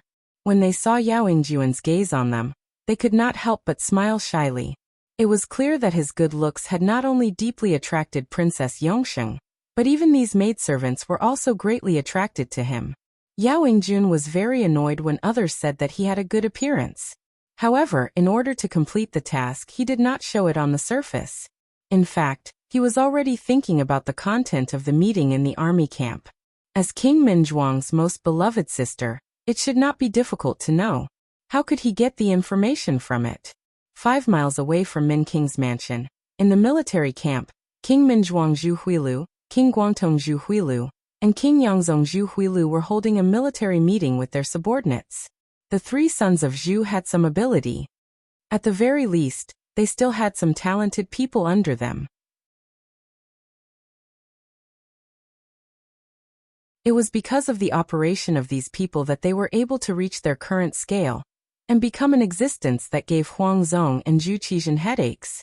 These so-called talents included Duan Yuhong, who was good at strange skills, Meng Neng, who was brave and good at fighting, Chen Tian, who was good at talking, and Yu Li Bin, who was good at reading people's faces and knew some supernatural skills.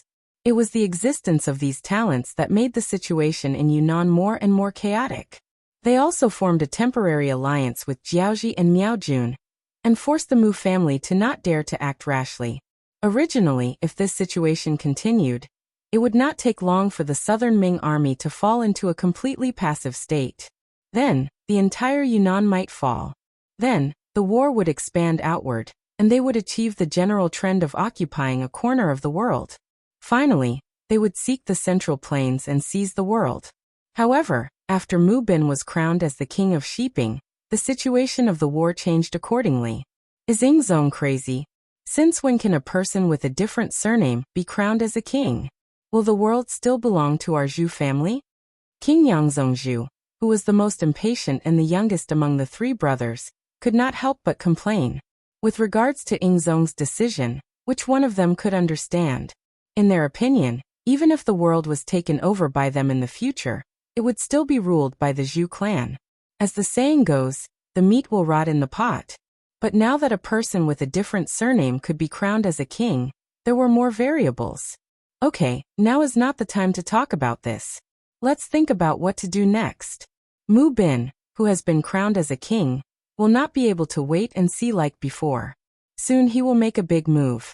How should we deal with it? That's the big thing that we need to discuss.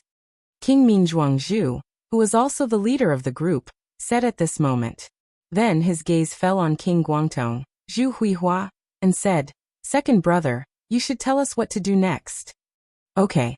Zhu Huichen nodded at Zhu Huichen, then glanced at the crowd and said slowly, "Mu Bin has been conferred the title of King of Shiping. Even if it's just for this title, he must be our enemy. Previously, we fantasized about joining forces with him, and even promised to give him a share of the world. We must change our plans. Fortunately, the negotiations with Jiaoji fell apart. I don't know who helped us a lot, but they actually killed the envoy sent by Yingzong."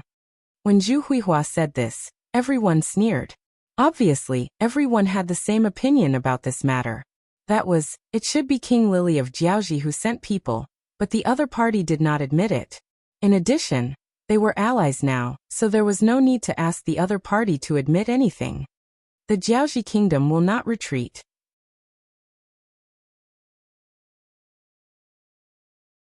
Instead, they have been forced into a corner.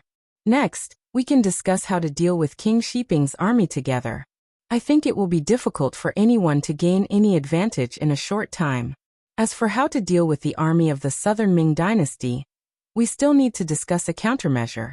When Zhu Huihua said this, his gaze naturally fell on Duan Yuhong, who was standing below. Duan Yuhong was famous for his strange skills in Yunnan. This person had foresight and considered the future. He had the talent of a military advisor. Now that Zhu Huihua was asking for his opinion, he stepped forward. 3 princes, the army of the Southern Ming dynasty is actually not difficult to deal with.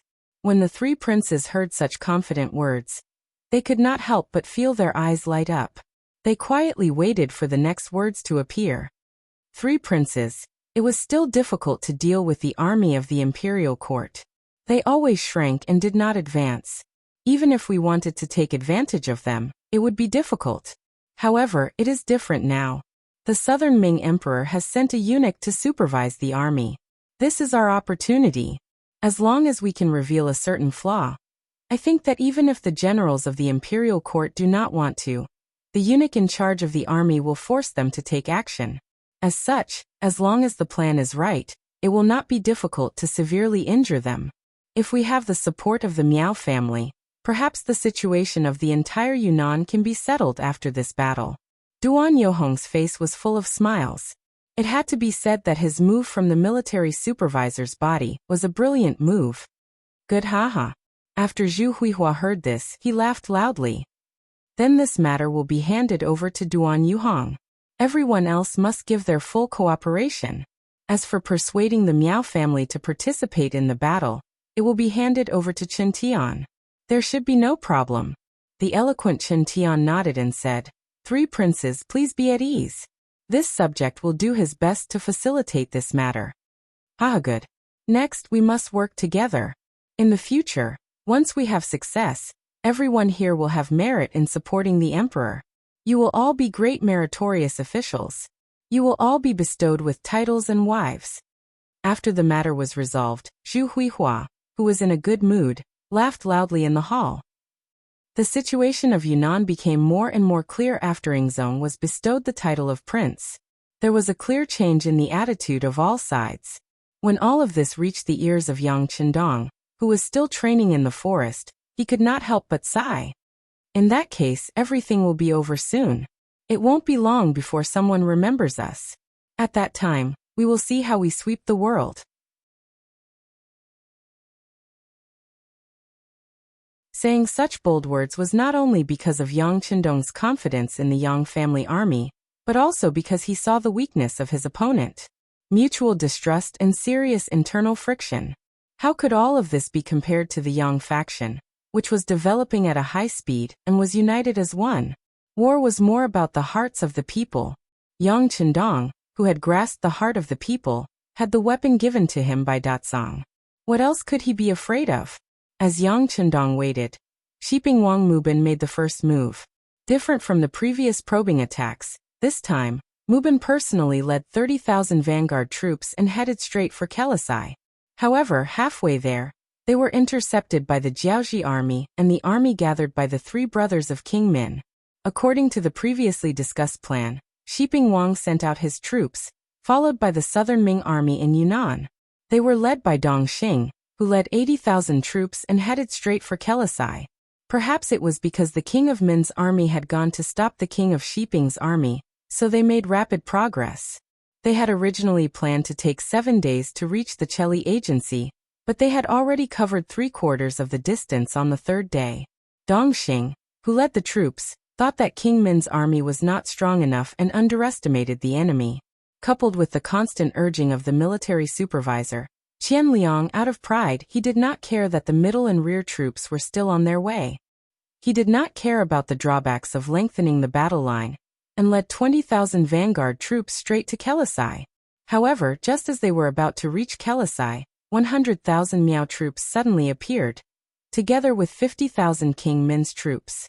With so many enemies appearing like landslides and tsunamis, they rushed into the army of the Southern Ming Empire. It was as if a river had flooded the land, drowning the 20,000-strong army. Not only that, even the military governor, Dong Xing, was killed in the chaos.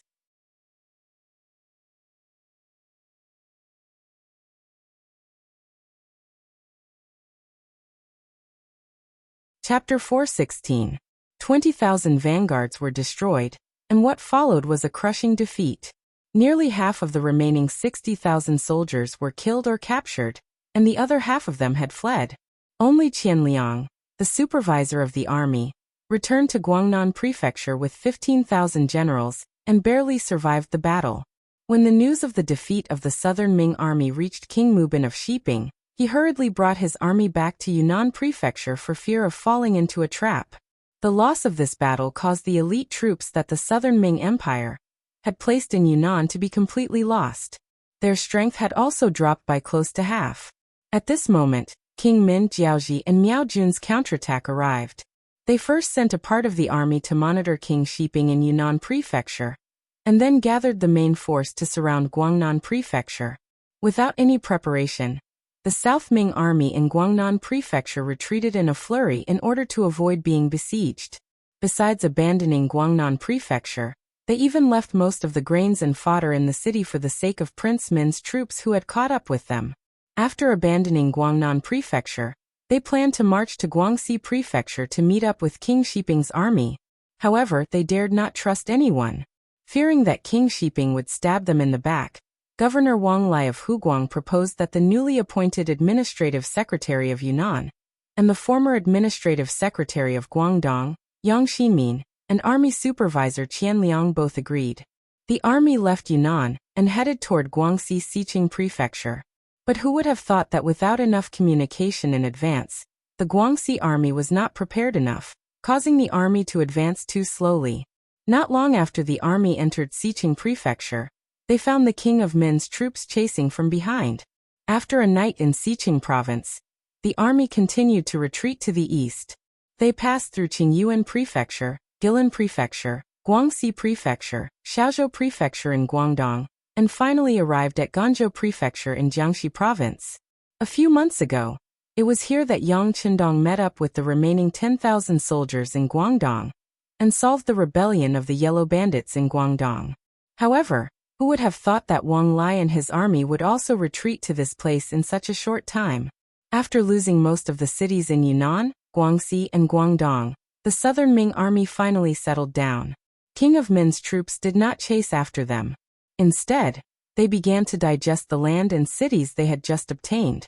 Because this place was jointly attacked by the Min King, Jiaoji, and Miao people, they still needed to discuss the division of the city. This gave the Southern Ming army a chance to catch their breath.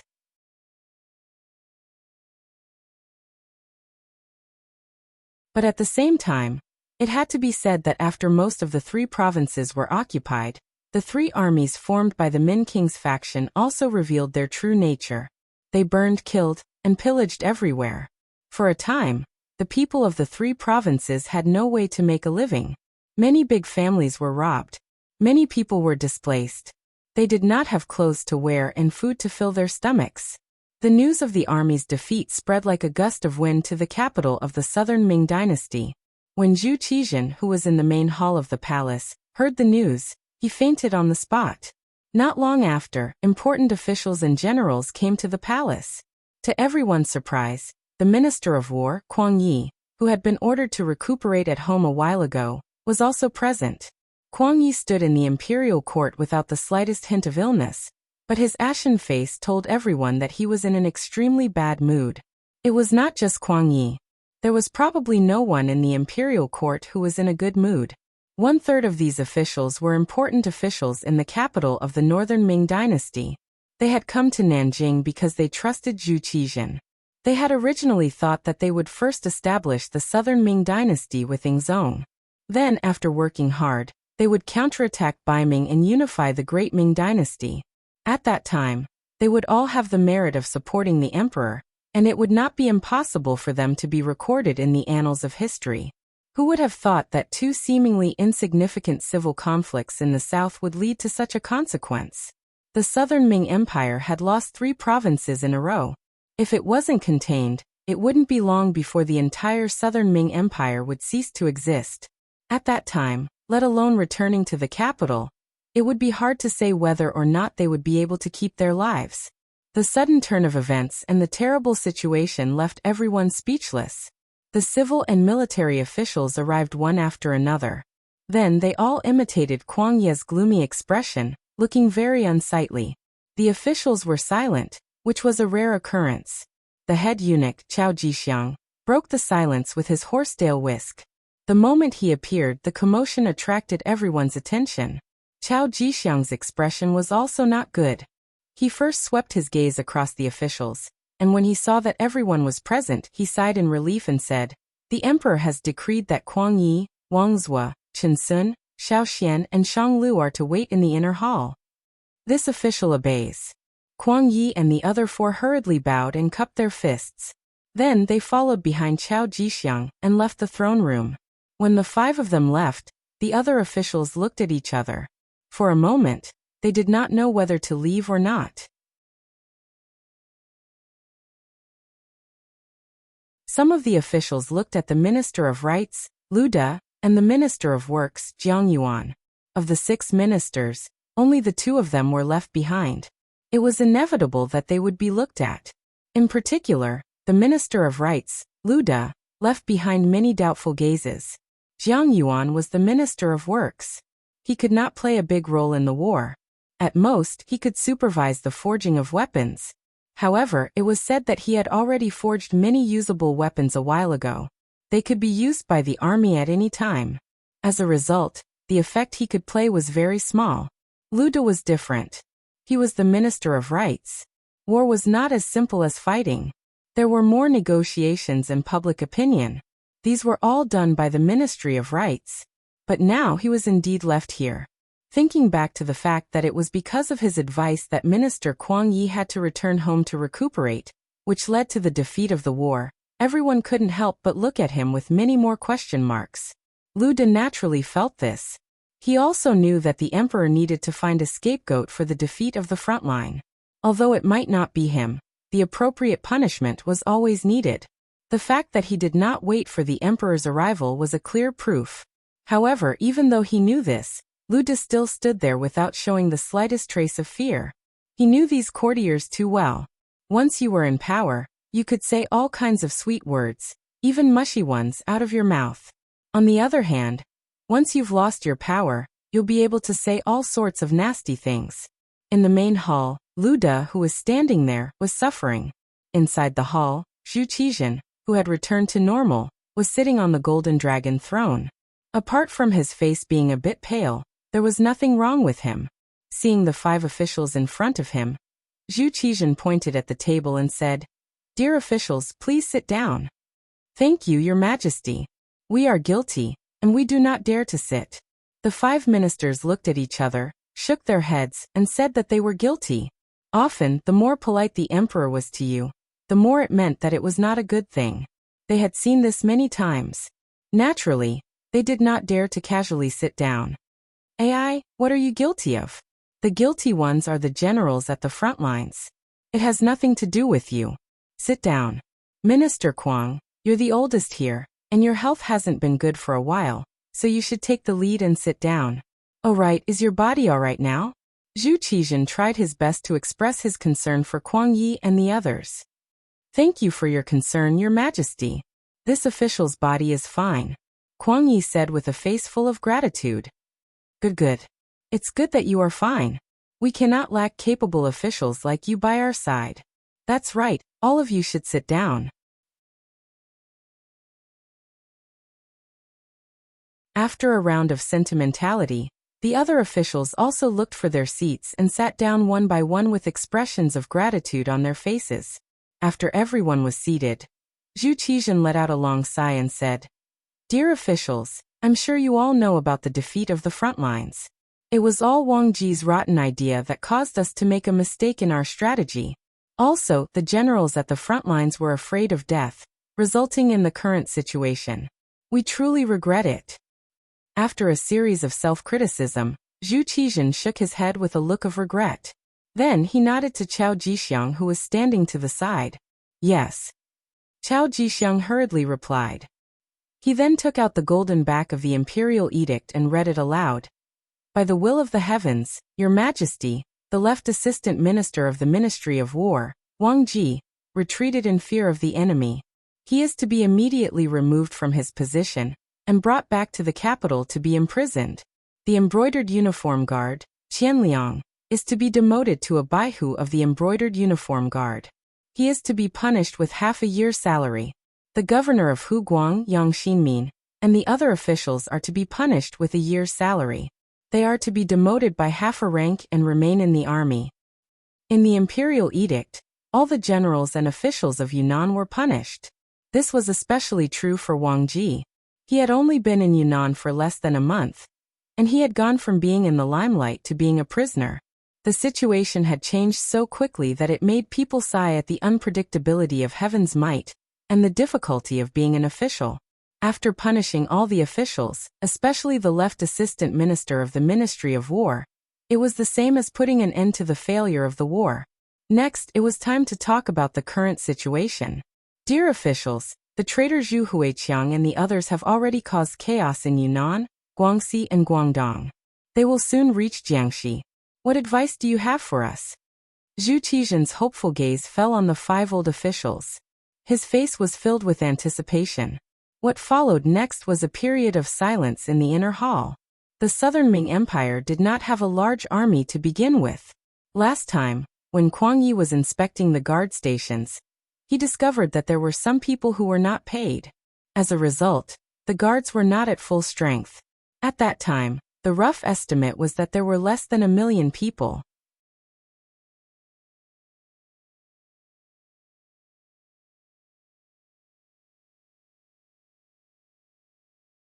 Chapter 417. They had less than 1 million soldiers. Previously, they had used more than 300,000 soldiers in Yunnan. After several defeats, another 100,000 soldiers were added, but they were still defeated. Looking at it this way, even if the entire Southern Ming Empire's army was gathered together, they would only have about 500,000 soldiers or even less.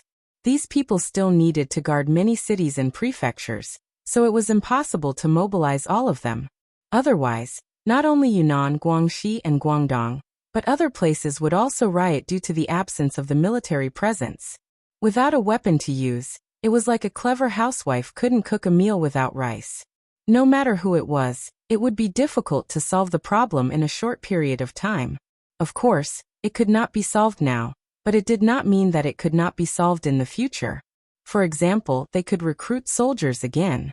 After the rule of Ren Xuanji, the population of the Great Ming Empire was still large. It was not difficult to recruit 1 million soldiers under the command of Ren Xuanji. The difficult thing was that they did not have the time. It took time to recruit soldiers, and so did training. If they really recruited 1 million soldiers, it would take at least 2 years to perfect it. It would take such a long time. Would the king of Min's people give it to them? What if they killed their way over during this time? The situation would be even more chaotic. Even if it was too late to recruit soldiers, there was another way that might work. It was to ask for help from Baiming. Today, Baiming did not have any wars because of geographical reasons.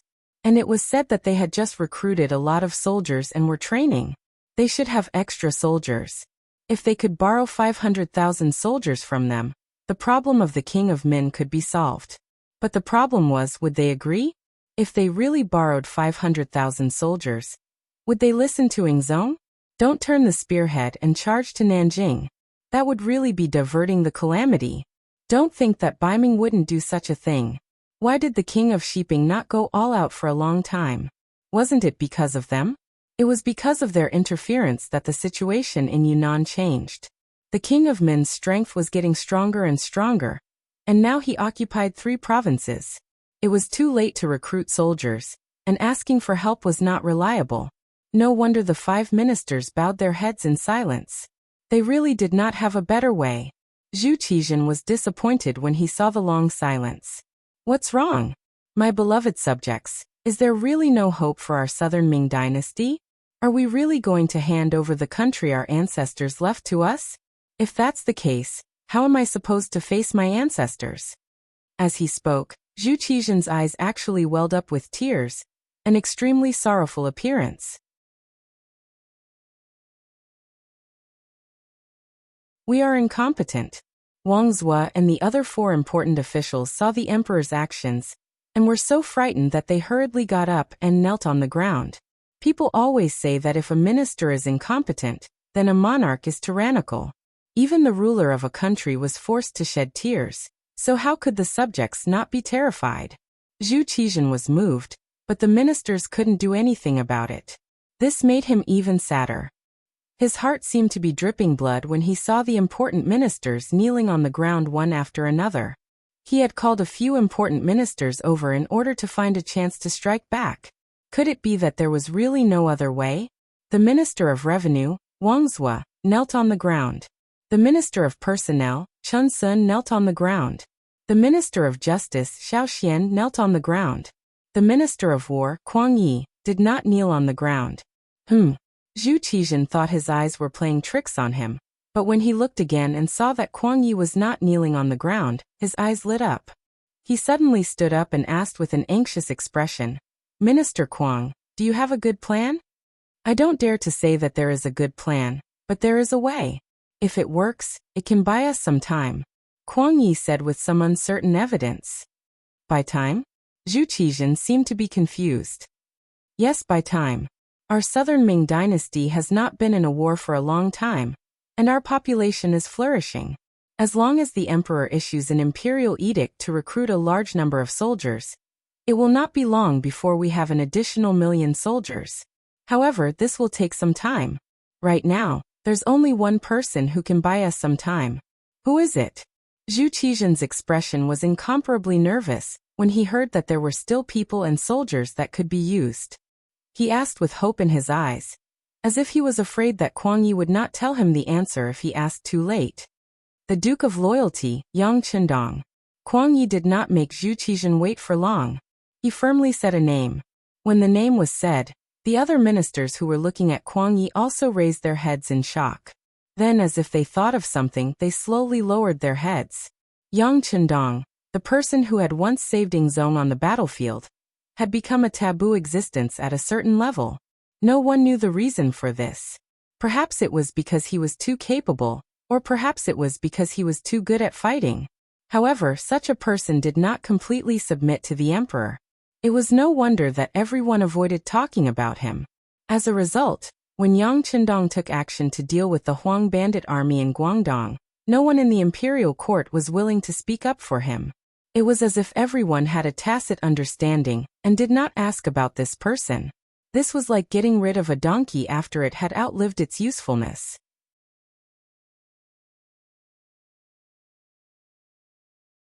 Now that he had encountered another big problem, someone had actually mentioned Yang Qindong. If he were to use him at this time, would he accept it? Would he agree? These were naturally the thoughts of the ministers. This matter was in Zhu Qizhan's heart, but he had more considerations. He knew about Sima Nair's matter. Although he did not appear from the beginning to the end, he had already tacitly approved of Commander Menda's actions. This could not be denied. In other words, he also had thoughts of killing Yang Qindong. There was no familial love in the eyes of the imperial family. This was something that everyone knew. However, the actual situation was not only that there was no kinship, but also that it was difficult for gratitude to exist. Since ancient times, how many officials had saved the emperor's life, but in the end, how many of them had a good ending? As the saying went, it was fine to share weal and woe, but it was hard to say if one could share joy. Even if Yang Qindong had saved Ingzong's life, even if he had contributed greatly to the South Ming Empire, just based on the fact that he was good at fighting, but was unable to become a loyal minister, there was no room for discussion about killing him. Under various circumstances, Zhu Qizhan tacitly approved of Commander Menda's actions. Moreover, he had received a secret report from the embroidered uniform guards saying that Sima Nair had succeeded. Yang Qindong had been staying in the military camp, using the excuse of recuperating, and so on. When he heard this news, Zhu Qizhan could not help but feel a trace of sympathy in his heart. However, after a while he forgot about this matter. Perhaps in his eyes, saving his life was not important. What was important was his throne and whether or not he could inherit the country left behind by his ancestors. It was because he had already sentenced Yang Qindong to death in his heart that this person had long disappeared from his mind. Thus, when the situation was critical, he did not think of this person. Now that he heard Kuang Ye's reminder, doubt appeared in his heart. Could it be that Yang Qindong was not dead? If he was not dead, he could make good use of it now. Beloved official Kuang, where is he now? After Zhu Qizhan's thoughts returned to normal, he asked with hope. Replying to your majesty, the Duke of Zhongdan is currently outside Gaozhou Prefecture in Guangdong. I heard that he is sick and is currently recuperating. Over there, my Ministry of War's Guaning embroidered uniform guard steward Wei Guang and Guangdong Guard's Commander General Ma Wei are all there. Kuang Yi replied in a low voice and gave a simple description of the situation over there. As for why those people were there, the emperor should be very clear about it. Oh, Zhen remembers now. Zhu Qizhen suddenly understood and nodded his head. He thought of the secret report from the Genie Guard a while ago. It said that Wei Guang was thinking of ways to persuade the mercenaries to work for him. At that time, he also thought that this was a good idea. The Great Ming Empire was vast and abundant in resources. What good things did it not have? As long as he was sincere enough, it was not impossible to keep those mercenaries who could fight for him.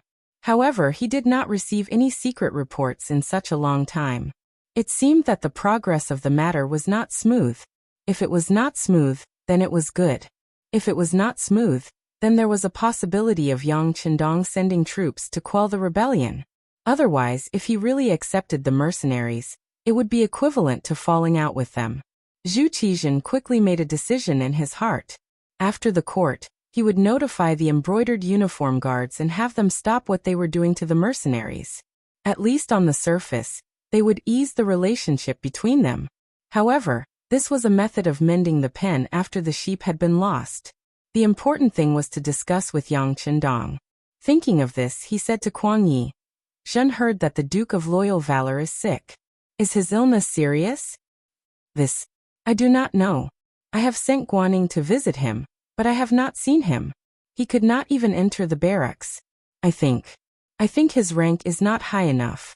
Kuang Yi hesitated as he spoke. If that's the case, we should send an important official over. Zhu Qizhen nodded as he said this. Then his gaze fell on Kuang Yi.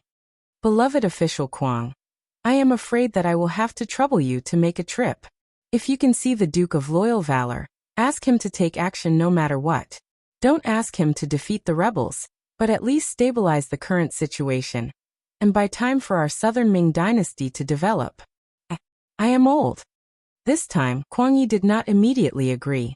Instead, he spoke with an ambiguous attitude. Kuang Yi said this because he was complaining. He was complaining about how Ingzong grounded him at home a while ago. Now that he had a use for him, he did not think about the fact that he was almost 70 years old. You're tuning into the Li Mei's Wuxia Whispers YouTube channel. We're so grateful for your support, and don't forget to subscribe to join us on this incredible journey through captivating stories. Your generosity through donations truly makes a world of difference, as it's the primary source of revenue that allows me to expand and enhance this channel for you. Thank you from the bottom of my heart for being a part of this adventure.